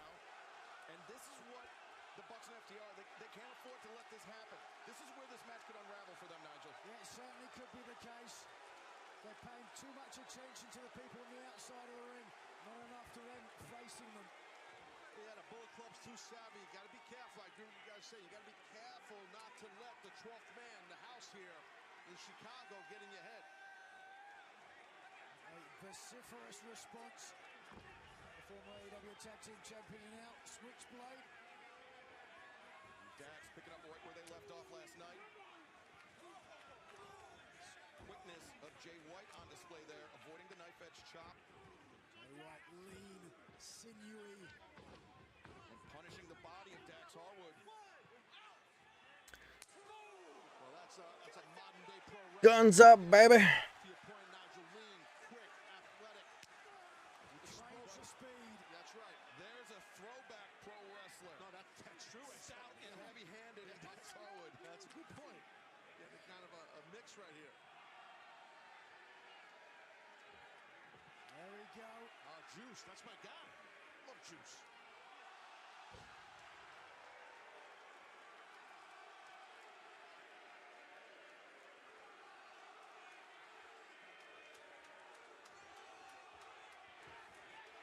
Jay White drew the attention of Dax Harwood. What's going on in the crowd right now? Probably a fight, to be honest. Probably some Bucks fan and Punk fan fighting.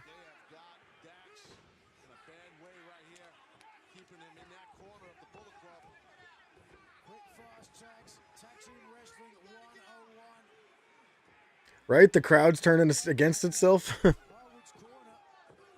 don't know. All I know is I never want to see another pro wrestling show in Chicago ever again. The Bang Bang Gang standing tall here in the United Center. And fans, we're less than a month away from AEW's newest pay-per-view event, Wrestle Dream, Sunday, October 1st, from the Pledge, the Clark Arena in Seattle, Washington. Tickets available this Friday, September 8th, 10 a.m. Pacific time. We'll be live on pay-per-view Sunday, October 1st. And that shot right there definitely. Unbeknownst to the Bullet Club, they got a new member. That spot would have been way better if it was cash. Yeah, it would have.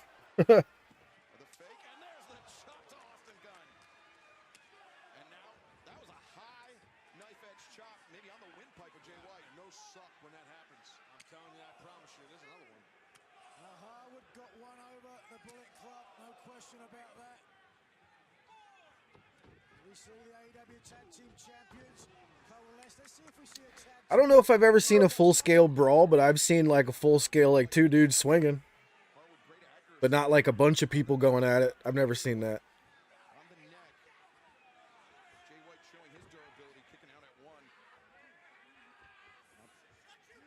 Takeshita and Kenny, 22 minutes. Dear Lord.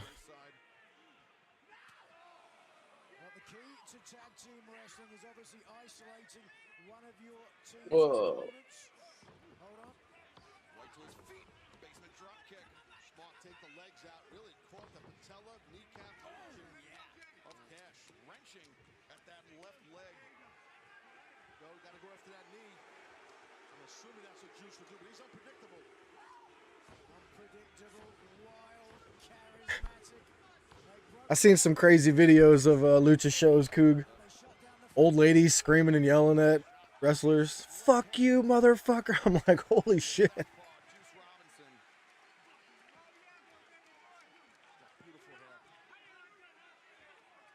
jealous. Now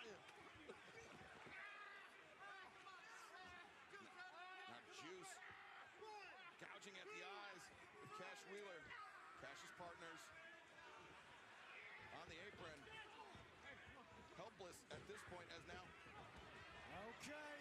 A standoff. And we got a showdown here at the OK Corral. The line is drawn. And off we go.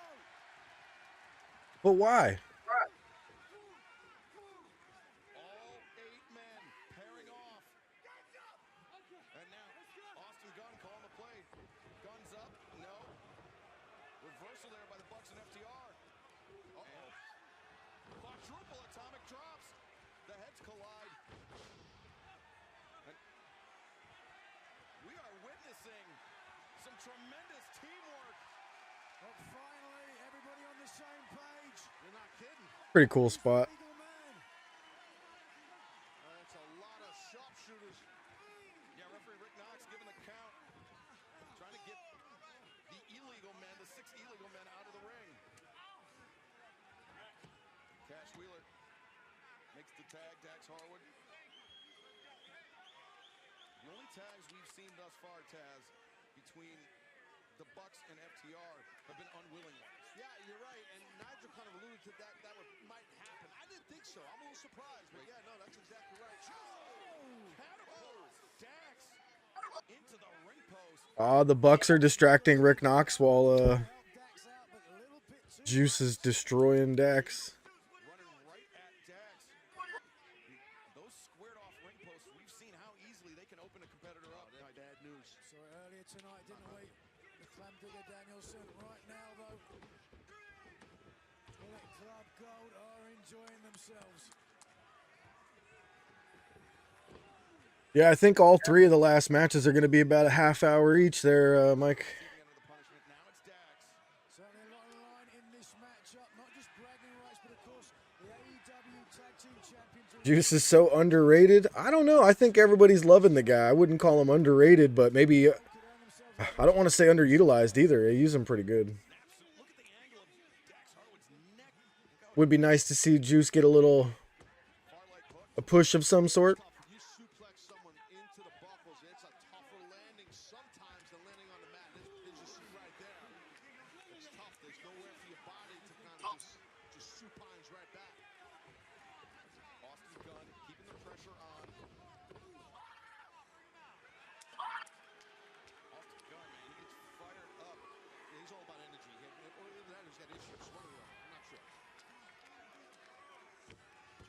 Is it just me or the whole suck it thing, the DX thing? I don't like it anymore. Is it just me? I don't know. I'm indifferent. I kind of just like roll my eyes now when I see it. I'm just like, blah, whatever. Depends on who's doing it. That's a good point. Juice Robinson on Dax, and the Bucks and Cash know they got to get Dax going here to try to get a tag towards them. Dax, he can't afford to be picky about who he tags in. It's got to be the first available tag as Juice is sent into the ropes, comes back, shoulder tackle, trip attempt. And you saw Cash, he was reaching for Dax, but Dax's momentum was cut off. Now Juice. I'll just say, Lord, I hope not, Michael. Dropped down by Harwood. Tough landing right there to back of Juice's head. A very serendipitous landing for Harwood because he is closer to his corner. Nothing between Harwood and his So if we're lucky, this one will finish up quick. Nick Jackson on the floor trying to motivate Harwood to make the tag. But Colton Gunn in there before Dax. Sends Dax to the outside. Yeah, you're definitely right. That is the brawl out gear. Oof, as Dax bounces off the apron.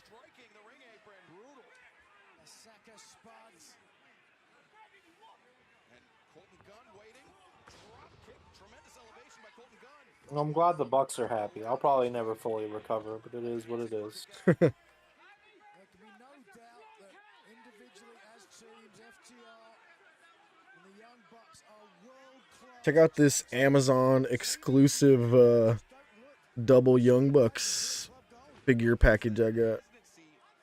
Oh, yeah, I've seen it.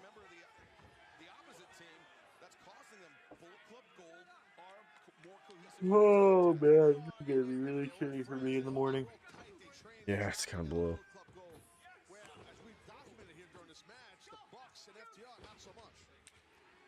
Let me see. I'm gonna look up the sleep calculator. I want to see if I can survive this. Let's see how I can salvage this. So let's see, sleep calculator. What time do I need to wake up? Ideally, fortunately, 4:35. You All right, got so the the sleep Omega Bucks and Cody pop figures? Oh, I've been looking for those. Not necessarily Cody, but Omega and the Bucks. Sleep calculator is telling me I got to go to bed at either 11:50 or 1:20. Why 120? Well, do you know how a sleep calculator works? No. Okay, so basically, when you go to sleep, Jeff, you go through like a 90-minute sleep cycle or multiple sleep cycles. And the trick is that you don't want to wake up in the middle of a sleep cycle. Otherwise, you're going to be more tired because it's like your body's not well rested enough. Your body needs to go through a complete cycle to get the benefit of sleeping through that cycle.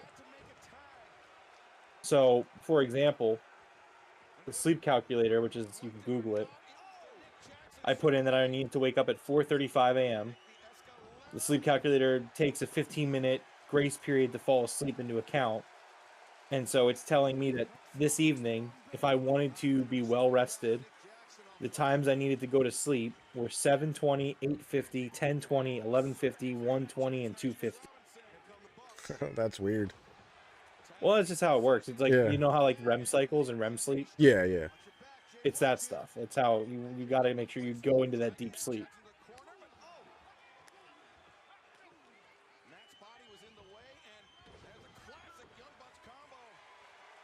Bucks are putting on a show right now. They've got like Yeah, some hopefully they extra put on pep a in their win step run. here. Anybody else noticing that? The Bucks are trying a little bit harder than normal right now.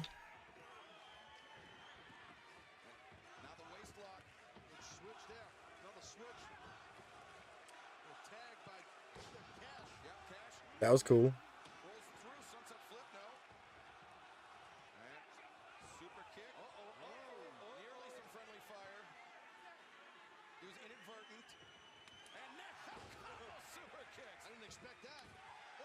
Nice. Cash with the super kicks, man.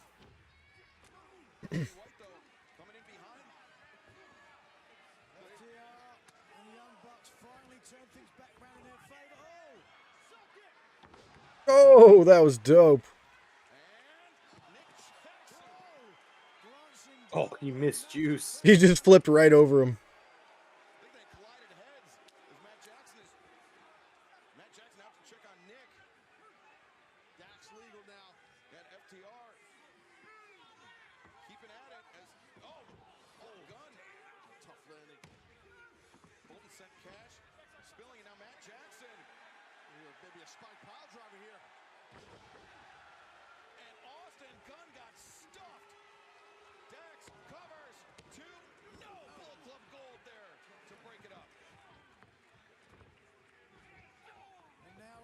Yeah, this is good.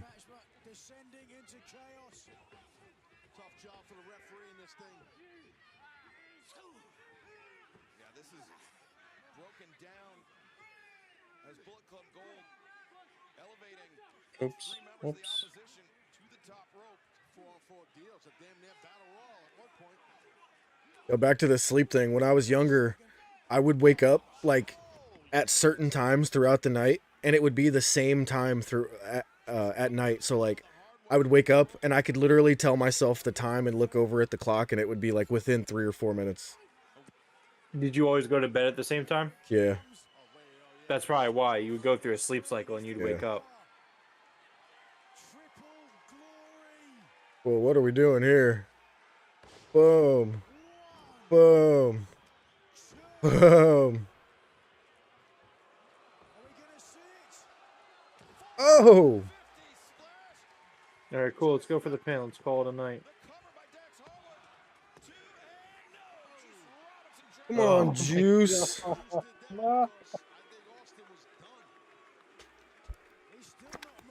Oh no.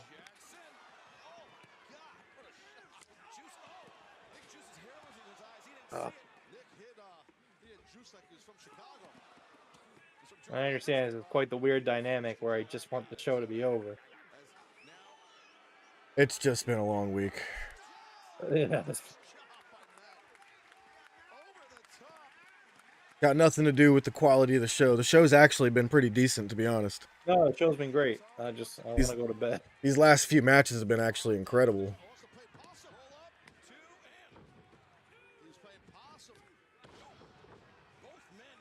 I don't need any double downs right now. Come on.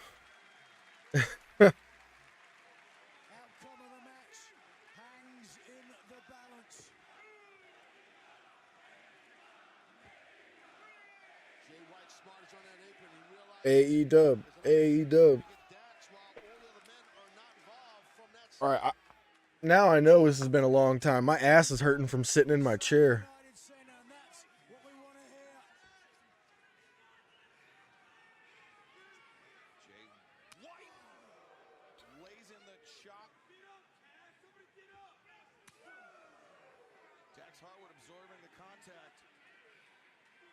Oh man, I've been there. Been there, done that, War Machine. Yeah. When I was doing roofing, I've done that.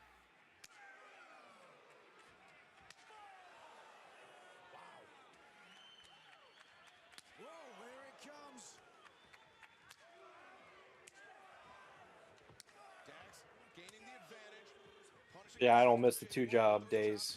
I would so I was working I would work nights. So I would go into the first job at 4 p.m. Now at the time I was like 8, so I wasn't even driving yet. So I would have to, it would be like an hour-long bus ride. So like, I would have to leave my house at 3 p.m. and then I would start work at 4, work the first job until 1, so 4 to 1. Oh, Shatter Machine. Oof. And I That would was hop on a cool. bus. I would hop on a bus, take the bus to the second job. So it was like a 35-minute bus ride. And then I would work the other job at like 2 a.m. till 7 a.m. And then I would go home and sleep for a few hours. And then get up and do it again. I don't miss that. That was terrible. Oh, absolutely terrible. That was awesome. Oh, come on. That could have been the finish and it would have been fucking amazing. No. I'm so tired of That was such a good finish. Why not? Jeff, we're doing the game room on Tuesday. I might be Okay. dead tomorrow afternoon. It's all good. I'm just letting you know. We're gonna do it on Tuesday.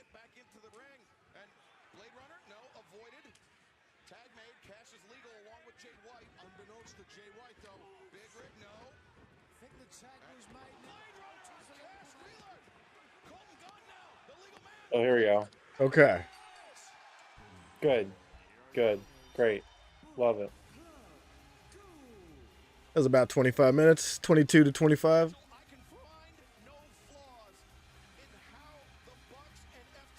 Okay, one more match, right?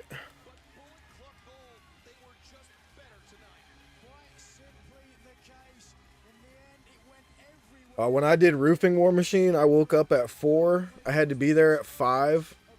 I would get home at like 2 in the afternoon and like immediately just go to bed. I had no day. It was horrible.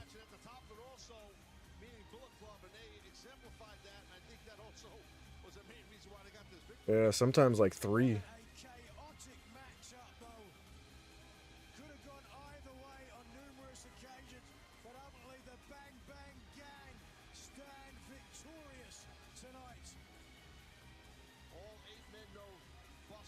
Look at Juice sucking air. He is gassed. Dax, punch him. Cash, punch him.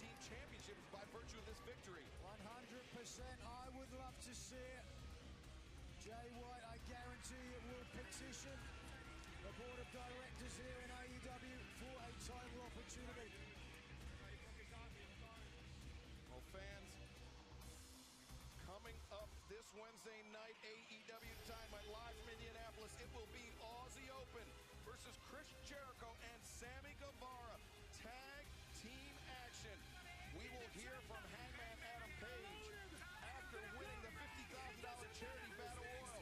But coming up next, it is our main I know, right, Michael? One match. One more match. international championship match. Orange Cassidy.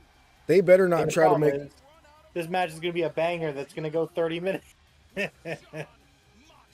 There's no shot this match doesn't go 30 minutes. There's no fucking chance in hell.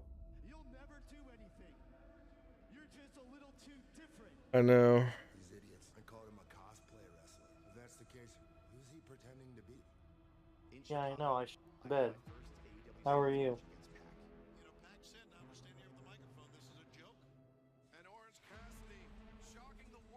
Oh, I know.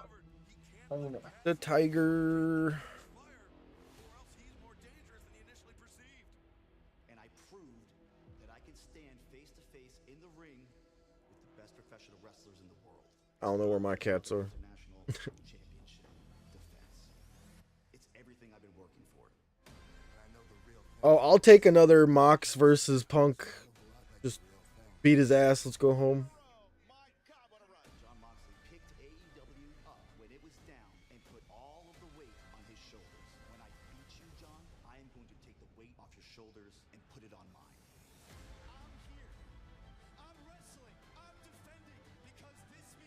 All 4 members of the Blackpool Combat Club performing tonight.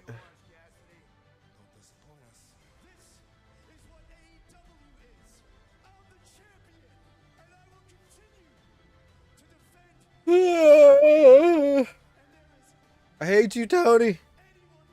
I'm sorry. I don't mean that. I love you. I love you. Yeah, I know. You'll defend the guy no matter whether he's right or wrong. Well, Tony did everything he could to fix the CM Punk situation. I don't think there was much more he could have done. Well, I guess we're just never going to have to see eye to eye on that as long as we live.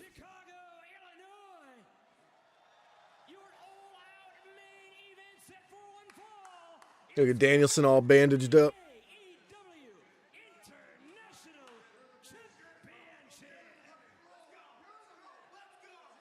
Do they not have music playing for Mox? It's that music that they use at pay-per-views for the Blackpool Combat Club now. Oh no, it's playing now. In that package we just watched, I want to draw everyone's attention to something John Moxley said. He said, everyone believes in you, Orange Cassidy. Don't let us down. John Moxley believes in Orange Cassidy. You don't Did you see the flowers on the table right there? Yeah. Somebody was like, I would like a succulent on my table, please. Orange Cassidy tonight. Moxley will not be satisfied with anything less than that, Nigel. No doubt about it, and it does speak volumes about how Orange Cassidy has raised the prestige of the international title, such that a credentialed former 3-time world champion in John Moxley is now gunning for his international title. John Moxley just 7 days removed from that Stadium Stampede match, Taz. You know he's banged up. Orange Cassidy likewise banged up, maybe even more so. Orange loses, we riot. These losers aren't going to riot. Nah. If there was a night where they were going to riot, it would have been tonight. They didn't do it. Sit down and enjoy your wrestling show. You losers. What a bunch of losers that live in Chicago, let me tell you.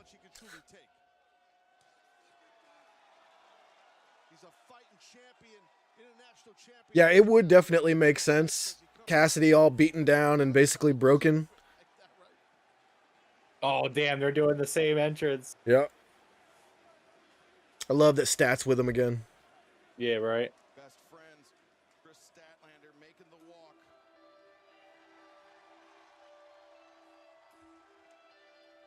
As Orange approaches the ring. Oh, that's right. The entire Best Friends were in matches as well. AEW pay-per-view main event. In the same city where fans learned that Orange Cassidy was no joke. In the same city where Orange Cassidy faced the bastard Pac, the man he would later defeat in Toronto, Ontario, Canada. The one firework is my favorite part of his entrance. Oh, there's a second firework. Orange Cassidy also main eventing an AEW pay-per-view once again. Hell yeah. Love to see it.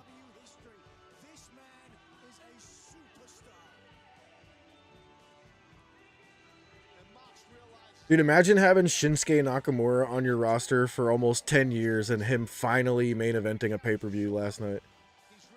Yeah, well. Crazy. When they said it, I was like, that cannot be true. Yes, it is.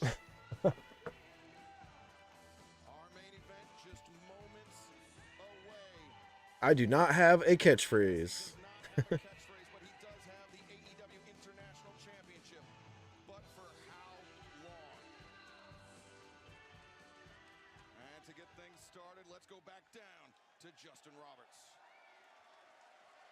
Introducing at this time, the challenger from Cincinnati, Ohio, weighing 231 pounds,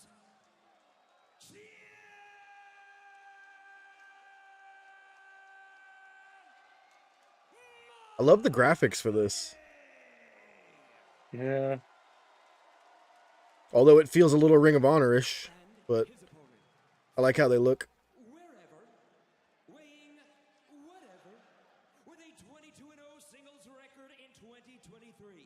And for 326 days, he is your reigning and defending AEW International Champion,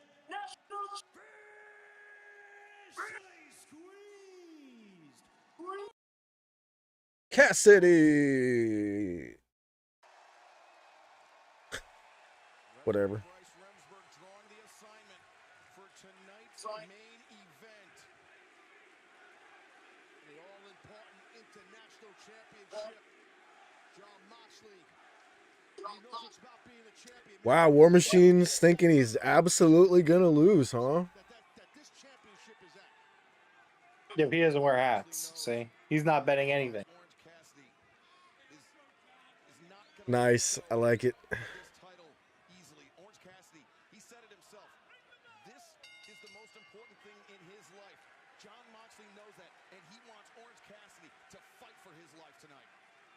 Can't wait for these guys to go 30 minutes with a fucking 5-star match, and I'm going to be so upset about it. Dude. And it just hit me hard. I gotta use the restroom so bad. I would go now before it starts picking up. That's what I'm thinking, but I'll miss all the cool Orange Cassidy hands and pockets shit. Yeah, that's true. Just hold I gotta go now. Yeah, I gotta go now. Just hold it.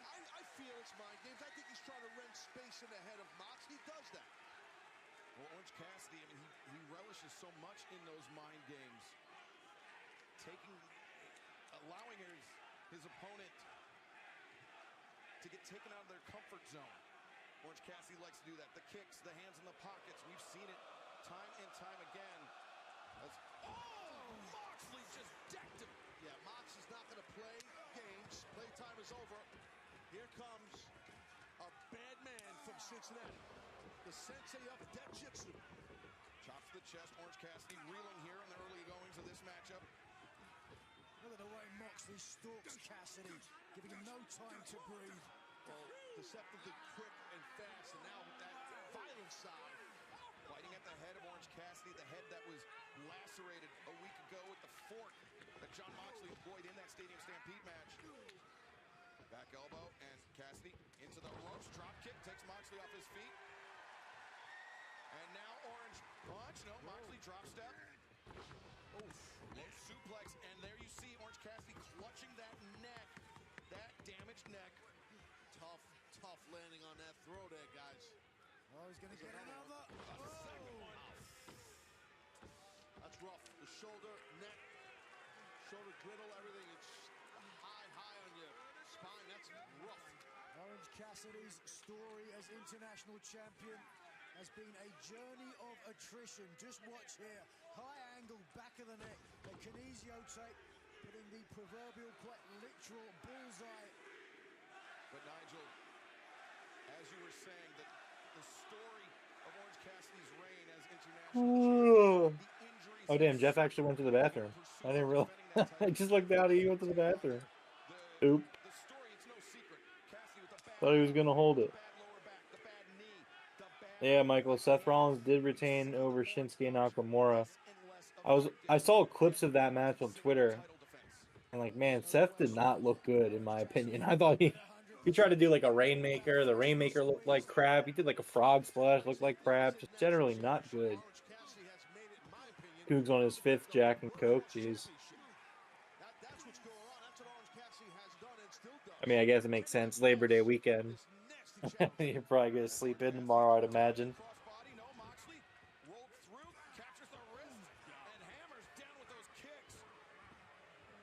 Ugh.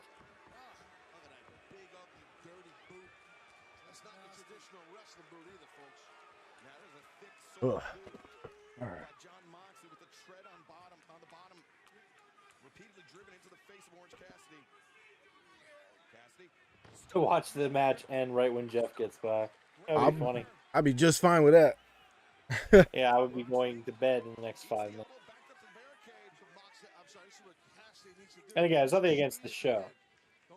No, absolutely not. I'm even shocked in our Discord. People are saying this was entirely worth the $50. So, I mean, we talked about it. I thought that the talent all stepped up. I mean, it was a motivated locker room. yeah, This locker room constantly comes together every time that, you know, they're backed into a corner. So I'm not surprised. I mean, it doesn't take away from the fact that I felt like the pay-per-view had a poor build. I think a lot of problems in the booking department. I mean, but I never, you know, nothing against the talent. I think all the talent went out there and killed it. absolutely.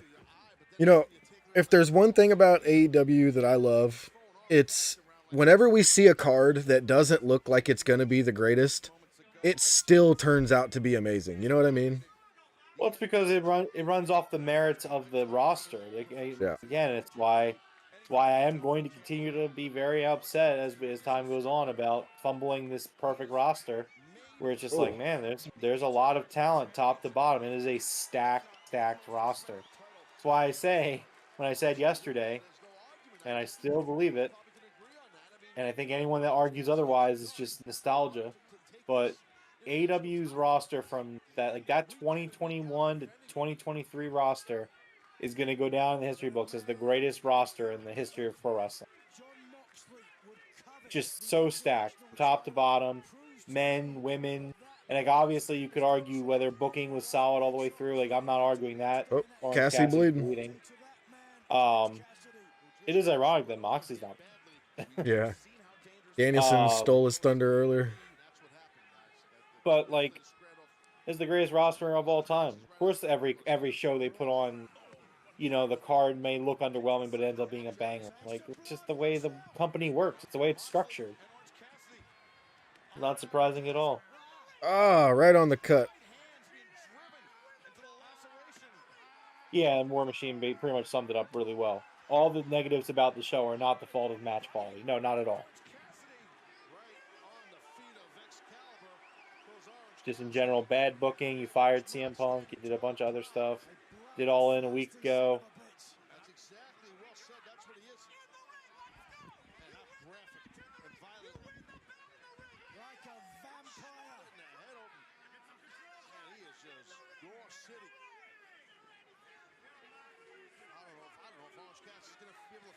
Gross.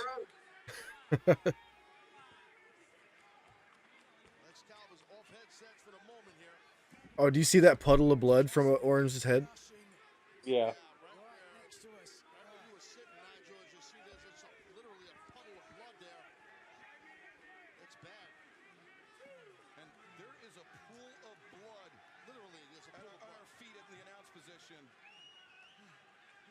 As Orange Cassidy struggling to crawl to the ring, struggling to beat the count.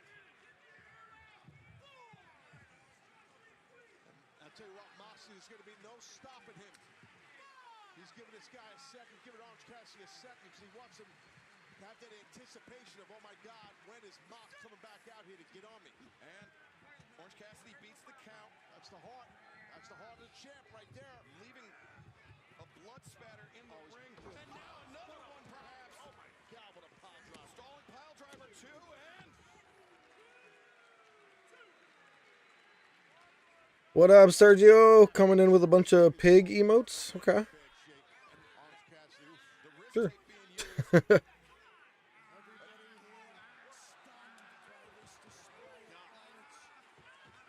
Viciousness.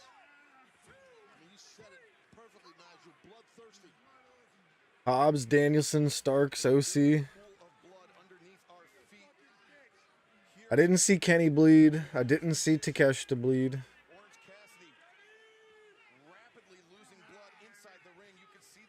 Danielson and Starks did, yep. Hobbs did. I think that's about it. Yeah, that's why I was saying gross, Coog. He was biting the cut.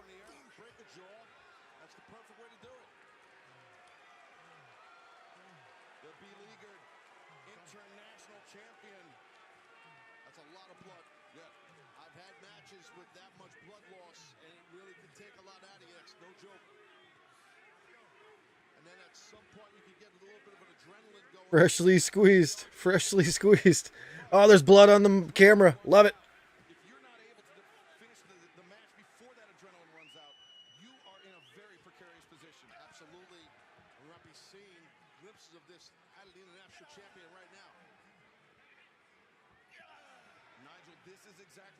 I wonder if those pants will ever be clean again.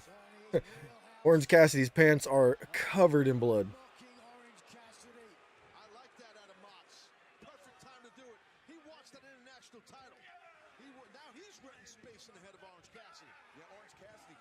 Oof. People in the front row are probably getting a little splatter on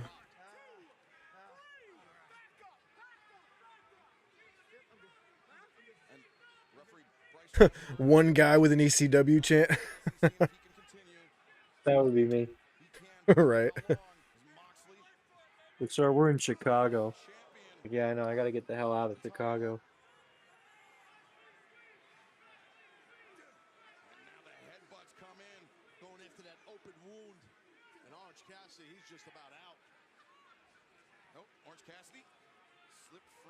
Did Jenna and I tell you about the homeless encounter we had in Chicago?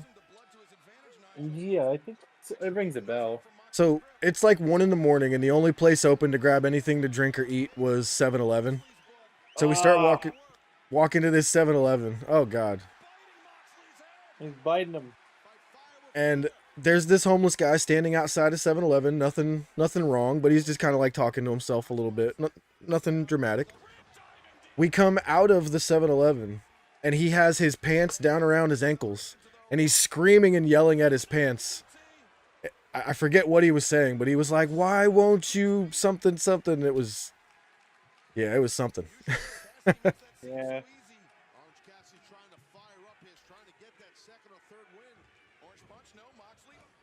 Oh.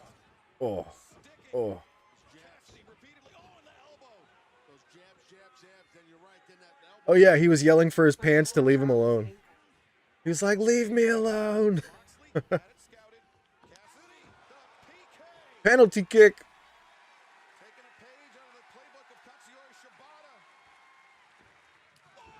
Oh.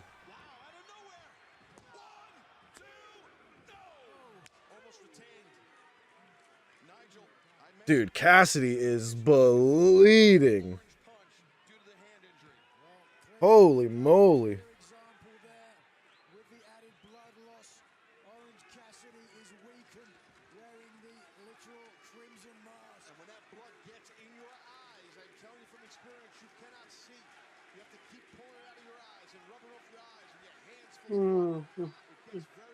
Was it Frank from Shameless? No.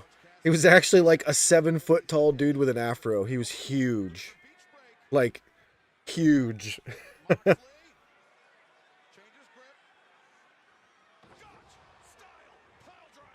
He's like a non-muscular powerhouse Hobbs. Ooh, almost got that same. Oh, here's the bulldog choke. With the blood just pouring out of his face. Dude, you could see it just dripping.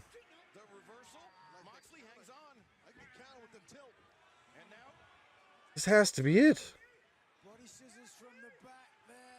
Got to be careful with his shoulders. Orange Cassidy trying to tuck his chin, protect his carotid artery. Well, what he's got to do is attack the grip with his hands and get the grip right to his still right there. It's exactly what you want to do. Taz. Great call. Oh, but Juji. And now the full extension of the arm. It's the death jitsu. Went for that Juji Gatami and Orange Cassidy hanging on. Again, the full extension. Cassidy turns the belly. There you go. He rolled into it, but Moxley maintained control now, thinking lapel lock. He's done. Page on the American Dragons playbook. Champ is done. Surely. Whoa.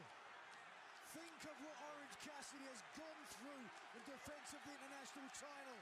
What will it take for a make him quit? He's fading fast. He's lost a lot of blood.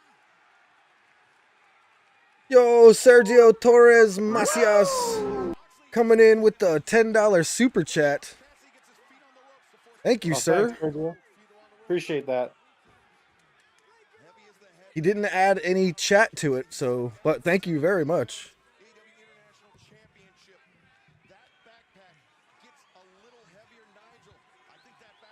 Yep, you gotta change that, Ric Flair. That's creepy as hell. That's just disturbing. That is that's gonna have to change. I'm gonna have to put a vote in to change that. It's the first time it's ever happened. Yeah, it's disturbing as hell. I don't like it. What is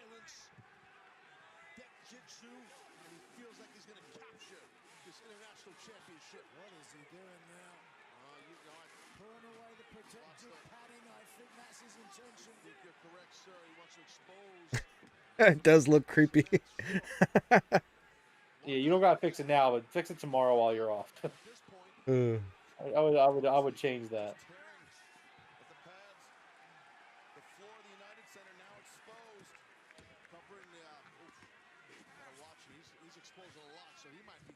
Uh-oh, Mox is pulling up the padding. We're gonna get a Death Rider on the concrete.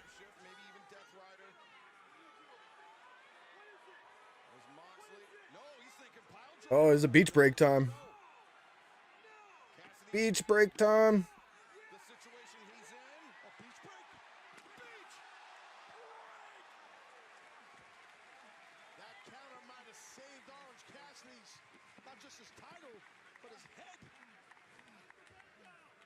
Yeah, Orange putting in very little offense, but a little bit of a Darby Allin style match here, getting his ass destroyed until the end. Orange Cassidy will do anything to keep his international title. It's so important to him that international title. Now he's the count. He's like, start counting, start counting. On this beach break of Mox's body. Listen. Oh.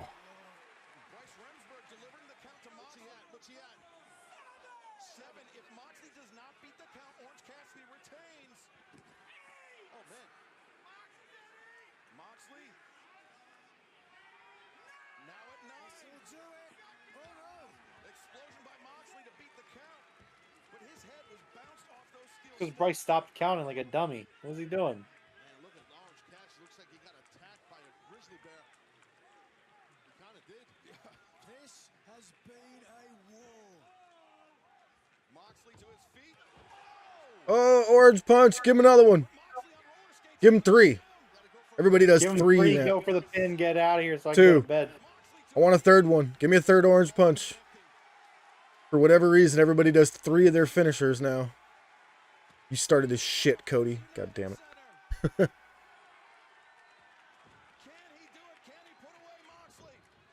Oh!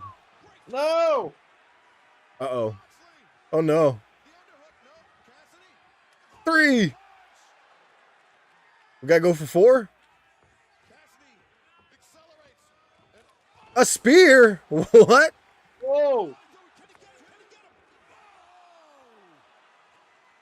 Oh no. Oh no. Oh, it's not looking good for Orange. Yeah, I think Mox winning would be the wrong call here.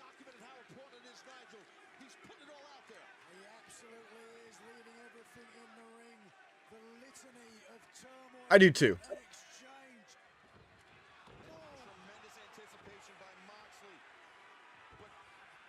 Because you have Orange Cassidy win this match. Like, the dude gets elevated to the upper echelon of the roster. Absolutely, If he's yeah. not, if you don't view him as that already, like that's what this match does. Look at his fist covered in blood.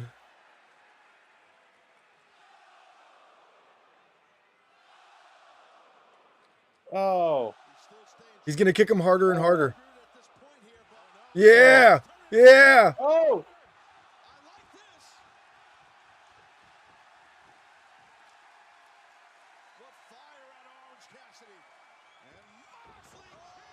Oh no, no. Oh shit. Oh, another one. No. No. No. Oh. What was that?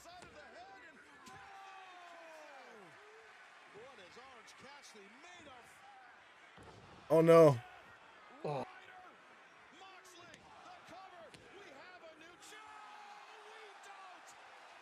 That was the greatest kick out I've ever seen. I'm awake.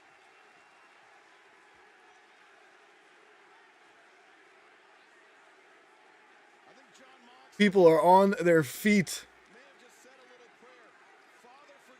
Can't really call that a kick out, can we? More like a rollout. A shoulder lift. Look at the blood still just dripping, dude. He has lost a lot of blood. Sick of the disrespect that Orange Cassidy gets. Can't take it anymore. Can't do it.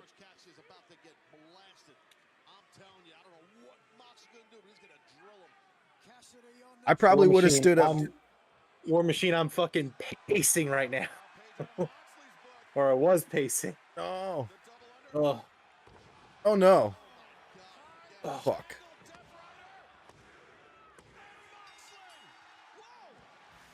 Oh, what the fuck? I strongly disagree with that. I'm extremely disappointed by that. That's a bad call. That's what we call a bad call. I'm gonna stick with what I originally said. With Cassidy being as broken as he is, it would be insane for Moxley to not be able to defeat him. Nah, fuck that shit. You had the opportunity to let the again. It was similar to when Hangman beat Mox. It was like, nah, I get it. Match was fucking dope. That's a swing and a miss to end the show. That's a bummer.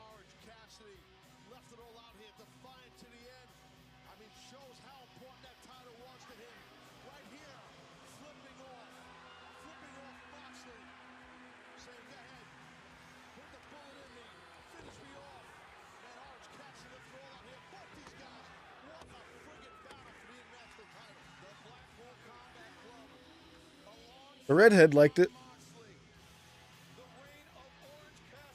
And new AEW International Champion, Jon Moxley.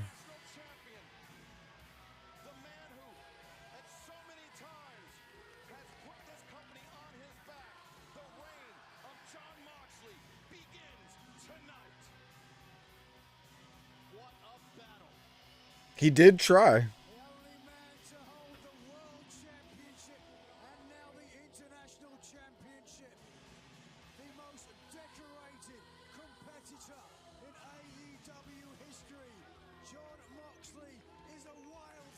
That looked like a little bit of a Cody. You looking back at Orange Cassidy was a really nice little touch. The shot with him laying there with the backpack looked like the shot with Cody with the after Roman beat him at WrestleMania.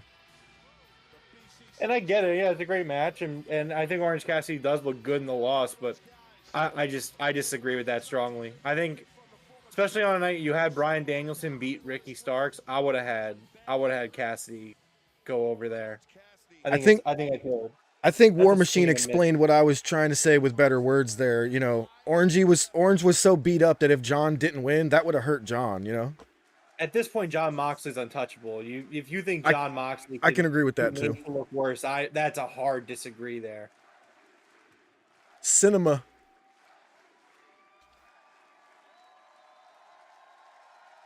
Dude, he is fucking bleeding. Taz, it was a historic run, but Orange Cassidy couldn't keep up that pace forever. It's damn near impossible. But this guy, this athlete, he's a different breed. All right, Michael, have a great night, man. Thanks for sticking with us to the end here. Here in Chicago, nothing but respect towards him. And Nigel, Let us know what you guys think in chat before you head out. On your way out, drop an elbow on that like button and drop into chat what you guys think about the ending here. I have a feeling there's going to be a divided fan base, but crowd's giving him a lot of love here. Like it. For sure, and he deserves it. I mean, Oh, it yeah. doesn't change my opinion of the guy. But, I mean, I just would have had him win that match. That's just me. What if it's time to put him in the main title picture? You know what I mean? I just don't see that happening. But I need to go. All right, man. Have a good night. Get yourself some sleep before work. Thank you, everybody, for joining us here tonight. Sorry, we're going to split out of here so fast, but it has been a long 2 weeks for us, for everybody in the wrestling community, world, whatever you want to say. Thank you guys very, very, very, very much for joining us here tonight. You got anything you want to say before you head out, Ron? Nah, I'm going to go to bed. It was a All good right. show. Well, until next time, top guys out.